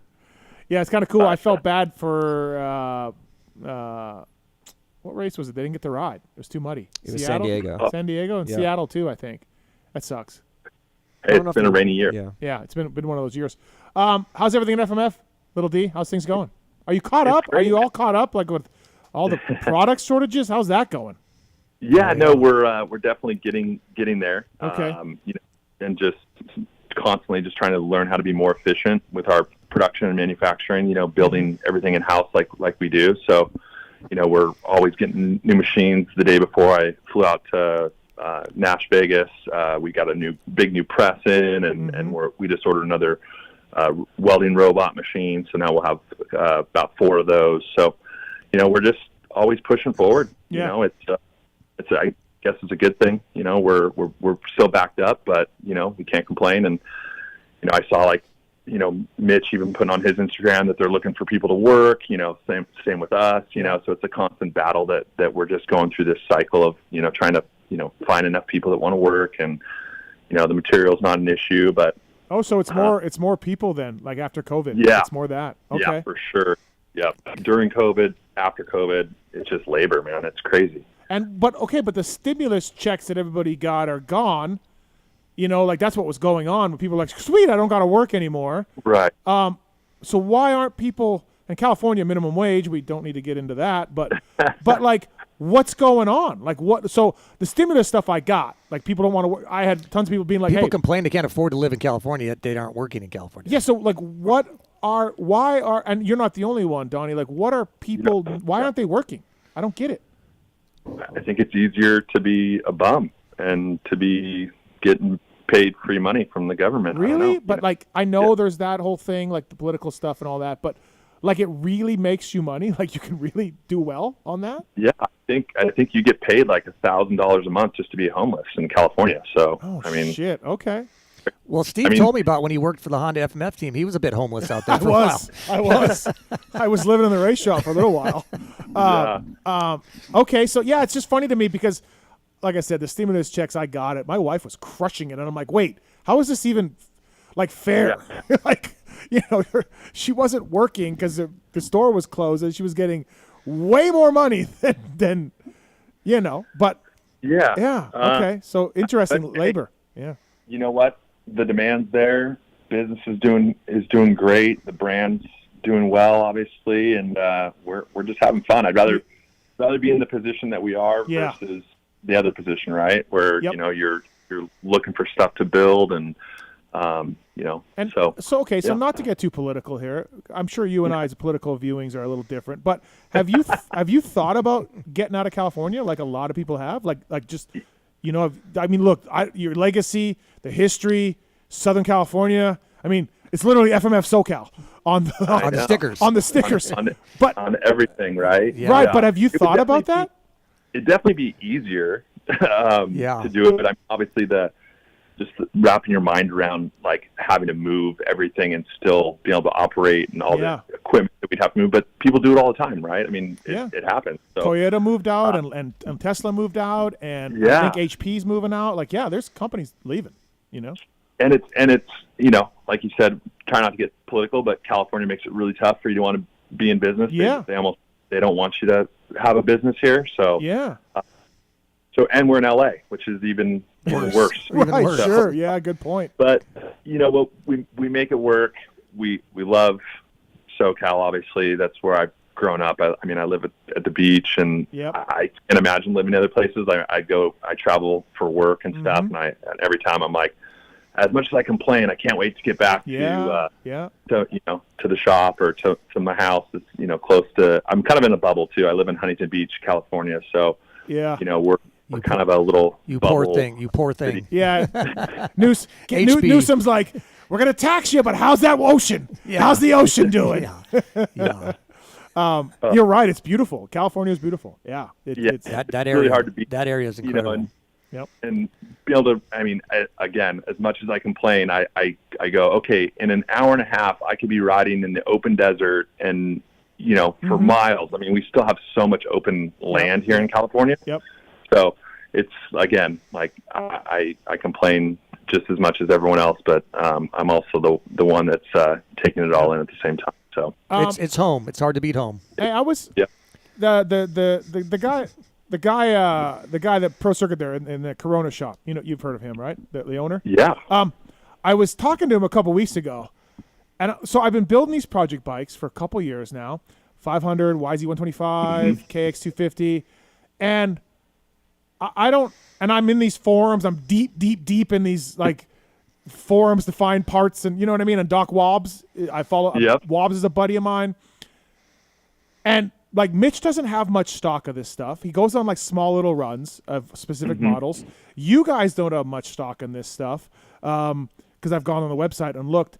Like, and again, I know you're super busy and all, but like I feel like, and I told Mitch this, I feel like I went to this vintage race in England last year, Donnie. You've heard of it, the one at Fox Hill. Like, dude, I feel like you guys could crush it. You and the other guy could crush it if you just started firing up the two-stroke 90 pipe machines again. Get those presses rolling. We're all like little crack addicts. Like, did you get a pipe? Did you get one? Did you get one? I've like, seen them on Facebook. Is this? Am I just trapped in this bubble of vintage stuff, Donnie? I have 7 guys. Yeah. Is it just me and 10 other guys? Like for real though. Yeah. Well, I just had a 2-stroke race, obviously too, just last weekend. Dude, there are so many bikes in England. I couldn't believe the bikes over there, and you know they're all like fiending for pipes. So man, well, you know what's really cool is Mitch actually commented on my my Instagram post of the weekend of Ethan racing. So shout out to Mitch. That was super cool. That's good. Yeah. Maybe we should team up and just start making FMFPC. Just make the exact same pipe. Just put a different stamp on them. Here's something. Yeah. Be like, look, if you want 86 to 91, go to Mitch Payton. You want 91 to 98, we have that. That's awesome. Don't overlap. Yeah, don't overlap. Yeah, just feed all the market perfectly. During COVID, we actually clipped. We put a lot of part numbers on hiatus. A lot of those part numbers, obviously, are the older bikes. So now that we're getting kind of caught back up with the newer stuff, we're now starting to go back and retro those, bring those part numbers back. So, you know, I can't tell you for sure we're going to have your CR500 pipe or you know, but we're working on it. Yeah, again, maybe I'm off base here. Are they just presses? Is that how you make an older pipe? Is it something you just put in? It's like already got the. Mitch said he threw away all the jigs. Oh, he did. Yeah, just had to clean. Like not all of them, but for certain models, they don't have jigs anymore. So they have no idea. You know. And then that's a big waste of time, right? Trying to go get an old bike, build the jig again, but no, we still have you know, all of our jigs. We make. I don't know if you ever see our Instagram, but man, we crank out 2-stroke pipes, and obviously with our relationship with the KTM group, Husky, I mean, we're making tons of 2-stroke stuff, which is awesome to see. You know, especially for the off-road world, and you know, 2-strokes work so well for that for off-road, and So like I said, we just got another robot that we use to weld our two-stroke pipes. So, so we're pushing forward. It is interesting. Like, and again, maybe I'm off. Like maybe maybe there's no money to do it. I don't know. I'm just saying, like, again, I trapped in this little bubble. So I asked Mitch the same question like a month ago or whatever. And then he told me, send me a resume. And I'm like, okay, Mitch. All right, cool. That's a good answer. Yeah, that is Mitch. it. Hey, we do have Adam on the phone for you, Donnie. If you got a question for Donny Emler Jr., 702-586-PULP. Adam's got an exhaust question for you. Adam, go ahead. Welcome to the show. Donny Emler Jr. on the line. Good evening, boys. Long-time listener, first-time caller. Thank you. First off, Debo, grew up as a 90s kid watching Moto. Big fan. Fucking legend. Awesome. Appreciate it. Mr. Emler, yes, I'm with Steve's. We need more two-stroke pipe. Yes. I have a 2000 CR125 that I built during COVID that I put way too much money into, and I have this god-awful chrome pipe, and I would like nothing more than I stand like with a Adam. raw, burnt factory pipe. I've literally stayed up till 4 a.m. on eBay trying to find one. Nothing. Also, when can we get the 4.1s back in stock for the CRF 110s? I've had one on back order through work for like a year. Okay. Donnie, off the top of your head, Donnie, how's the CRF 110s? Oh man, well, I know we just made KLX 110s finally for the first time in forever. So I can't state this for sure, but I'm guessing the 110 for the Honda is coming very soon. If you drop Steve an email or something like that, maybe I can get your contact info. I can give you more of a real firm answer there because I don't want to leave you hanging. Yeah, Adam, we'll put you on hold, all right? Give Tallon your email, and I'll pass it on. Sounds good. Thanks, boys. Okay. Have a good show. Stay on hold. All right. Thanks, Adam. Appreciate it. I didn't even tell you, Donnie, what I did for my last project bike because no one had a fucking pipe.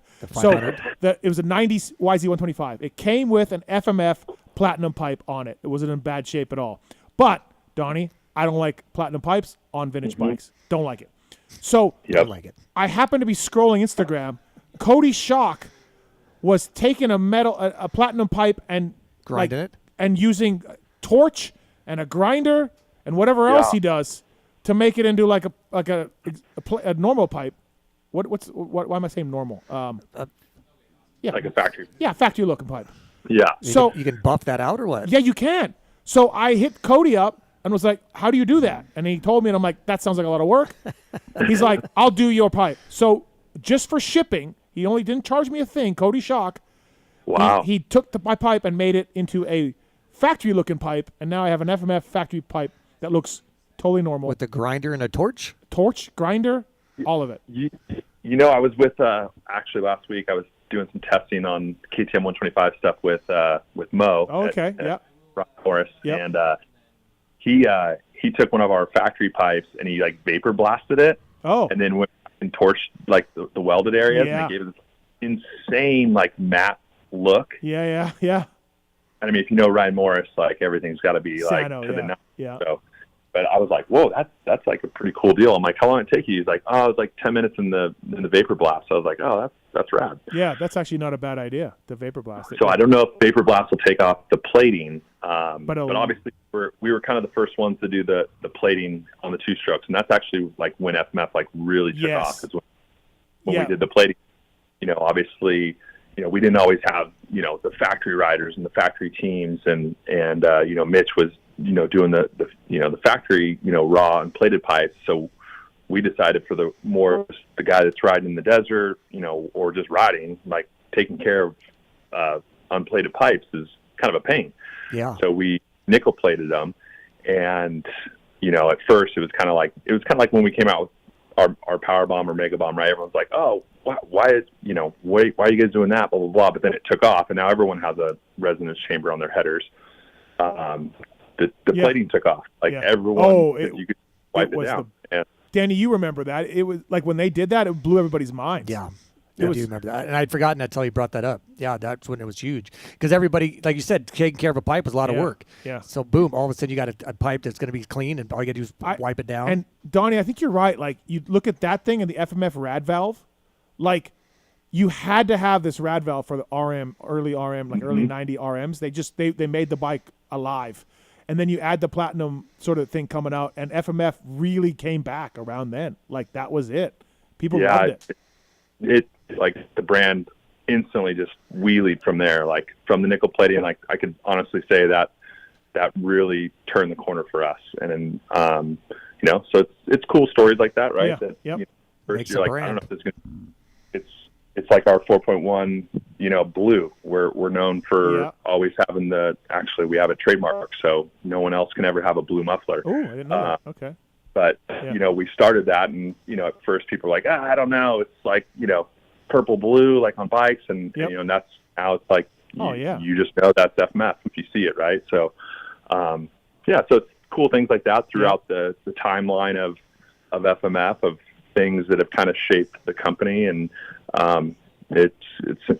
ideas become things, right? So did your dad ever tell you, like, with that nickel plating, if he like went with a different color, or he screwed it up at first, or like sort of like what happened to inspire that? Like, I know, like you said, take care of the pipes, I get that, but were there like growing pains, or was your dad like, yeah, let's do this is awesome? Well, yeah, I think at the time, you could nickel plate stuff for super cheap, so it made sense from a cost perspective. Okay.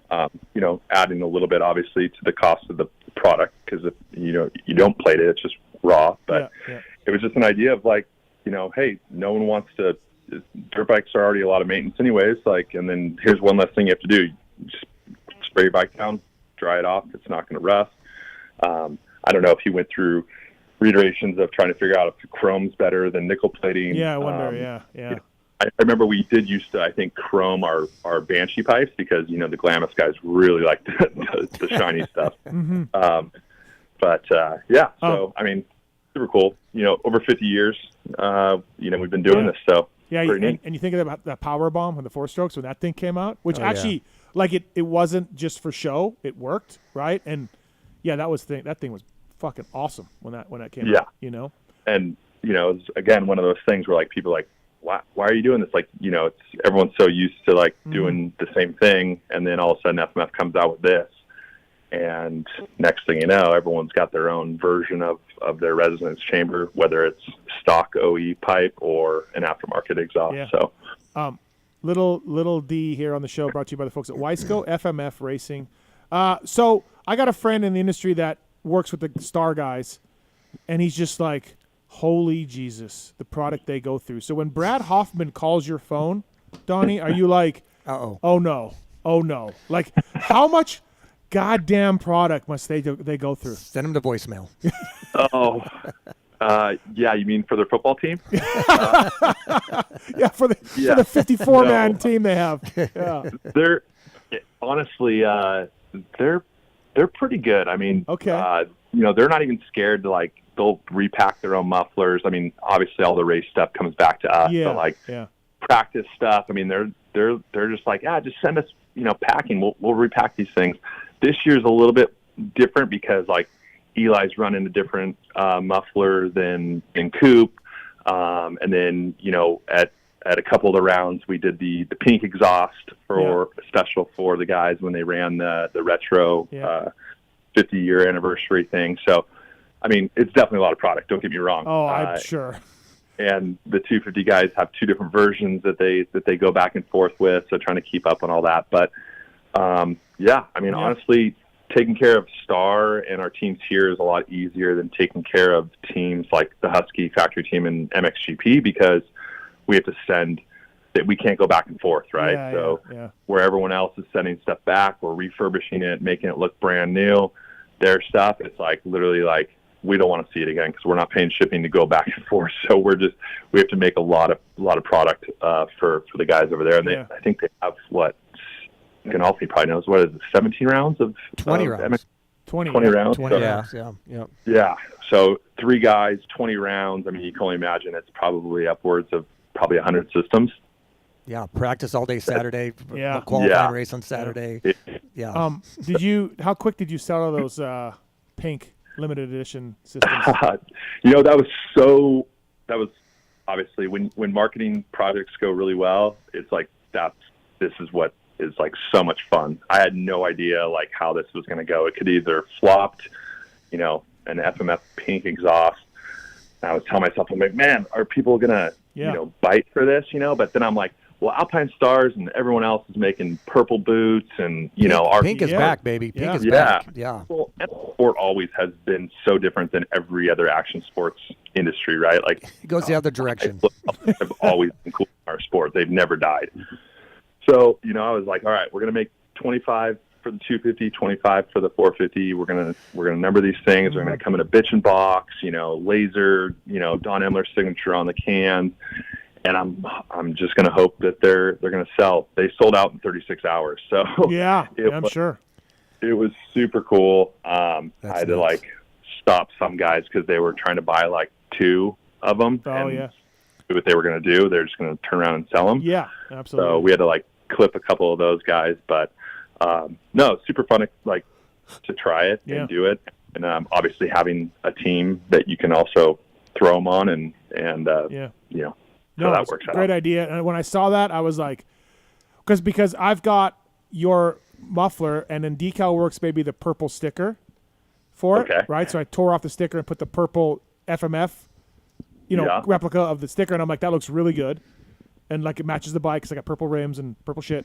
And then I'm like, and then I saw that, and I'm like, fuck, that's brilliant. Like, good job. Like, because at the track, people look at my bike and like they're like, that's a good looking bike. W did the wheels, so purple rims, vintage looking. Like I get a lot of compliments, not on my riding, but on the bike. Is that like the Damon Peak bike? Yeah, like the '94 bike or whatever. And like, so again, the little tiny FMF sticker, I probably got 20 comments about that. So you make that whole muffler purple pink, people are in. So. Yeah, I wasn't sure. I was like, all right, here we go. Hopefully I'm not sitting on these things. My dad's going. What did you do now, son? Yeah, great job again. Just like our energy drinks. I was going to bring that up earlier, and I bit my tongue. It's fine. Thanks. That's a great story. That's a great story. Like all of that. Was probably the worst, most stressful year of my life. Oh, I don't know if I know the story. We'll have to talk that out. That's going to be like a 12-pack, Denny, and then I'll we do have another call for you from Woodrow Donny Emler Jr. What's up, Woodrow? What's your comment to Denny or Donny? Well, so I had to call in because there was a bit talk about vintage and making the old pipes, and I've been a bit of a vintage dude as I've called in, and I got to say, I think it's a great idea to fire up the old presses or do whatever you got to do. These vintage guys, including myself, these bikes are selling for an insane amount of money. There's a bunch of nostalgia, guys putting money into these old bikes and wanting them all pretty and whatnot. And why not have an FMF pipe on them? Right? Yeah, Woodrow, let's start a pipe company, me and you, because I think there's a market here. I really do. I heard seriously, guys are selling Makos for like Mako 490s for like 10 grand, CR 500s for 12 to 15. The markets for vintage has exploded in like a weird way, but I thought that plateaued. Hey, why not get what you think it did? I just, from what I follow on Facebook, I just see people have posted that, and they said it had plateaued. But I don't know that for a fact. I do not know the vintage. This is just don't you talk shit on us vintage guys. I'm not. No, I think it's rad. I'm just saying I've seen those prices explode there for a while during COVID and stuff, and then I thought some of that stuff had plateaued, but. Wasn't correcting you. I just was wondering if it had. It probably did, but still the prices are insane. Like, are you going to pay $5 grand for a '79 Mako 250? It didn't cost that much. Oh yeah, brother. I've watched guys pay that. So, why isn't the pipe industry getting in on that? Because what they got is stock stuff or like really overpriced custom stuff, and I mean FMF. You can't scoff at that. They're a good brand. A lot of guys would love to have something like that. I don't know, Woodrow. Like I said, maybe it's just me, you, and 8 other guys yelling in the air about this because Mitch, same thing. Mitch is like, like Mitch is like, he makes 91 CR 125 pipes. He waits till he gets 12, an order of 12, and he fires up the pipe machine and he makes 12 125 pipes. So, I feel like maybe we're just all I know my dad's an old hot rod guy, and I always ask him what old cars cost, and he says what anybody's willing to pay for it. Yeah. You know? Thanks, Woodrow. Thanks, man. Yep. Thanks, Appreciate guys. it. There we go, Donnie. Well, I think one of the things that how we justify if a part number is viable to make is like we'll watch the backlog, right? So like once we get to 50 or 60, then we'll make it like once a year, and once they're gone, but we'll do it like once a year, because for us it doesn't make sense to change out the tooling in the presses unless you're going to at least make 50 of a certain model. So maybe I got my number wrong with Mitch. Maybe it wasn't 12, but it was some number he told me. Just it like wasn't. that. Yeah, you wait. He waits, right? So it makes that run worth the time and energy. Yeah. Sure. Yeah, that's interesting. So, and also like the bike I was looking for was a 90 YZ125, which is, now that I built it, it's dog slow and it sucks.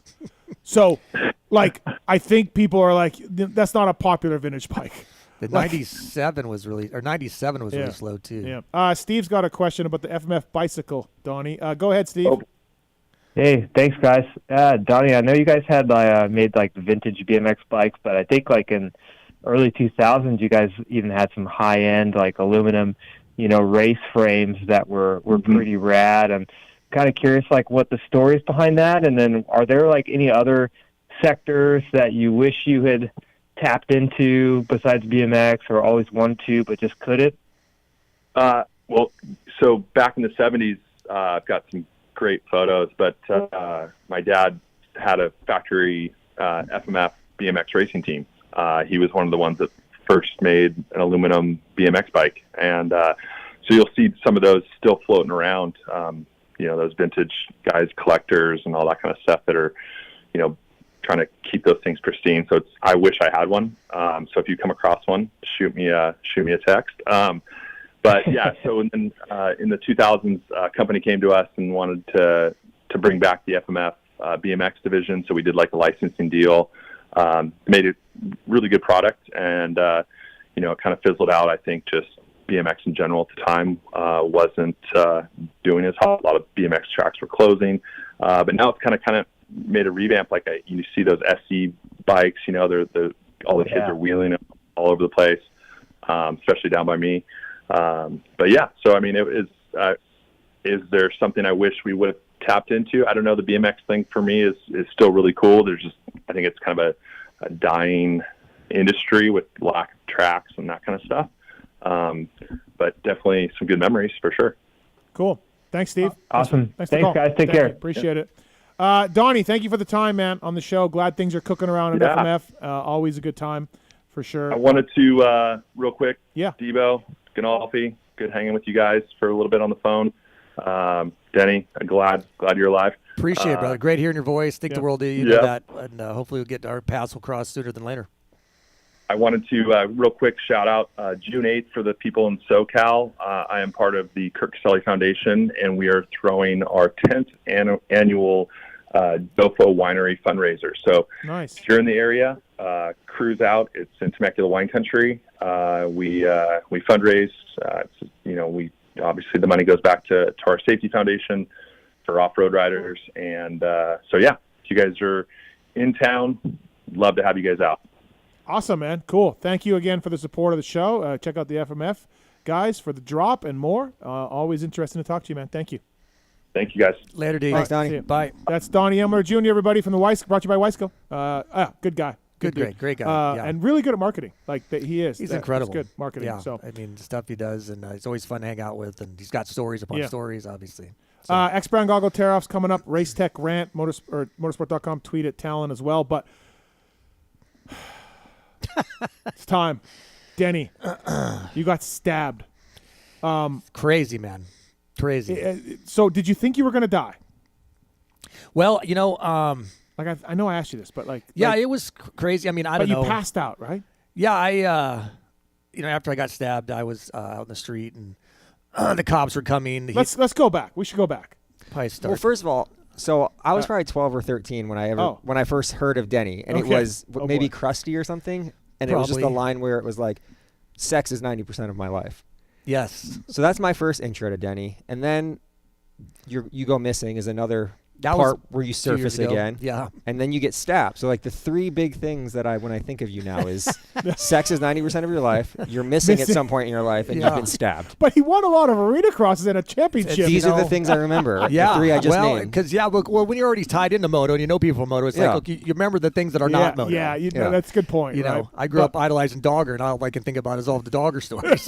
Never mind is like how bad he was on the track. Yeah, I mean, obviously that's a given. Yeah, you know. So, but okay, so you're living in Phoenix with your mom right now. We've talked about this. You've come in. The Gilbert area. Right. You know, she's a snowbird, and her husband's 90, and he's had a stroke recently, and he's got a pacemaker, and he's doing very well healthily, but his mind's starting to go a little bit, and awesome human being, but she needed a little help. And I'm an only child. My mom and dad are like my best friends. I talk to them both every day, and she needed some help, and I was kind of slow with work, and so I said, sure, I'll come out and help you. And so it's going on a month. It was 4 weeks ago when this happened. You know, my thing was coming out to help her keep life mellow. She's thinking about selling the house, help her with Jerry and stuff. And so I haven't really been doing a whole lot. Been just kind of hanging out in the house, working on, doing some viral stuff, going to the races, doing this. Yeah, we got you to Daytona. I've had a lot of good, fun experiences, but I haven't really done a lot in Arizona. But I go out every once in a while, go check out new places to eat, just get out by myself, take her car out. And so this Monday night, 4 weeks ago, I went and I just kind of tooled around different spots of the Gilbert, Chandler, Mesa area. And I popped into a place to eat, and I got done eating. And I'm pretty bad at directions, so I kind of had GPS my way there. I'm pulling out to get ready to leave, and my phone's dead. So I'm like, well, fuck, I really don't know how to get home from where the hell I'm at. Mm-hmm. So I pull into a Walmart real quick. It's like 9:30, 9:15 at the time, to grab a phone charger, grab some candy. I sit in the car for a while trying to get my phone to pull up. I get the GPS working. I'm starting to drive home. I finally kind of recognize where I'm at. My phone goes dead again. But now I realize I'm kind of on the back side of this neighborhood. Community where your mom lives. The community where my mom lives in. It's just it's a beautiful neighborhood. You know, it's just right off the 202 area in Gilbert. And I always come in the front side. This back side's always been full of construction. I avoid this kind of back area because I just don't really know coming in that way. I always go back around to the front. Well, this night I decided to come in the back way of this neighborhood. Mm-hmm. By coming in the front side, it's basically a quarter-mile stretch in the neighborhood of various houses of taupe and tan. Yeah. And every fourth house, and rocks. Basically every fourth house looks the same. It's a cookie cutter neighborhood like California, anything out West Coast. So this time I come in the back way, and I get in the front way. She's right across the street from a fire hydrant. Mm-hmm. There's a big blue reflective right in front of her house. So I haven't even paid attention half the time. I just drive down the street, see the reflective, pull in her driveway, whether I'm with her or him or whatever I'm doing. Yeah. This time I come in the back way, and I'm kind of figuring my way into the neighborhood, and I'm stopping at the stop sign, and I'm figuring, I got to go up here and go right. All of a sudden, this guy comes up behind me fast, stops right up behind me, and I turn up to the quarter-mile long stretch here looking for the house, and he's right on my ass. Got his high beams in my rear view, in my mirrors. I'm like, what the fuck's wrong with this guy? Mm-hmm. So I'm just driving. I'm about halfway up down the stretch where I think I'm at, and I pull into the neighborhood or in this driveway of her ranch house, and the guy stops behind me in the driveway. It's a 3-car driveway. He's kind of blocked me in, and now I'm looking in my rearview mirrors. I'm not even looking at the house now. Yeah. And he's out of the car. He's got his phone. He's holding his phone up me, and he's, motherfucker, I'm going to fucking kill you, dude. I'm going to fucking kill you. And I'm like... Very aggressive. While he's recording. Yeah. While the guy's recording with the phone. So I open get out of the car. I'm like, dude, what's your problem, man? Yeah. I'm going to fucking kill you, dude. Motherfucker, you're in my driveway, motherfucker. I'm like, oh... My bad. Like you were in his driveway. I was in his driveway. Yeah. I pulled in the wrong house. Wrong house. I'm like, oh, well, shit. Yeah. And I met one time my mom's dad. There's a house right down your street. Looks like mine. I'm like, oh, shit, man. I'm here visiting my mom and family over the winters here. And I'm literally 4 houses down. This gentleman was still irate? Oh, he's just not having none of my explanation. I'm like, dude, I'm 4 houses down. Dude, I don't know what the fuck you're doing, dude. I don't know what you're hearing. My problem, dude. I'm fucking calling the cops. I'm going to fucking kill you. And I'm like... Dude, I'm like, dude, aggressive. I'm just like, calm the fuck down. Pulled into the driveway. And he pulls a knife out of his fucking pocket. I don't know where it comes from. Yeah. It's a black fucking knife. I'm like, like a Rambo knife? It's like a Rambo knife. Yeah, like a compass on the end? Yeah. I'm like, well, fuck you, dude. All right, I'm going to get in my car. Okay. And he's, so he has me blocked in enough that I can still get out of the driveway. And I'm careful. I don't want to hit him and cause him more problems. Right. And I finally get it going. I'm getting to get out. And he fucking kicks the door, back passenger door, and punches the window. And the guy's not big. And I'm just like, what the fuck? So I get out of the car. I'm like, what's your fucking problem, dude? Yeah. I'm fucking leaving. Yeah. Fuck you, dude. I'm just fucking. He's gone. His eyes are gone. So, like, you know? he's on tweaking something, out. right? He's like, tweaking. He's on something. He thinks he's obviously got Yeah. paranoia. He Yeah, thinks like that's what when you're on meth or whatever, you're paranoid. So now you pulled into his driveway. He's like, this is a CIA guy coming to kill I'm me. the boogity woogity man. Or My whatever favorite the is fuck it he's recording you saying, "I'm gonna fucking kill you. I'm calling the cops." Yeah. The contradiction of like, I've called the cops, motherfucker, fuck you. And I'm like, well, I would have waited it out, but as soon as he pulled the knife, now I'm leaving. I'll get the fuck out of here. And then he kicks the car, and I'm pissed. Okay. But I'm like, oh, just get in the car. Okay. You know, nothing. So he went back in the car. Got back in the car, drove literally 4 houses He still down. had the knife out at this point? It was still out. Yep. And I'm like, well, like I really wanted to fight you now, but I'm not going to because you have a knife. And, you know, because you've totally kicked the car now. Yeah. And I've already apologized, explained my situation. And so I literally pull 4 houses up. I'm like, oh, there's the house. Open the garage door. As I pull in the garage, I'm getting out of the car. And I turn around, and here he comes up the sidewalk and up the driveway. He's walking. He's walking. looking like Michael Myers with a knife down the road. And his knife's in his hand. And I'm like, well, I'm not going to try and shut the garage door because I'm not going to get stuck in his garage with the motherfucker. Yeah. The house to the garage is open. I know that because my mom leaves unlocked. It's like 9:30. Yeah. And I'm like, and he's coming up the driveway. And I'm like, well, I got to get to him before he gets in his garage because I don't want fighting in his garage or whatever's going to happen. Yeah. I don't know what's going to happen. At this point, I realize who he is. My mom is actually just telling me a story about him. The people across the street from us. 4 doors down. Literally 4 doors down. Yeah. His mom calls my mom all the time or texts, wants to get together, do stuff. My mom's like, I don't want to deal with her. Oh. But it turns out this guy's been a problem in the neighborhood for a while now. He's like 38 years old. Okay. He lives with his mom. His mom's called the cops a few times on him. Oh, He's known for harassing the older neighbors, tailgating them when they don't go fast enough down this long stretch, flipping them off. He gets out of his car and yells at them and flips them off. So I know that now this gentleman is not all there. I'm processing this all of a sudden. I realize this is who this individual is. This is this fucking piece of shit. You know, everyone's scared of the neighborhood. So I don't know what he's capable of. And he's got a knife in his hand. He's coming up my driveway. And I'm like, oh, well. Here we go. I don't know how this is going to end, but he's sure the fuck not getting in this garage. He's not getting in this house. Yeah. And I'm not a good fighter, but I'm not usually too afraid of too many things. But so Have you ever had a knife pulled on you before? No. Okay. So that's probably a problem too. I didn't quite understand what it could do. Yeah, I was like, it's a knife, but fuck this guy. Yeah. Little did I realize I'm not Jason Statham. Right. I'm not Liam Neeson. I have no set of skills for this guy. In the movies, it looks super easy. You're gonna grab his wrist. You're gonna take the knife. Yeah. So he's coming up at me, and he kind of lunges at me. Oh, okay. And I'm like, whoa, okay. Yeah. Motherfucker dancing around. He lunges again, and I fucking kick him. So I'm like, I don't want to get near him. So I figure if I kick with my leg. Yeah. And I told the detective in my hospital room, I kicked him in the chest, and he looks up from his paper. He goes, you kicked him in the chest? I'm like, well, maybe in the side, he's like, he was impressed. I'm like, I don't know. Oh, right. yeah. Like your karate guy? Do you kick a lot of guys in the chest? Are you Jean-Claude Van Damme? I didn't roundhouse him or nothing like that, I just kicked him. Sir, that only happens in Patrick Swayze movies. Yeah. Right. So, I had seen the movie not long ago. But anyway, so I kick him, thinking, I want to try and get him around. If I can spin him, I'm going to jump on his back and keep him away from me or try and, choke him out or something. Anything. Get away from that fucking knife. Well, as I kicked him, he loses his balance a little bit, and I lose my balance. And he regains his balance before I did and just plunges right in my gut. And at the point, it didn't hurt or nothing. So I'm like, well, maybe he didn't stab me. I thought maybe he fucking hit me. Yeah. So I'm kind of out of air. So I'm like, oh. So I'm like, oh, okay, I'm fine. Let's go, motherfucker. You don't have the knife. And then all of a sudden I see the knife in his hand. I'm like, oh, boy. And I'm starting to hurt a little bit. And I'm like, the adrenaline's coming out. And I pull up my hooded sweatshirt. And my guts are hanging out. My fat's hanging out. And I set it down, and I'm like, and I pull it up and showed them, like, motherfucker, you just fucking stabbed me. And he looked at me almost like I was looking at him like, holy fuck, I just stabbed him. Really?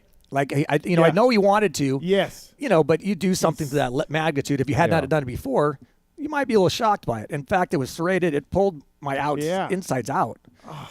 And it's like, holy fuck. So I'm in a bit of shock. He's in shock. He kind of runs off. So then I walk in the house, and my mom's still up. Mom and Jerry, they're in the room. I can see the light on it. And I'm like, I need help. She comes out right now. What's going on? And I lift up my sweatshirt and show her. Uh-huh. And that poor woman. Oh, I bet. I mean, I don't know how she even had it. Was there just blood everywhere? Was blood everywhere? No blood. Oh. No blood. Okay. It was all bleeding inside. Nothing was coming out of me and nothing. So And she's, like, oh my God. So she calls 911 and she's trying to get, an ambulance over. And we literally live, like I said, two blocks up from the firehouse, paramedics and all this stuff. Well, since he'd already called the cops. He called the cops after? Well, he had called the cops at some time before he's ran up, or he said he called the cops. Yeah. So I go out, I'd already shut the garage and locked the door. So, he couldn't come back in or come in at all. And so I go out the front door. I want to know what this fucking ambulance is. Now I'm starting to fucking hurt. Yeah. Like it's all encompassing at this point. Yeah. And here comes 6 cop cars around the fucking corner, lights on, everything. Neighbors are starting to come out now because they've heard all the ruckus and yelling and screaming. And the cops don't know what's going on because my mom had called the cops. He had called the cops. So they didn't know who was responsible for what. Yeah. They're coming at me. I'm trying to get, say, I need a fucking ambulance, bro. And the cop's like, sir, we need you to calm down. We need you, sir. I'm like, I was fucking stabbed, bro. And and he's like, whoa, dude, you need to calm down. And so I show him, I lift up my sweatshirt, and it's hanging out. And he's like, holy fuck. Sir, you need to sit down. You need to sit down. Yeah. So I sit down, and my mom, I don't remember. I guess I passed out in the grass. And I guess at the time they weren't letting the ambulance come in to the neighborhood because they thought it was an active crime scene. Shooting or they didn't know right. who, if the guy was still running around. They didn't want to bring the paramedics in at risk, whatever. So I don't know how long I was laying there. My mom's like, they should have been there within 5 minutes because we had to call when I was out here for spring break with Riley last March. Yeah. We had to call the ambulance when Jerry had his episode, and they literally were boom right there. So I'm just like, wake up to all the ruckus of the EMTs over the top of me, get me on the stretcher board or whatever into the ambulance, and I'm just like, okay, now I'm wide awake. I don't know if they gave me something to wake me up or who knows. So I'm in the ambulance, and I'm in just crazy pain, worst pain I've ever been in any type of injury. Yeah, it's just like it's a fire in my stomach. That's what I was going to ask. Yeah, like it's just burning, and I'm just like trying to grab people to hold on to, and they go, "Okay, we're gonna cut his jeans off, and I'm like, "Hold it! I have 2 pairs of jeans. You're not cutting my jeans off. Fuck that guy. He's not taking my jeans." So I'll do them because they're getting want to take the belt off. So I get them down off my ass, and I'm like, okay, now I'll get the rest. And they're having a problem getting my pants off because there's not a lot of room in this ambulance or wherever the fuck I'm in. And I laugh, jokingly go, has no one gotten laid in their car before, They're like, sir, and I'm just jokes here. Yeah, like I'm just, 90% of his life. So. I'm trying to, at this point, I'm trying to just lighten my own mind because it's just fucking racing. And then they're like, well, they're going to cut my sweatshirt off. I'm like, nope, you're not cutting the sweatshirt off. It's got a fucking stab wound right in the middle of it. This is a fucking trophy. I'm keeping this fucker too. So I take off. I'm like, now I'm laying there naked. And they're, doing all these things, and they're hooking me up, and they're explaining things, and they're running. They're pretty panicky. So no pain medicine at this point? No, I don't nothing. I'm trying to, sit up, and I'm trying to hold my head. It's anything with my hands that I can squeeze. And they're saying no, and they're hooking me up. And the craziest thing was, remember I told you that we had talked about when I had that seizure in Minneapolis? Yeah, in 97. 97. And I woke up in the emergency room. It's like a movie where you open your eyes. Yeah. And everyone's running around you. They said in the ambulance, like, okay, we're driving. I know where this hospital is. I'm like, why the fuck are we not at the hospital yet? We went past the hospital, sir. We're taking you to the trauma hospital. Oh, yeah. And we don't want to freak you out, but when you get there, there's going to be 12 people around you running crazy. They know what they're doing. Yeah. Don't freak out about it. Yeah. That's fine. I've been through something similar. It's no big deal. So like I race supercross, sir. Yeah, I mean, I've done this to myself, just not stabbing. Right. And so I get in there, and I remember going to the hospital, go through the emergency room area, and they take me off the stretcher, and they pick me up with the blanket, and then set me in the hospital bed. And then something went over my mouth or my face, obviously. Yeah, knocked you out? Knocked me out. And the next thing I wake up, I'm in the emergency or in my room now, and my dick hurts because I got a catheter in it. Yeah. I got a tube that runs in my nose, down the back of my throat, into my stomach, which I didn't know what that was yet. And plus, I got the breathing apparatus thing in my nose. I'm hooked up, IVs everywhere. I got all the stuff on me. And I see it's 2:15. And I'm thinking it's 2:15 the next day by this point. I'm thinking I've been out for, into the next day. It was 2:15 in the morning. Still 2:15 in the morning. And in walks my mom and you finally. stabbed at 9:30. So it was like 5 hours later. Yeah, so it was an gnarly surgery, I guess. So my mom finally comes in with 2 of the neighbors who helped to drive her up. And then one of their neighbors stayed with Jerry and stuff. And they're freaking out. And my mom hadn't seen me because I guess when I fainted or passed out in the street, they told her to go in the house. Well, then they wouldn't let any of the neighbors come in to console her, to talk with her or nothing. because it's an active crime scene. So they don't want them anywhere around. So my mom's in there by herself, obviously for a while. So she's like, well, I guess I'll call Don, my dad, at home and try and spring this one on him. And I remember having to call Dad. Don's like, I got stabbed in 69. Yeah, I was in Vietnam. He'll be fine. I was in Vietnam. Yeah. Is he all right? I mean, what's going on? You stand with your bamboo? Like, I don't think Don's like, don't worry, he's fine. Well, I remember having to call Dad. I raced a Lincoln Arena Cross when we told that story. Yeah. It was the same weekend as San Diego Supercross. I wasn't supposed to do it. I took it upon myself to do it. I hit the wall, smashed my fingers, and I remember having to call Dad, from that hospital getting stitches. And I'm not going to make it tomorrow. So I'm like, I imagine this call was a little bit harder, a little bit worse. And Don, again, heard everything and been through a lot himself. So, so I had been stabbed, and I'm in the hospital. And I'm kind of pissed off at this point and just like, what the fuck? I'm in a lot of pain. Yeah. I decided at 53 I didn't want to be through any more pain, through racing or just punishing myself in various ways.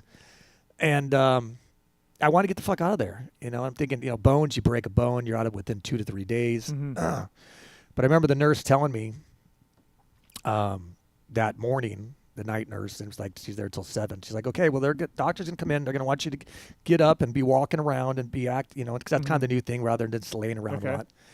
And I'm like, yeah, that's not happening today. I know my body. I've been it through hell, whether it be everything I've done over the years. I go, it'll tell me when it's ready. But I'm not getting out of bed today. Like I can barely even function. I'm just so doped up and everything, and just kind of mentally crushed for a little bit by just getting stabbed. It's a pretty violent act, and have happened. So the guy got charged. Yeah, the guy got. He, like I said, lived right there. 4 doors down. 4 doors down, and I guess he come walking up, and they somehow arrested him or figured out that was the guy, and so they charged him with 4 counts of felony assault with a deadly weapon. I understand it's not attempted murder. Like, for real. Like, I don't get that. I know. I've talked to my friends about the same thing. Yeah. Like, he tried to stab you, to kill you. And he was coming, he could have left well enough alone. Yeah. He was coming to. He had premeditated to be like, I'm going to go confront this guy. Michael Myers. He's not coming to fight me. We're not going to have a fight in the street he's coming with a knife. Yeah. There's one reason why you bring a knife to a fist fight. It's to stab the guy and kill the guy. And from what I've been told is, I still haven't talked to the prosecutor. The prosecutor was just assigned to the case last week. I didn't get a chance to talk to him last week, and so I was going to ask the same question. But from what I understand, they charge people with what they feel like they can convict you on. But the detective also told me when he came up and all this stuff that they did obviously confiscate his phone. They downloaded all this stuff, and they have him saying, I'm going to kill you, motherfucker. I mean, so the guy's a genius. It's a slam dunk deal. And but he's out on bond, so he's been down 4 houses down from me for the last 2 weeks probably. Hey man, how you doing? Good. How's everything? Good. I've been better since you fucking stabbed me. Yeah, it's just and obviously the neighbors are all freaked out that he's in the neighborhood. It's just an older community a little bit, and my mom's obviously not too stoked on it. No. So I don't know what's really going to happen. I mean, we're like heading back to Omaha April 30th. I don't know. They still have all my stuff in. As evidence, they can't release. And physically, you're 100% back. I'm still sore. Yeah, I've been sore. Okay. I've been bundled up every day. I got out of hospital after 8 days. Yeah. I went back and got the staples out. I think just last week or something, or a couple weeks back. And just every day is getting better. Yeah. It's just a soreness and the comfortableness of having a hole in your body, I guess. And I was wrapped, the kidney belt, and now I'm not really wearing that as much. So. Damn. It's just, it's been just exhausting. And we were talking about a little at lunch, and Dave brought up a good point. Like,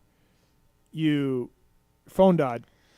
GPS, so you didn't really, because you don't pay attention when you GPS, so you don't know the way. Yeah. Then your phone dies.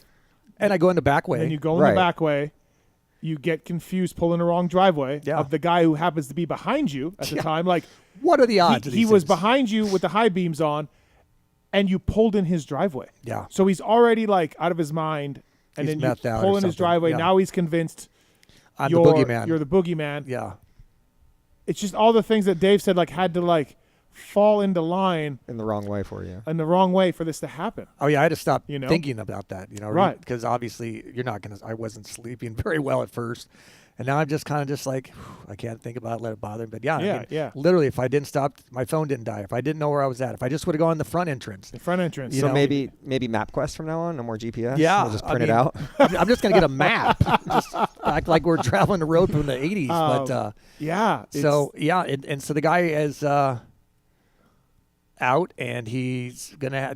I've talked to this liaison woman who's kind of works for the police or whatever the hell. Who doesn't really have any decision making, but she's the one who told me about that prosecutor was assigned to the case, and they'd be in touch with me.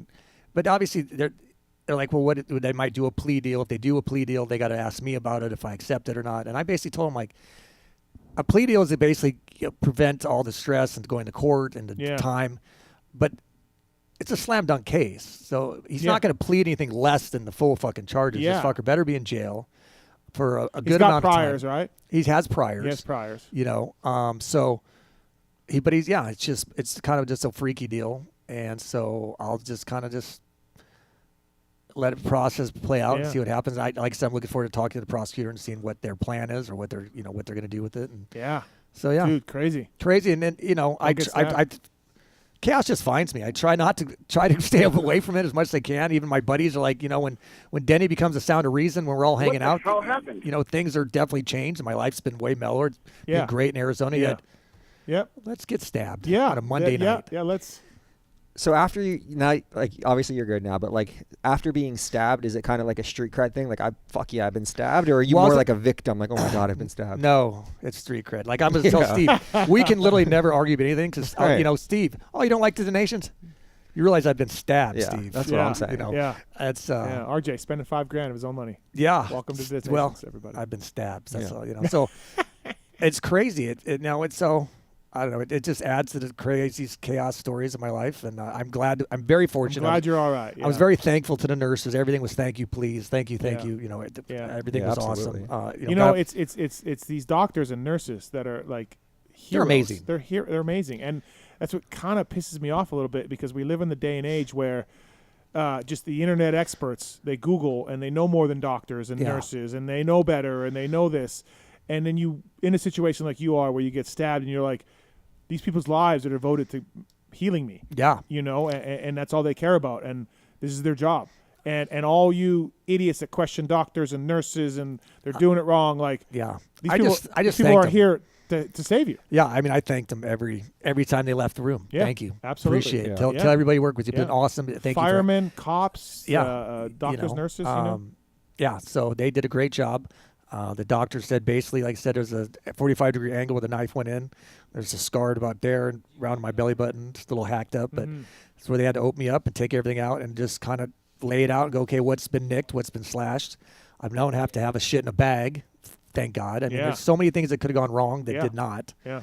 So I'm very thankful and fortunate. Like, he stabbed you, and then he's like, oh, shit, I stabbed you. Yeah. And then runs away. He did. He did. Like, I think, he was all hopped up and thought he wanted to confront the situation, and he did, because I didn't know what to do. And my first thought was I need to protect his house, and what's going to go on here. And, when you click in your brain, you're like, okay, well, here we go. Yeah. That's it's a much larger version than like, okay, well, I really need to jump this quad, but let's give her a whirl, Yeah, it's larger than that. It's much larger than that. And like when you asked, I've never had anyone pull a knife on me. So it seems almost cartoonish in your head. Like, is he really going to stab me? Until that fucker's like in my gut and he's out of my gut. And I'm like, I don't think he stabbed me.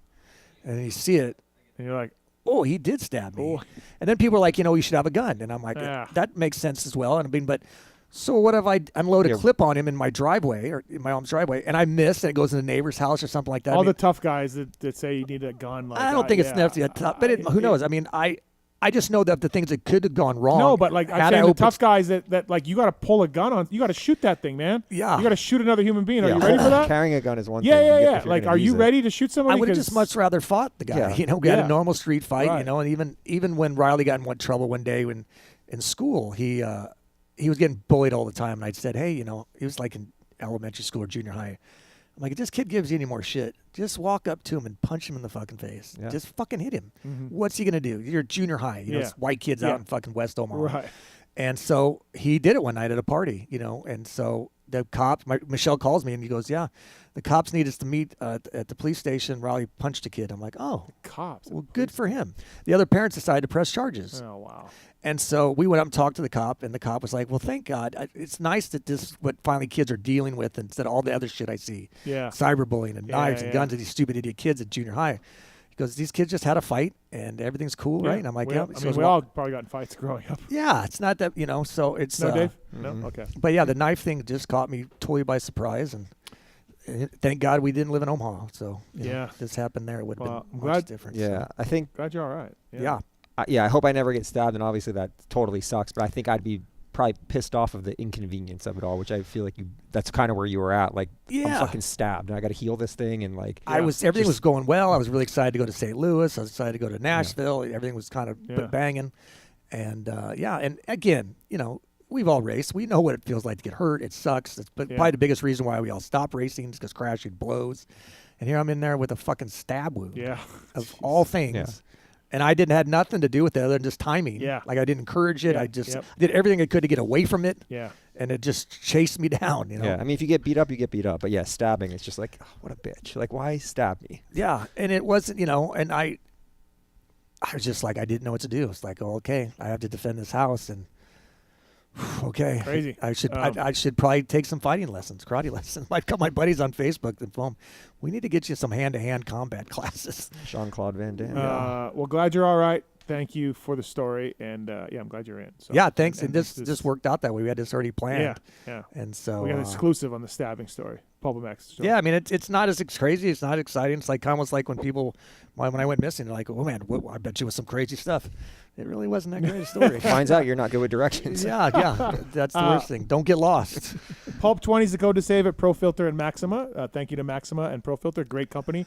Ron Lachine, Maxima, legend. Pulp20 is the code to save. ProFilter as well. Pre-oiled, ready-to-use air and oil filters for dirt bikes and side-by-sides. MTX Braking, available in over 800 power sports dealers. These are mountain bike pads inspired by motocross and power sports. They make your mountain bikes better, more power, better modulation while remaining dead silent. MTXbraking.com. PulpMX code to save with MTX. Thank you to those guys for coming on board. And also Factory Chassis Parts, established in 2018, home of the original high-performance FCP engine mount kit. I got to put these on my bike. I went riding on Saturday, and I forgot to put these on. So it's really my bad. What are they? Engine mounts for flex characteristics of the dirt bikes. Used by Phoenix Honda, Starling, Rock River Yamaha, Mad Kawasaki, and many more. CNC parts out of high-quality aluminum and titanium, easy to install, drastic improvements right away. PulpMX-chassis is the code to save. Kiefer's tested these FCPs, and they work well. PulpMX-chassis to save. Thank you to Factory Chassis Parts for coming on. Okay, Racetech Rant. Racetech.com, Pulp24 is the code to save. Racetech, great guys over there in California. I think I asked you last time. You never used Racetech? No. My buddy, Chris Riesenberg, Checkers, one of my best friends. He's a big man marketing guy over there. And I actually, when I bought a bike, a 2000, I think it was 2006 YZ252 stroke. I got it from my buddy who's Stan, who's an off-road racer. And Chris was like, Checkers was like, hey man, send the suspension in. We'll do it. Mm-hmm. Well, I didn't have anyone to take the suspension off for me to ship it, so I could ship it. So I rode a couple races, local races, with the soft off-road suspension. Yeah. And I ate shit twice because of it, because it would just blew through the stroke and pogoed me and do these sand rollers and tabletop section. And you know what? So instead of getting a suspension done, I just sold the bike and quit racing.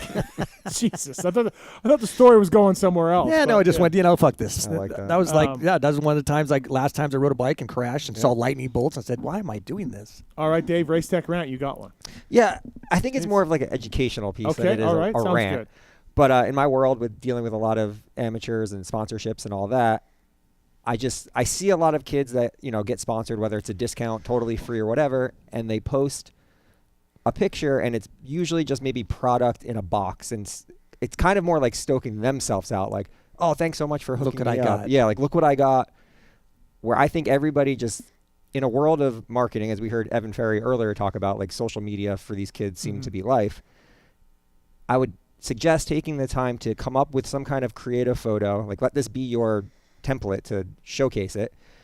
Actually put the product on, like, take it out of the box and the packaging and, like, put it on and say something nice about it or why you like it, or just that kind of route. Not just thanks for the stuff. Yeah, thanks for the shit. Like, yeah. Right. But yeah, like let's actually use it and like let's You see a lot of that. Thanks for the bundle of crap. Well, I think that even comes from like social media influencers, the early days where they would just show the box of stuff, like look at my stuff, and then that's I think where the influencers come into where they're showing how the product works. Yeah, and then that makes sense. It's easy. Like put your goggle on there, your helmet, your handlebar, put the phone in portrait mode, and just a nice shot. Yeah. Simple. Yeah. And again, I asked you, what do you think about I guess it's not hashtag, but at. Yeah, just the list of sponsors. Yeah, I mean it's robotic, I guess. I'm going through that with my athlete. What now? Vincent Way. My athlete Vincent Way. Yes. He just has a list of guys at PulpMX is just buried in there. Are you a sponsor? Yeah. Runs a sticker, takes cash deal. Yeah. You know? Yeah. Budman helps out with them every once in a while. I feel like I'm just buried in there. I want some you're not I mean if there's 20 of them, you're not No, nobody's reading. No one's reading those. Right. I mean, I have sometimes. I think if I was just curious if they were sponsored by something. If you got stabbed and have time in the hospital. I actually no, I didn't. How bad was your phone when you got your phone the first time? Like I had it with me, but I didn't. So you didn't like first time in a day and a half turn it on and then everybody's like, yeah, it was gnarly. Well, it wasn't as gnarly as when I disappeared really, but because it's just kind of slowly trickled out. But I remember Budman and my friend Tammy. Because things were going well with the industry, so they wanted to kind of get something out there. Since if I wasn't on social media, people didn't think something happened, disappeared. So they had come up with that. There was a road rage incident or something, but then, which was very thoughtful and kind of them. But then I started getting the feedback that, Daddy got in a fight in the road. What an idiot! He can't control his temper or something. I'm like, so that's when I put out the one that said, no, let me get these things out a little bit, kind of more explain it. That was something went on, and then thanked everybody. We're very fortunate to have a lot of great friends in this industry. A lot of people that are race family and friends probably don't see all the time or talk to all the time, but they're always a friend. You can see them out. So I got a lot of nice people saying a lot of nice things, and RJ's calling and Dog are people that I look up to and admire, and friends and Chicken and Fro and Bud and just people I know from social media. So it was gnarly. It was 8 days just sucked in there. So I remember getting my laptop finally, and I was able to do my MXD stuff and occupy the brain. And once I accepted. The main doctor came in and goes, okay, you need to get up. You need to be walking around the hospital. You need to be eating. Yeah. We'll take the tube out finally. You got to make sure you're shitting. And so once I realized that it wasn't just, okay, I feel better to get out, because like you do with the bone. Yeah, you got to do all these things. They want you to just there. So imagine if you leave and something goes wrong, you got to go to the hospital again. Or they got to make sure your insides are working. Yeah. That it's not just, okay, your bones together. They got to make sure everything's flowing. Yep. You can't eat certain things, and so you don't want to nick it. So so once I accepted that, I was like, okay, give me my laptop, turn on the games, the TV, and I was fine. Right. It's a mental thing like anything, Race Tech Rant, Dave Ginolfi, there we go on that. My Race Tech Rant is, look, there was a time in the sport where I went to dinner with you on a Friday night, and then you got injured the next day at the race. I did remember it happened to Benny Bloss, it happened to Cade, it happened to Alex, and it happened to Phil, all in 1 year. I went to dinner with them on Friday nights. They got hurt the next day at Supercross. So I was a bit of a jinx for a little while. And it got so bad that Starling came to the show here, and he wouldn't eat with me during the commercial break. He went out on the street and ate. Yeah, because he didn't want to get hurt that weekend. Yes. But the streak has been broken. I've eaten with Phil this year. I've eaten with Cooper Webb. And I think Cade and I ate dinner. Not somebody else. And they never got hurt. They lived. They survived. They're fine. Yeah. The curse is broken. So my friend Benny, who rides for Beta, texts an invite in a group text about, like, I'm going to this nice steak dinner this Friday night in Philly. Who would like to come? And I'm like, I would. And Benny's like, no. And I'm like, no, the curse has been broken. Not for me, it's not. He was one of the victims last year, 2 years ago. I remember that. I remember you telling the story of that, yeah. So Benny's like, sorry. And I'm like, well, where is it? And he won't tell me where it is. And he doesn't want me coming. If you find out, will you still show up? Yeah, I'm going. You're going. I'm going. The curse is over. Yeah. So fuck you, Benny. That's awesome. That's my Race Tech rant. Fuck you, Benny. Well, my Race Tech rant is not even a rant. We play a fantasy game. That's it's a draft game, like you guys kind of did one here. Yep. And so we done it with this group of 10 of us, Trisha and Ian, who called in, and Joe and all these guys.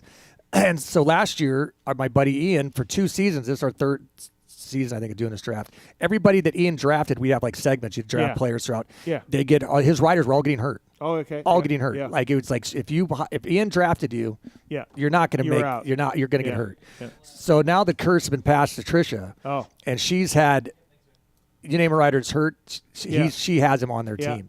And then as soon as she drafted Jet, he went 3 races without winning.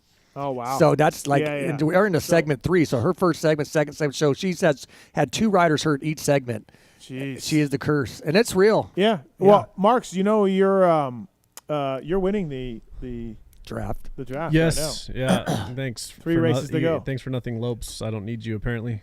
You're winning without Lopes. Yeah. How many riders you guys draft? 6. 2, 2, and 2? No. 4 450s, 2 250s. Right, Marks? Yes. Yeah. And how many people were in the draft? 6 of us. So you could draft any 4, even if they were gone. The same person could they be drafted twice? No. So you drafted 24 450 riders. Yeah, it was a snake, like a snake draft. Yeah. Yep. Yeah, there's not even 24 riders to draft. Well, Chris Betts picked. It got rough. Yeah, Chris Betts went with Nagy. Alex Nagy at one point. He hasn't raced this year, has he? Yeah. See, there's 11 of us, so we do 2 450s, okay. 2 250 East, 2 250 West. So you get 20 riders. Marks is winning right now. I'm just a fantasy draft merchant. Yeah, that's it. First I won football, and then now I'm going to win this one. Yeah, I heard you won the football game. You never even watched football. Never even played fantasy football before. Beat all these guys that are all into it. You like the women who wins the March Madness because they like all the different team names. I can't win my own fantasy league, but yeah, I can win all the other ones. Jersey colors. We got Nick on the line for Denny. Nick, what's up? What do you want to talk to Denny about? Hey, Denny. Denny, I'm glad you got through this, man. I'm so glad you got through this. Hey, I just want to say, I appreciate you just as a guy. I've been running into you since we can go back as far as Hampshire, right? And you say that even though you don't know somebody, it seems like you know them. Every time I ran into you, it's like running into a homie, and I got so many. For a fan, real memorabilia, not to bag on you, Steve, but is the memories, right? And even though it's 20 years ago, it's like, or not even that, even last round Supercross. But seeing you at the Hard Rock or just anywhere, dude, it was always a joy. You, Cameron, and Larry Burks together, that was a fun 20 minutes. You know what I'm saying? I don't get very long with you guys, but each time I've gotten with you, dude, I've appreciated it, and you've just been the same guy all the way through it, and you're just fucking awesome. Sorry, Steve. I'm just glad you made it through this, man. I appreciate it, brother. I appreciate it. I mean, but my dad's always told me, we're all cut from the same cloth. We're all racers. We just love it. So I appreciate it. It's a great sport, and we've met a lot of great people through everywhere. Yeah, it's badass. So I appreciate the call. Thanks, Nick. I can't wait to see you in the pits again, man. Thanks, Nick. Have a good night, brother. Thank you. With viral brand goggles. Viral brand. I'll be there. Speaking of goggles, Dave, 100%. Thanks for the support on our Fantasy Pod and Moto 60 Show, among others. Clayton left, and things are working much better, right? From what I understand.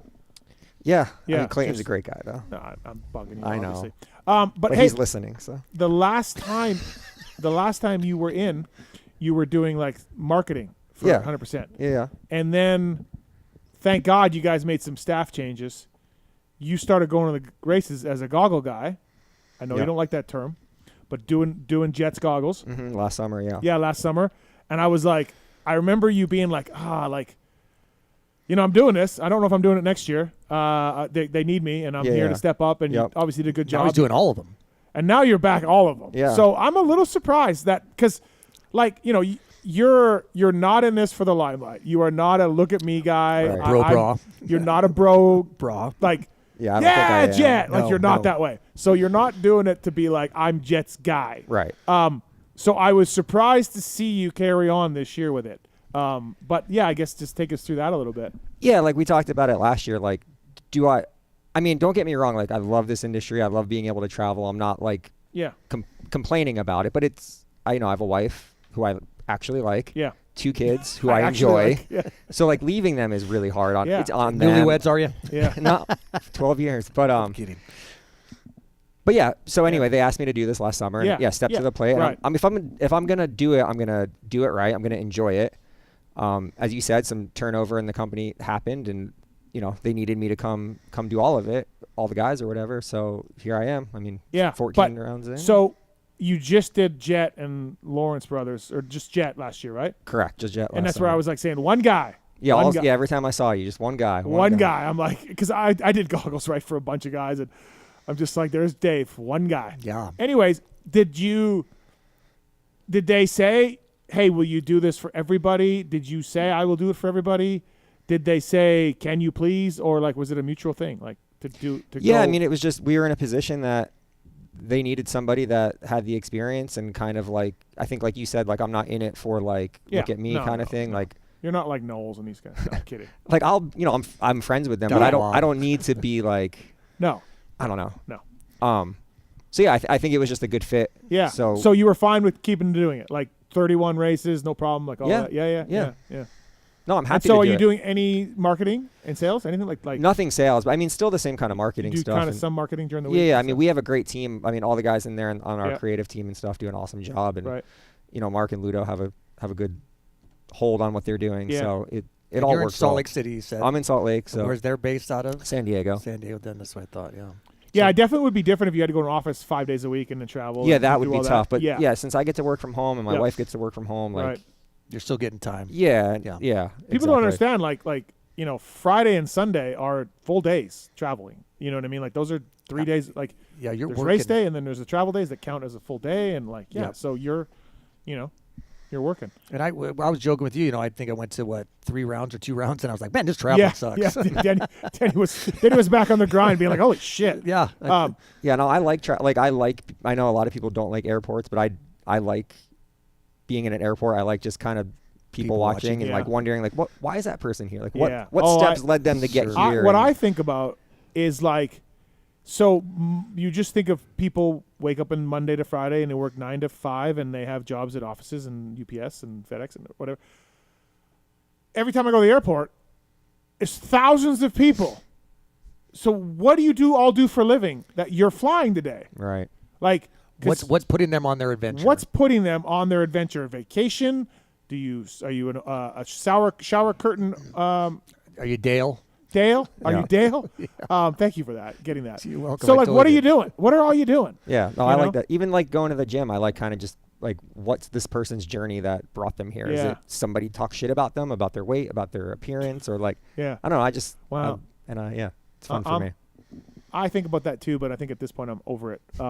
To be honest. How many years you've been doing this? How many weekends a year? 30 weekends a year for the last 10, 15 years, probably? No, 25? I started in 96. Oh, yes, with the mechanic, with mechanicking. So if you count media, I started being a media guy in 06. So 18 years. 18 years of that, top of the mechanic stuff before that. Yeah, I'm done. I'm a lot of people I'm ready to your age would at your age. I wish I get stabbed. I wish I got stabbed. Totally take you off the road for a while. I'm kidding. I'm kidding. Good. I do not want to get stabbed. No. Yeah. It is. It's a grind. But you know what I mean? So you're doing you got the Star Guys, you have Jet Lawrence, you have Webb. Yep. Yeah. Vial. Dylan. Guillaume Ferris, he's hurt. Yeah, but okay. Yeah.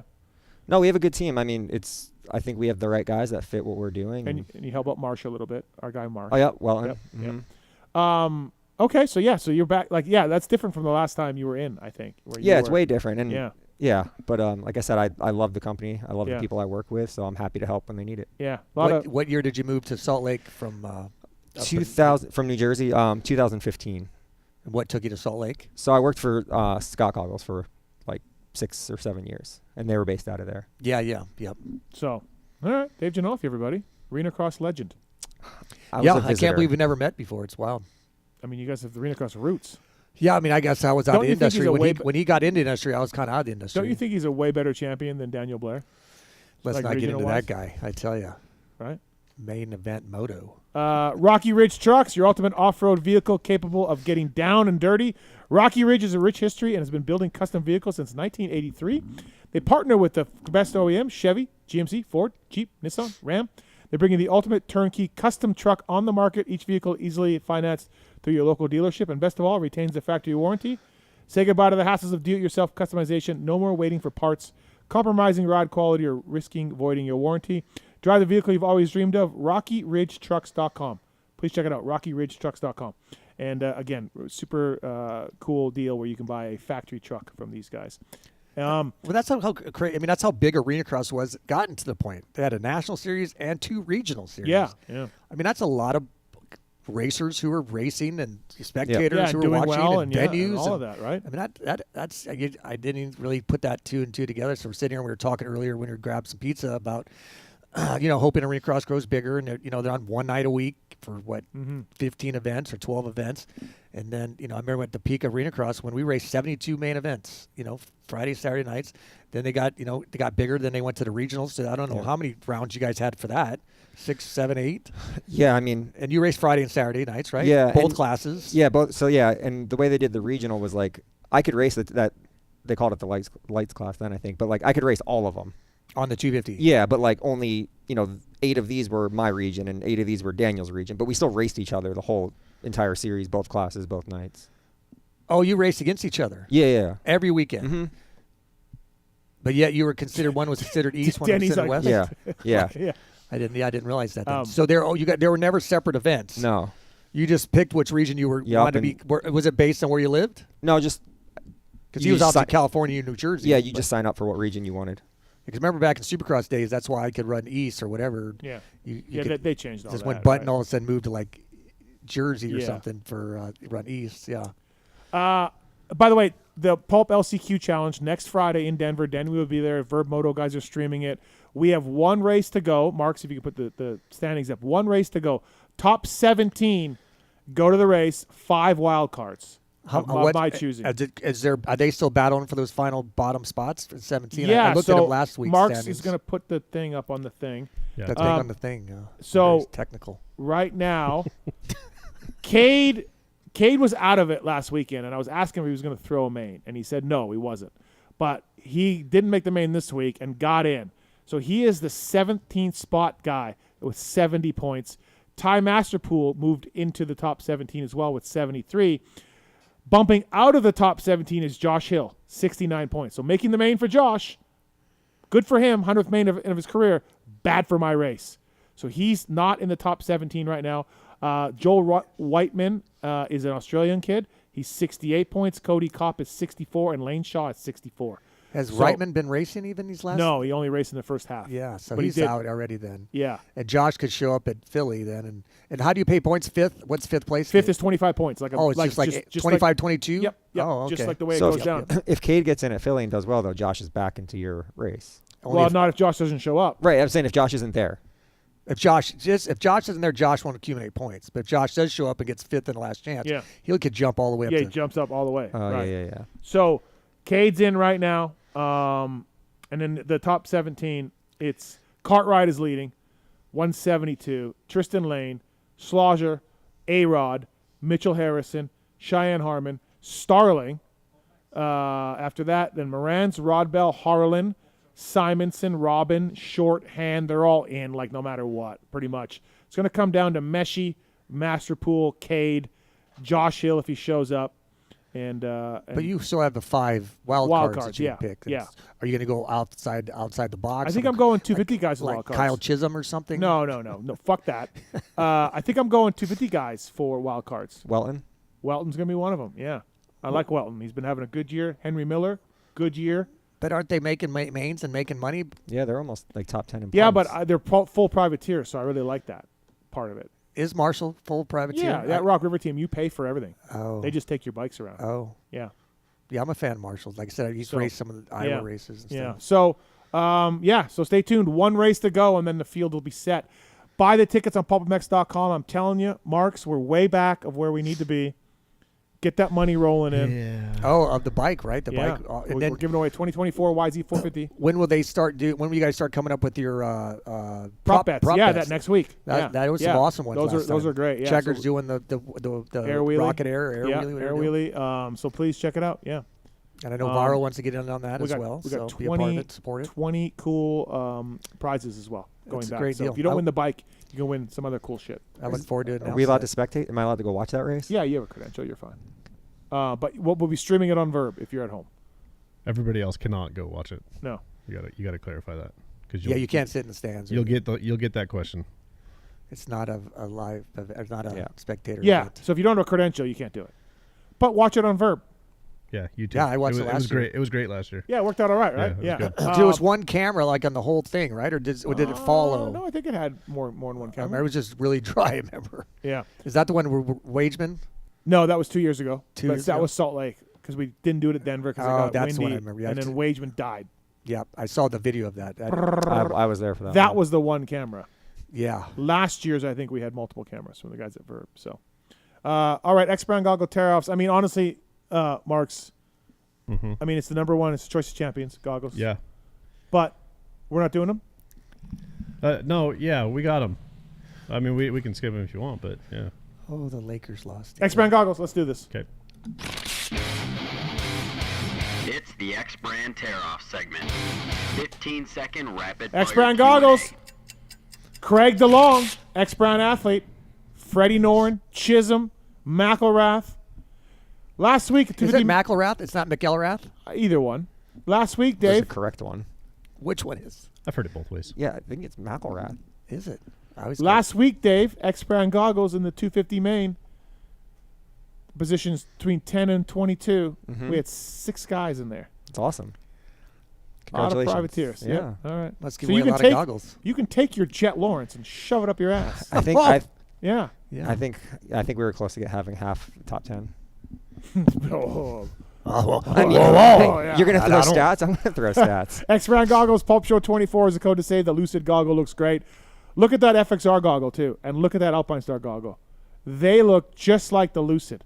It's uncanny. Coincidental. Yeah. Yeah. All right. These questions are submitted by Corey Moser. All right. Yep. So we're hoping for that Seattle Smooth too. So that sequel. Let's push that. Dude, listen. I feel like they didn't get their full deal with because you didn't get stabbed in Seattle. We can. I'm gonna have to pay more for that. Yeah. Okay. All right. Okay. I'm gonna need a bonus. All right. 30 seconds on the clock. I just want to point out I got a half list of questions the first time, and I told him I was going to rip him on air, and suddenly the full list of questions came through. Oh, they're all there. Yeah, I got them all. Oh wow! Imagine that. Way to go, Wheels. All right, Steve. What advice do you have to get Evan's career back on track? I think I gave it. Grind. Show up and be ready, physically, mentally, and get off social media and crush it. Otherwise, because people are gonna, if he struggles, people are gonna go, mm-hmm. Kids have had better careers and who've lost it faster. Yeah. So, Denny, if you had been in the Woody with Moser and his buddies, would you have been more or less likely to get stabbed? Well, I can't see any of those guys. Maybe Buell fighting. The other guys would all hid, I'm pretty sure. So, and the dad, I think the dad, Moser's dad probably wanted to stab me. So, okay. And for good reason. Dave, what can be improved on with the current Moto goggles? I think ours are absolutely great. So nothing. It's just crazy how much they've advanced. We talked about that. Yeah, earlier. I mean the technology, like the Scott 89 is never going to survive. I mean, at some point you over-engineer something. Yeah. Why don't we have goggles? Because now we have a full lens and all that. Yeah, it's crazy. Why doesn't someone make a goggle with a windshield wiper? Well, I used to do the roll-offs, like the electric ones. They had those electric roll-offs. I know, but those were shit shows. So I can only imagine how big a shit show a wiper would be. A little wiper. Remember the shield that JT wore a couple times? Well, I was like, what if? Oh yeah. The full the fly full one, thing, right? Yeah. Well, even what if a little glove had a squeegee on it? They do. Oh, JT they do. used to have that. Oh, They okay. make one, yeah. Yeah. And there's that Havoc brand that comes across on Facebook. I see where a guy can just Yeah. and they go. I'm like, that ain't happening. Yeah, I don't think any of that really is you're going not to work. gonna be able to put it there and do this. Yeah. Okay. And the windshield wiper is just going to smear the mud but back we've and all forth. seen this. Yeah. We've all done that. Yeah, the old wipe. Steve, in your experience as a factory mechanic, which mechanical failure was more odd, Sexton's throttle or Roxton's shock? Roxton's shock. It was incredible. Yeah, you just don't see shocks. And we still blowing don't know what apart. happened to I mean, Sexton. I've seen things go wrong internally with pistons and stuff, and then you lose all the dampening and whatever. But to blow apart is. And to see it in the photos, to have someone Yeah. that perfectly, to see the clip, Yeah. to see the shit flying out. Yeah, it's absolutely Yeah. nuts. I mean, you couldn't have done that better for a movie. No. Michael All right. Bay. Denny, were your nurses hot, and how many nurses do you think you and Chicken have banged? I don't know if I banged any nurses, but the nurses were hot, yeah. I will tell a story that might be a little vulgar. It's late, though. When you get older, you have the walls between your taint and your nuts get a little thin, and you're able to get a little feces gets in there, might cause an infection. What? Oh yeah, you'll get it one day when you get older. Oh, so look forward to it. You might get a little infection in your nut because of this infection of this stuff that goes on between your body. It's not sexual. It's none of that weird shit. Okay. Just called oldness. Well, I had to have my testicle MRI, not MRI. What's the gel? Ultrasound? Ultrasound. Oh. And she was really, really hot. Really? Most embarrassing thing I've ever had happen in my life. Like she's she cleaning goes, poop out of your balls, right? It goes like between it gets in there. Yeah. Yeah. And so that's what the doctor told me. I'm Yeah. like, what is going on? This thing's like swelling. I'm like, I hope it's not cancer or something. Oh no, was this with the stabbing? No, this happened. Oh, years ago. Years Okay, ago. And so so I had to go into the doctor, and they go down to ultrasound you, and you lay down and you take off your stuff, and she hands you a towel and goes, okay, well, put your junk up against your stomach, and puts a cloth over it, and then your nuts hanging out, and she's wanding, pours the gel in and wanding my nut. And I'm like, is this a bad time to ask if she wants to go out? So that's a long story to your short question. Yeah. Well, you might want to edit that out later. Okay. I take notes during the show with timestamps. I just put Denny tells a story about poop nuts. We're gonna clip that one probably. Clip that one, yeah. Dave, which brand and flow of maxi pad works best? So it's the Kotex, and it's the small version, non-scent, and don't do the wings. Yeah, you can't buy the no-name brand. No, it's got to be Kotex. Yeah, it's got to be that. Yeah. And you guys still do that for outdoors and stuff? Yeah, some guys, even for Supercross, they just over sweat. Or they just accustomed to it. Like, and some guys are like, I don't need that thing. So yeah. I remember when Wobbs would do it all the time. And, yeah. Interesting. Because even now they got so many different foams. There's the sweat chamber in the goggles now. Yeah, we have then, even in their helmets, they're running like hockey pads and stuff. I would always run just a folded paper towel underneath in my helmet, and then remember JT made those little sweatbands that like the real thin strap. Try that. I mountain bike still with a headband. No matter how tight my helmet is, and even the Oakley one has channels that puts the sweat over by your ears. Yeah. I just run the headband. Yeah, Barsha I think uses that sweat beanie. Yeah. Pretty religious. Oh yeah, the Troy Lee one type thing or something. Yeah. And if you're a sweater, you can't stop it. Well, sometimes the problem is you're sweating off your cheeks and stuff, so it's not even a forehead thing or any, you know what I mean? So all right. Steven, on a scale of 1 to 29, how shocked were you that Debo got stabbed? Well, I know Debo's trying to live better. But honestly, so if Dave got stabbed, that'd be a 29. I'd be like, holy shit. Like Ginolfi got stabbed. He's from New Jersey, though. New York. No. But it's Webby was home in New York. Yeah, no, still. It's at Dave. the Huskies. Even though he's got the tattoos and stuff. Do I need to up my street cred a little bit? Yeah, you probably do. So if Dave's at 29, like, fuck me, Dave got stabbed, Denny would probably be like a 15. Yeah. Yeah, so not. Well, it did make, it's funny how people were like, yeah, God, everybody's been talking about Debo got stabbed. I'm like, oh, God, how am I going to? So I'm looking forward to going to Denver and going, Debo, what happened? Yeah, just come in shirtless. That's going to be a lot. There's going to be a lot of people in Denver. Like, hey, it's the guy who got stabbed. Debo, I'm going to do track walk. I'm like, okay, guys. Can you just make everyone gather around? Can you just clip my story that I can in the segment? I can just post that. Yeah. Denny, should Tomac race in 25 Supercross or hang it up? I think he should absolutely race in 25. I think he's getting back in his groove. He's getting confident. I've obviously busted his chops for a lot of years, called him Alito Mac and whatnot. But when he's smiling on the podium, how can you not feel good about it? You see he's enjoying it. I mean, he's breaking records. He's up to third now, I think, for the most podiums in Supercross. He's got 53, 52 wins. I like seeing Eli when he's having fun, and I like when he can uncork it like he did this last weekend at Nashville. I loved watching him go 1-1-1. I think he's looking to go to the Nations in England this year. I think he's doing outdoors. Yeah, yep. I'm stoked. When Eli's happy, I'm happy, and he finally reached his potential. I always felt he was hiding. Badass.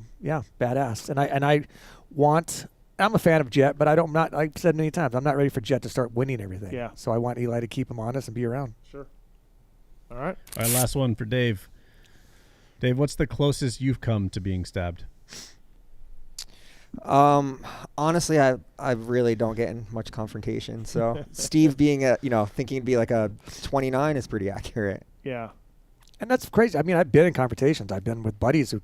Yeah. Cody Gilmore is, 120-pound tattooed kid who creates all kinds of shit around people, but I've never ever even seen a knife. It's gotten to that point. It's just so bizarre.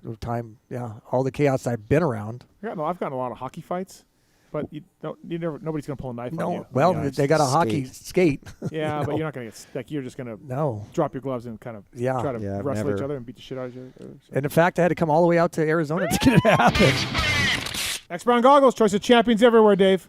Yes, choice of champions everywhere. I think this is going to go viral. Here we go. You got 100% correct. Don't forget Denver live show next Friday night after the LCQ challenge on Verb. Moto, you can go to Denver, go to PulpMX.com, go to the Oriental Theater in Denver website. Buy the tickets. Brayton, JT, myself, some special guests, probably Mr. Stephenson here as well. It's a cool theater too. And it'll be a lot of fun. So tickets for sale now. You can buy, I think, you can buy closer to the stage in a bar top, or you can get further back for general admission. I don't know. There's different price ranges there, too. And, again, Works Connection Pro Launch Start Device. We're giving one away. Contest at PulpMXShow.com. Contest at PulpMXShow.com. Let's pick a number to give this away, because I promised earlier. So, Dave, give me a number. 21. Okay. All right, 21. 48. Oh, it's already done. We already did that, yeah. Oh, I thought we were guessing. No, we're going to give away email 21. To the Works Connection Pro Launch Start Deion Sanders, courtesy of Dave Ginolfi. What a great story Works Connection is. It is started fantastic. in his garage. Yeah, old Eric. But I did a podcast with Eric, and Lamson really helped him. Yeah, Lamson got him into Honda. Yeah, Lamson got him, and just. And he was always a big supporter of my dad. My dad was always help, and he was always a big help for us. So hats off. PulpMX 20, the code to save it. Works Connection. All right, motorsport.com. Tweet at Tallon segment. That's my mom. It's the motorsport.com tweets at Tallon segment. Motorsport.com, great guys. They sell 100%. They sell X-Brand. They sell Renthal. They sell FMF, Cherubies, all of that. Great prices. Dedicated team of gearheads there as well. Great return policy, of course. And please check out motorsport.com for more offers. Tallon. Yep. So I ordered something from motorsport.com. A shirt. Okay. Then I got an email from a gearhead there saying that is it because it was me, do you think? Or do you think it was just a general email? It's probably because it's you. What did they say? Just reaching out? They're saying like, hey, you can return it if it doesn't fit. We'll get you another one, like whatever, blah, blah, blah. Oh, it's definitely that might have just been a general. Yeah, that one might have just been a general one. Okay. Unless they know something about it, we don't. It's Dan. I mean, they definitely know your account. Yeah, Dan he's one of our GHX guys, so he kind of handles bigger clients. So it probably was because so fatter it's ones. So this is a size more more volume high or priority bigger or more weight. More volume and more important. Kind of like Amazon. Just go to Kohl's. What about anal bleaching? God, okay. I'm fucking Holly. Motorsport.com. Please check them out. These questions are submitted at PulpMX Show. And, the guy in the corner there reads them out. All right, from Checkers 448, I have a feeling you've already ranked these, Debo, but he wants you to rank these from least to most dangerous. Roczen blitzing Supercross whoops with a blown shock. A seasoned former 125 champ blitzing local track whoops on wood suspension. Yeah, okay. Hitting Supercross whoops on a Husky, Rockstar Husky. Or D, driving in an Arizona suburban neighborhood. And what was the question though? What was how rank from least to most dangerous? So Roczen whoops with the blown shock. 125 champ blitzing local tracks on wood suspension. Rockstar Husky in the whoops, or driving in your mom's. That's an ongoing argument. Checkers and I have Huskies can't go through 250s can't go through whoops. So obviously the stabbing would be first. The 250 two-stroke. Would be wood stuff. Well, actually, for Checkers, the Husky would be second, Roczen would be third, and the old bike on off-road suspension. The would be old fourth. 125 Supercross champ with off-road suspension. Off-road suspension, okay. Yeah. All right. Which was the last time I ever raced. Crashed. Fucking Checkers. From KTM 321, Mr. Pulp. Why are the riders not wearing airbag upper body protection? Too hot is BS. They're a lot cooler than a hospital gown. The Dakar Rally guys wear them. One of the top guys deployed his vest like 20-plus times and finished the rally. The whole PC team would still be racing. Well, Alpine Stars is working on this, and they're coming out with it. But this month, I think. Well, they're out for off-road guys maybe this month. I just saw the Instagram story about it. But Supercross and motocross guys, they can't get back up. No, they can deflate super quick, but the G-forces that the Supercross guys have, it would activate it. It would activate it. They can't quite get, because you don't want to activate it by accident. They're working on it. They're trying to figure it out. I think they're going to make it work. But for now, yeah, the Supercross guys, when you scrub, when you whip, or if you almost crash but save it, catch a handlebar in the gut and not go down. Yeah, like so. And that's just front and back, though. It's not shoulders, though, right? I don't know if it's shoulders or not. How do you make that, though, so, like, you come up short on something, you're not going to crash? Yeah, that's what I'm saying. Yeah, but, like, I'd be curious to see how they work on it, because that's going to be the same impact as if you do fall versus you don't fall. Yes. Yeah. No, I'm with you, and they're trying to figure it out for Moto. Yeah. So, yeah, it's a really cool invention, right? Obviously, the Dakar guy, it's mandatory in Dakar. Like this. So it's not like a... You're not like a ripcord type thing? Yeah, it's not you're not tethered to the handlebars on the bike. It's a G-sensor. It's when you... So if a sudden movement in a direction, so many forces times the milliseconds, it knows you're crashing. Yeah, so I've seen the guy in the car with the bike broke in half or whatever, Right. and he opened as he hit the ground. Yeah. Right. So, but then the old version deflated slowly, but this new version deflates super fast with 2 charges. Oh. So now you can get back up and get going again, deflate it and get going and crash again, and you'll be fine. But it's the forces of the moto guys that really throw this thing for whack. Yeah. So they'll figure it out, though. What about just the old shoulder pads? I mean, like the Fox ones. Like a V2000? No, not that gnarly, but like, there's a picture someone showed of James and the old Fox ones, because a lot of these guys are hurting their shoulder by just burying them in the face of the next jump. Yeah.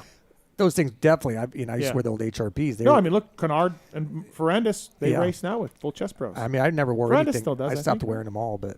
Yeah, I think he does. I think he wears something underneath now. He just wears the strap, though. It's nothing on his shoulder. But he used to wear the strap, the shoulder ones on Thor. Yeah, on Thor, for sure. That was his shoulder one and everything, yeah. Because he was just wearing, it was like a plastic all the way over, but it wasn't shouldered for a while, too. I thought at Yamaha Troy. Or Star, I'm sorry. Troy. I keep saying that.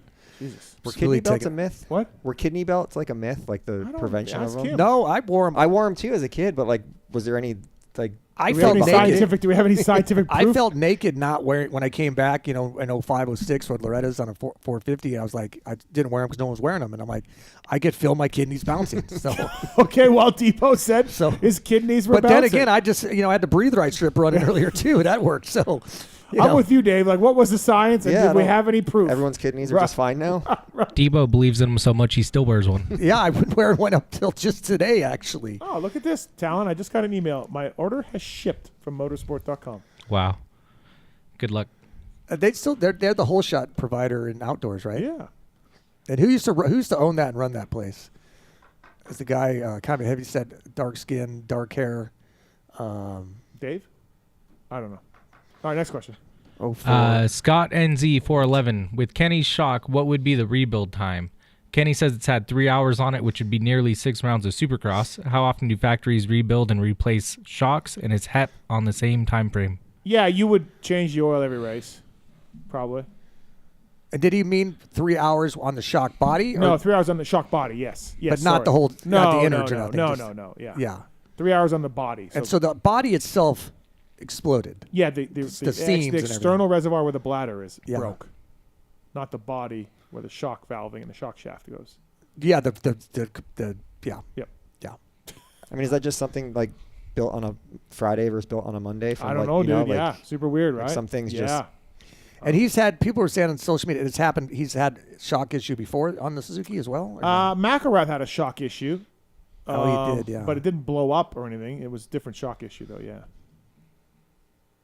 And nothing to do with Suzuki, clearly, because that shot could have been on anything. Yeah, it's just a show. McCready82. Steve, you had mentioned a live show in SLC. Is that still the plan? Working on it, but it's getting late. So we're working on it, yeah. Oh, Friday, that one I thought was done already. Friday night in Park City we want to do it. And then the Denver one got done. That's far. I know, but I think people will go. I don't. Really? No. Okay. I think they'll go if you don't have it in Park City. Yeah, no, I got to have it in Park City. Park City's fun. Why are you too. so bougie? Because it's a free venue. Tight ass. Just, Mark, you think Mark's is cheap? No. No. Yes. Either of us are cheap? No. No. I mean, look, I had to pay for. Well, I didn't pay for your flight actually. 100% covered it. Like you, you're not paying for it, right? Correct. Thank you, Ludo. Mark. What did Mark say about the bones? I haven't been looking on my phone. Oh wow, thank you. You're welcome. Okay. From Torqued Off, any rumors on who's going to be riding for Ducati? No, I really don't know. I mean, Phoenix, Honda's trying to get it. JGR's trying to get it back. Well, someone brought up a good point about JGR getting it. Doesn't Volkswagen or one of the car brands own Ducati now? Yeah, that doesn't matter though because Yamaha and Suzuki makes cars and they rode Suzukis, so they're fine. But Toyota was a big one of their sponsors when they were on Yamaha's. Yeah. But Suzuki cars, they were fine. Is it really a car? Yeah, they sell a lot. They don't sell them in the United States, though. Not over here. Over in Asia, I think, right? Yeah. Where the Suzukis are all sold. But I don't know. No rumors, no nothing. Yeah, I don't know. And Kenny was obviously, people talked about Kenny, but if they're not coming here until 26, you think Kenny's still going to be around here in 26? I don't know. Yeah. He is robotic now. You never know. Voice of the Drunken People. Is Timmy the new Tony Alessi with Evan being on 4 teams in 2 years? Where's the issue? And then he disclaimers, the first part is a joke. Calm down. Well, first of all, Timmy Evan wasn't on 4 teams in 2 years. Because he's been 3. on, last year he was Triumph, but just couldn't ride a Triumph. So 22 he was on that Yamaha team. NSA team. And before that, Husky. So from the outside looking and Husky was on the same year as the NSA team. He raced Loretta's last year on the NSA, right? No, last year he was on That was 2 years ago already? Last year was Gas. Yeah, it was just they went and bought the bike. Yeah. So 3 years, 3 teams in 2 years. Look, if anybody knows Timmy, and I mean, he's definitely obviously, Tony. Yeah, like I'm friends with him. I get it. I'm biased. He is not a crazy mini dad, like at all. Anybody knows his personality. That's why it's so crazy. Soft-spoken guy. Yeah. Like Dave, you know him a little bit too. Like yeah, and I remember like Evan was good at this time, and he was sponsored by Scott when I was working there, and like Timmy felt weird about asking for like some prep goggles. Like he wasn't trying to be like, I need this, and this. He's not. Yeah, him and Hayden were battling together on that back in the day. Right. But injuries are bad. But yeah, to ever have that conversation, to hear that Timmy might be considered, that's funny. Because it's so not Timmy. But Brock 0719. If Chase's motocross season goes as horribly as his supercross season, do we see a Bubba incident where he goes to a different team before the contract is done? No. And when you say horribly, I mean, he's third in the points with a win. Yes, it's not where he was, but I mean, he's got a fucking shit ton of podiums. I mean, he's RC and RV didn't hold back in their little clip I saw. They talked about some stuff that Chase had said or something, and they're like, I don't understand. And we asked Chase about him, and he wasn't stoked. I don't understand. Like Ricky and James, who are good guys, and I'm friends with both of them, they seem to only be critical about Chase. Right. Well, especially James. I would love to hear this candor about other riders. Right. But they both seem to and Chase, by all accounts, is a normal, nice dude. Yeah. As far as I know, he's not some asshole behind the scenes.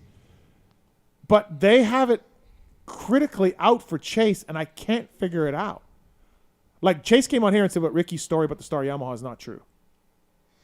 Oh, they did say that. That was that was the clip. Right. Yeah. So what was the clip? He said he wrote it? He said he rode the Star Yamaha and didn't like it, or I don't know what he was saying, Ricky. But I'm perfectly fine with them saying whatever they want. It's Ricky and James, but can I get some of that candor on other riders? Any other rider, anybody else out there? Because Ricky especially couches everything he says about a rider. James was terrible in outdoors last year. I mean, he was just belligerent with Chase. Yes, those first 3 rounds. And I told Chase, I'm like, I don't know, man. I like James, but Like, obviously, they were working together. Oh, James was bitter. You could see it. Yeah, he was totally bitter. And it's like, dude, you didn't give Chase any credit the fact he'd come off of winning the Supercross title. Jed had to come off of racing 8 rounds. Let's give Chase a little credit here. All he did was bash. Then he rings his bell, comes back like 2 weeks later, still isn't beating Jed. James is like, what a Jesus. He just doesn't get this thing right. Look, he's over the bike. I'm like, oh, Jesus, dude. Don't let your bitterness fly so high. And like, put down your flag and there. I don't, from what I understand with Chase and James, like, it was just like, it's not working out. Right. Wasn't a big falling out. Yeah, it wasn't like, hey, he banged my chick, or like, you know what I mean? Or he didn't pay me, or, some sort of like. Just didn't like the way things were going. Didn't work out for both sides. Sure. And I don't know why both sides just can't be like, cool, man, all right, see you later. Like, see the races, it didn't work or whatever. But, like, James is really harsh on him. Ricky's really harsh on him, or not as harsh as James, but harsh on him. And I don't quite get it. Like, I mean, I'm in the media, and I absolutely admire Chase for being like, fuck, I blew that. I threw that one away. There's no bike. There's no, like. No, that's when people are saying that KTM's making him an excuse for him crashing. Dude, Chase doesn't need anyone to make an excuse for him crashing. He'll take the full bullet. He takes the full bullet. He's only going to yell at his mechanic doesn't if he blame made a the mistake. team. Doesn't blame the bike. Says, I ate shit. I threw this one away again. Yeah. I don't know what's going on. Like, dude, that's more truth than we get from a rider of his caliber in decades. Yeah. So. But he is definitely struggling on the bike a little bit. Yeah. But when he says, but this guy says, what did you guys say? Horrible.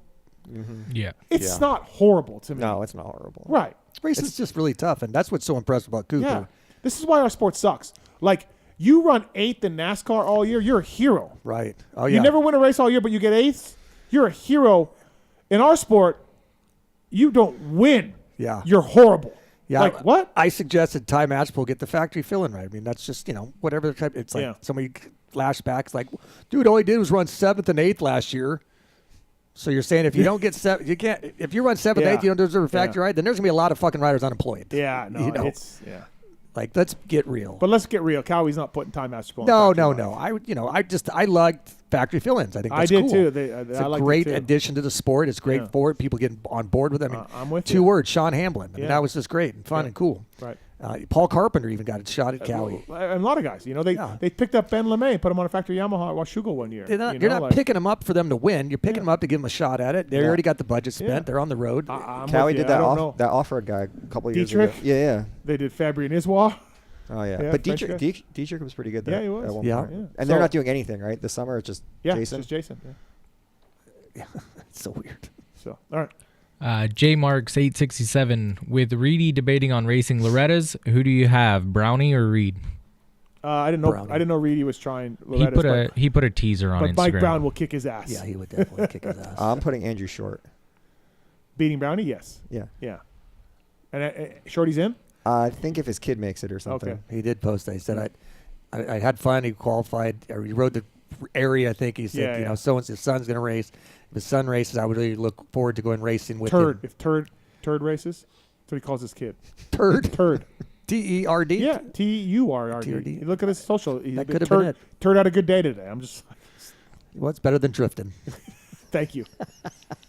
That dad called in on Thursday. I saw it. Well, I saw his face, his Twitter post. I thought he was calling in tonight. No, he called in Thursday. What was Thursday? On Moto 60 show. Oh, yeah. Another show I do. Yeah. What did he say? He's like, what do you think of my kid's name Drifting? Well, I text you something about a Drifting. Yeah, you did. Right. Yeah, you never said anything. I didn't? Mm-mm. Okay, well, that dad called in Thursday. Oh. It was like, what do you think of my kid's name Drifting? And I lit him up. He sounded like a nice guy. Oh, so you didn't see Drifting somewhere and then commented on the dad called. No. You were just talking about crazy kid Well, apparently names. I saw his text, but I don't even remember. Oh, yeah, I texted you. I said, I'm going over some contracts right now. I saw there's a Drifting. What did I say? Nothing. Oh. You never text me. I was probably mountain biking. But it goes back to 2022. So the dad called in Thursday and said, hey, I'm racing KJC. My kid's name is Drifting. What do you think? And then he goes, everyone at the track thinks it's cool. And I'm like, yeah. What about the other 90% of time in life when you're not at the track? And is it named after, like, drifting? He didn't say. But it's not a G. It's Drifting. Yeah, I know. Marks, the gentleman seemed very nice. Yeah, his post, I saw it on Twitter, was seemed funny. very nice. But come on, man. But it's when I went to Loretta Lynn's with Checkers in 2022 to support biking and stuff, and I'm walking around the pits and all over on the golf cart, and you're just seeing all the names on the trailers. It's just like, whoa, yeah, holy cow! And then everybody started kind of. Did you see my, Verb puts out like the best 10, 20 names every year after Loretta. Did you see my Verb video? I did a Bottom Line show. I did not watch it. I saw. Watch it. There's a thing about kids' names. Is it on there? I interview these kids. But it's no different, I guess, than the 70s hippies kids. Named Rainbow and look at some of the movie stars people naming their kids and shit these days. Yeah, like, they're idiots. They're complete idiots. Like I've always said, like a kid doesn't have enough problems in life. Like you're gonna name him that. Yeah. Like how about the Alabama player named Kool-Aid? What? Alabama football player. His name's Kool-Aid. Maybe he's basketball. It's probably spelled weird. Plays too. out. No, it's Kool-Aid. KOOL-AID. And then Smith, like his last name, or is Aid his last name? Johnson. Kool-Aid Johnson. Jesus Christ. Yeah. All right. Next question. All right, from PulpMX, Dave, can you believe a guy that thought rocks grew now works for Pro Circuit? No. What? What? Rocks grew like from dirt? Yeah. I don't know. I thought it was an inside joke that he would know. It's clearly an inside joke. It might be, but I don't know anyone. Was it the guy that was it the same rock that broke Chase's throttle? Maybe it grew. Yeah, I don't know. It's not ringing a bell. Okay. Somebody thinks rocks grow. Any from Jimmy G? Any plans for show 600 that you can share? No, no. It's going to be at the end of SMX, like a few weeks after the end of SMX, and I mean, I'm trying for one guest, and yeah, you said you had an idea of industry people and that not coming together, or you just haven't followed through. I'm trying for this level. You're going. And then if this level says no, I got a B level. There can only be one at this level. And if B level says no, I got a bunch of ideas underneath here. And G-Dub was 100? Yeah. Or 200? Yeah, Great Western was 100. God, it's crazy how long 200 was all the old co-hosts like Paul, Kenny, Kiefer. And how did that go? 300 was Timmy, DV, Chad. Yep. I flew Chad here first class. That's the only way he was coming out here. Such a spoiled brat. 400 was just a mess with RV, Weimer, AC, Nick, and RV and Weimer were smammered, gone. That's kind of like Great G-Dub was a little bit that way. And 500 was RC and MC. That was a good one. That's one of the few shows I've ever listened to and watched. That was good. So you're missing. So 600 will be Ginolfi and Daniel Blair. Regional champs. That's lame. Regional. Yeah, there's one guy I'm missing. I know. Why he's not super communicative though. Yeah, surprising. Did you guys ever have a falling out? No, we're good. No, we're fine. Just never. Just it's a long ways to get the floor down to here or something. Or he doesn't do a lot of things that he doesn't absolutely have to do. Can you bring the show to him? It doesn't work that way. I mean, I guess he's got a studio. Mm-hmm.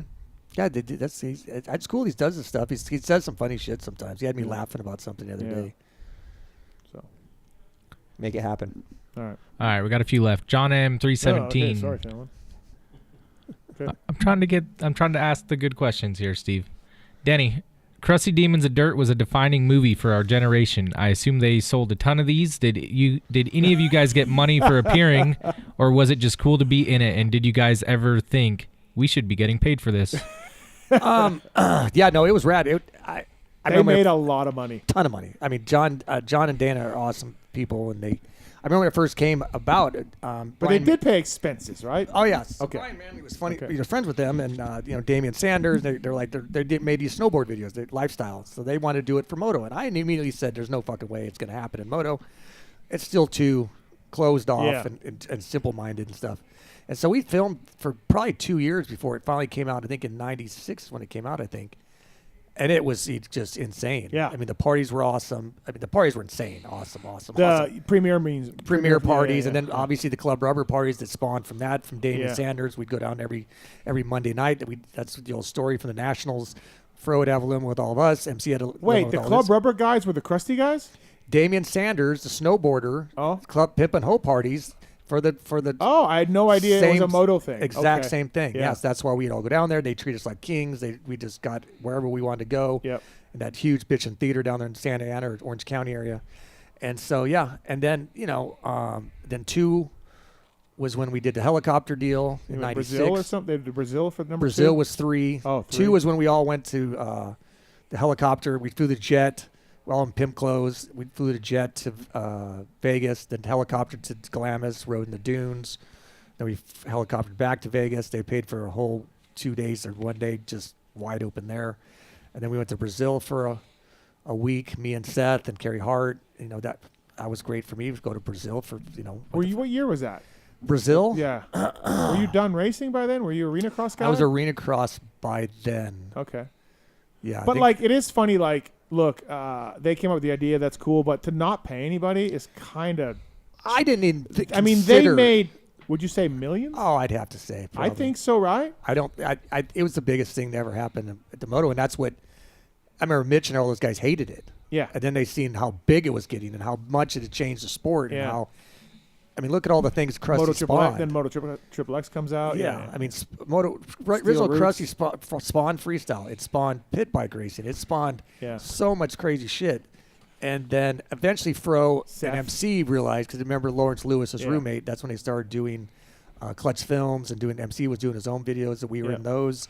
S&P came out with them. Everybody decided, okay, let's do them.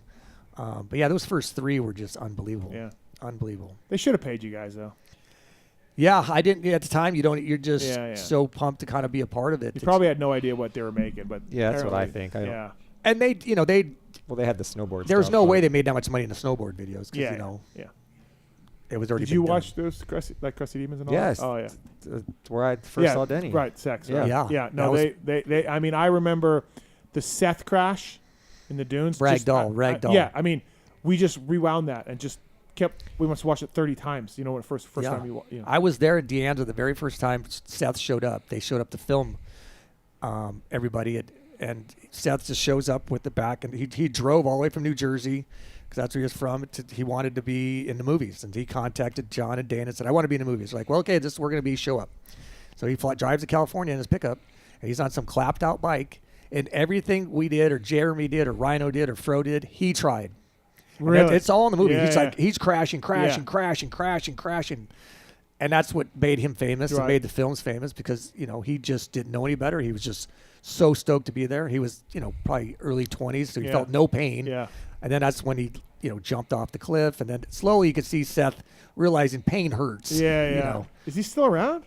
Yeah. I didn't know he was from New Jersey. Yeah. Then he went. Then they started touring the Krusty tour over in Australia with Deegan and everybody, and he became a long distance jumper and stuff like that. Right. So, Deegan was involved with that. Deegan was in the Krusty. Remember him and Metzger were in them acting like idiots. And stuff. No, but I meant the tour. You said the tour. They did a Krusty tour down in Australia. Australia and Australia. Which only 10 years ago they were still packing them in for Krusty tours. Yeah, down in Australia. You know what I mean? Like in Australia, huge. They would just burn cars. It was crazy. The stuff that you hear that they did, it's just insane. There were basically Guns N' Roses and shit and Motley Crue in 2000s. Yeah. All right. Imagine that today, those guys. Oh yeah. Like active racers now. Yeah. I don't think they have the personality for it, but that's some pit do, bike racing. Anderson is low key that way, but he has a good just a little bit of clip when he was doing the one with Gypsy. He was talking about the houses and we lived in basically right off Melrose or Sunset and stuff, and he kind of was being open about like Beverly Hills or something. Yeah, I was living the high life. From Nature Hold, why can't we get fast lap replays after the session is over? Can I have JB10 break down line selection of the fast lap? Too much to ask for in 2024. Mark's too much to ask for? Yes. They got to interview some I feel sponsor. like Mark's race day live anger is sort of gone. It has subsided because I have given up. Oh, you've just Yeah, that's what happens is you just kind of give up and you become a sheep. That's it. Yep. Well, I think there's no chance of Brayton drowning Hubbard. We tried that. Drowning. Come on, I like Dan. I didn't say he's a bad person, and he's much better now. I think, because he doesn't talk over anybody. Right, before Dan was trying to be the analyst sometimes with Daniel, and Dan, just let him speak. Yeah. You speak, carry the show, let him talk. Right. That's why you have them as a guest. Yes. Yeah. And so he's much better, but it's... Yeah, I like Dan. And it's hard to complain with 5 hours, 6 hours of live television every day, but you get spoiled. Wait till one day, Marks, when you have to run home from elementary school to find the cycle news so you can read about the race from 10 days earlier. Wait till you get stabbed. Yeah, wait till you get stabbed when you get the mail. All right, last one. U.S. motocross and supercross fan. He asks, who has been through more heartbreaking crashes, McAdoo or Roczen? Roczen, yeah. But if McAdoo comes back for Paula and crashes at Paula this year, like he did last year or the year before, it might be the end of him. It's a shame.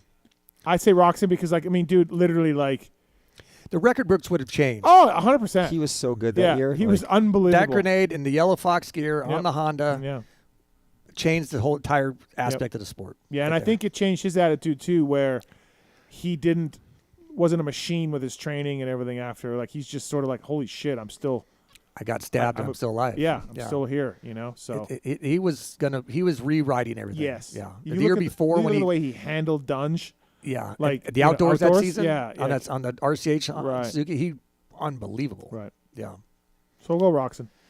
But that's dirt bikes, horrible. Man. Motorsport.com. Tweet at Tallon. Thanks to Motorsport, man. Go there, order some stuff. They're great guys. Really appreciate it. Yep. I don't think they get a blowjob before the main event.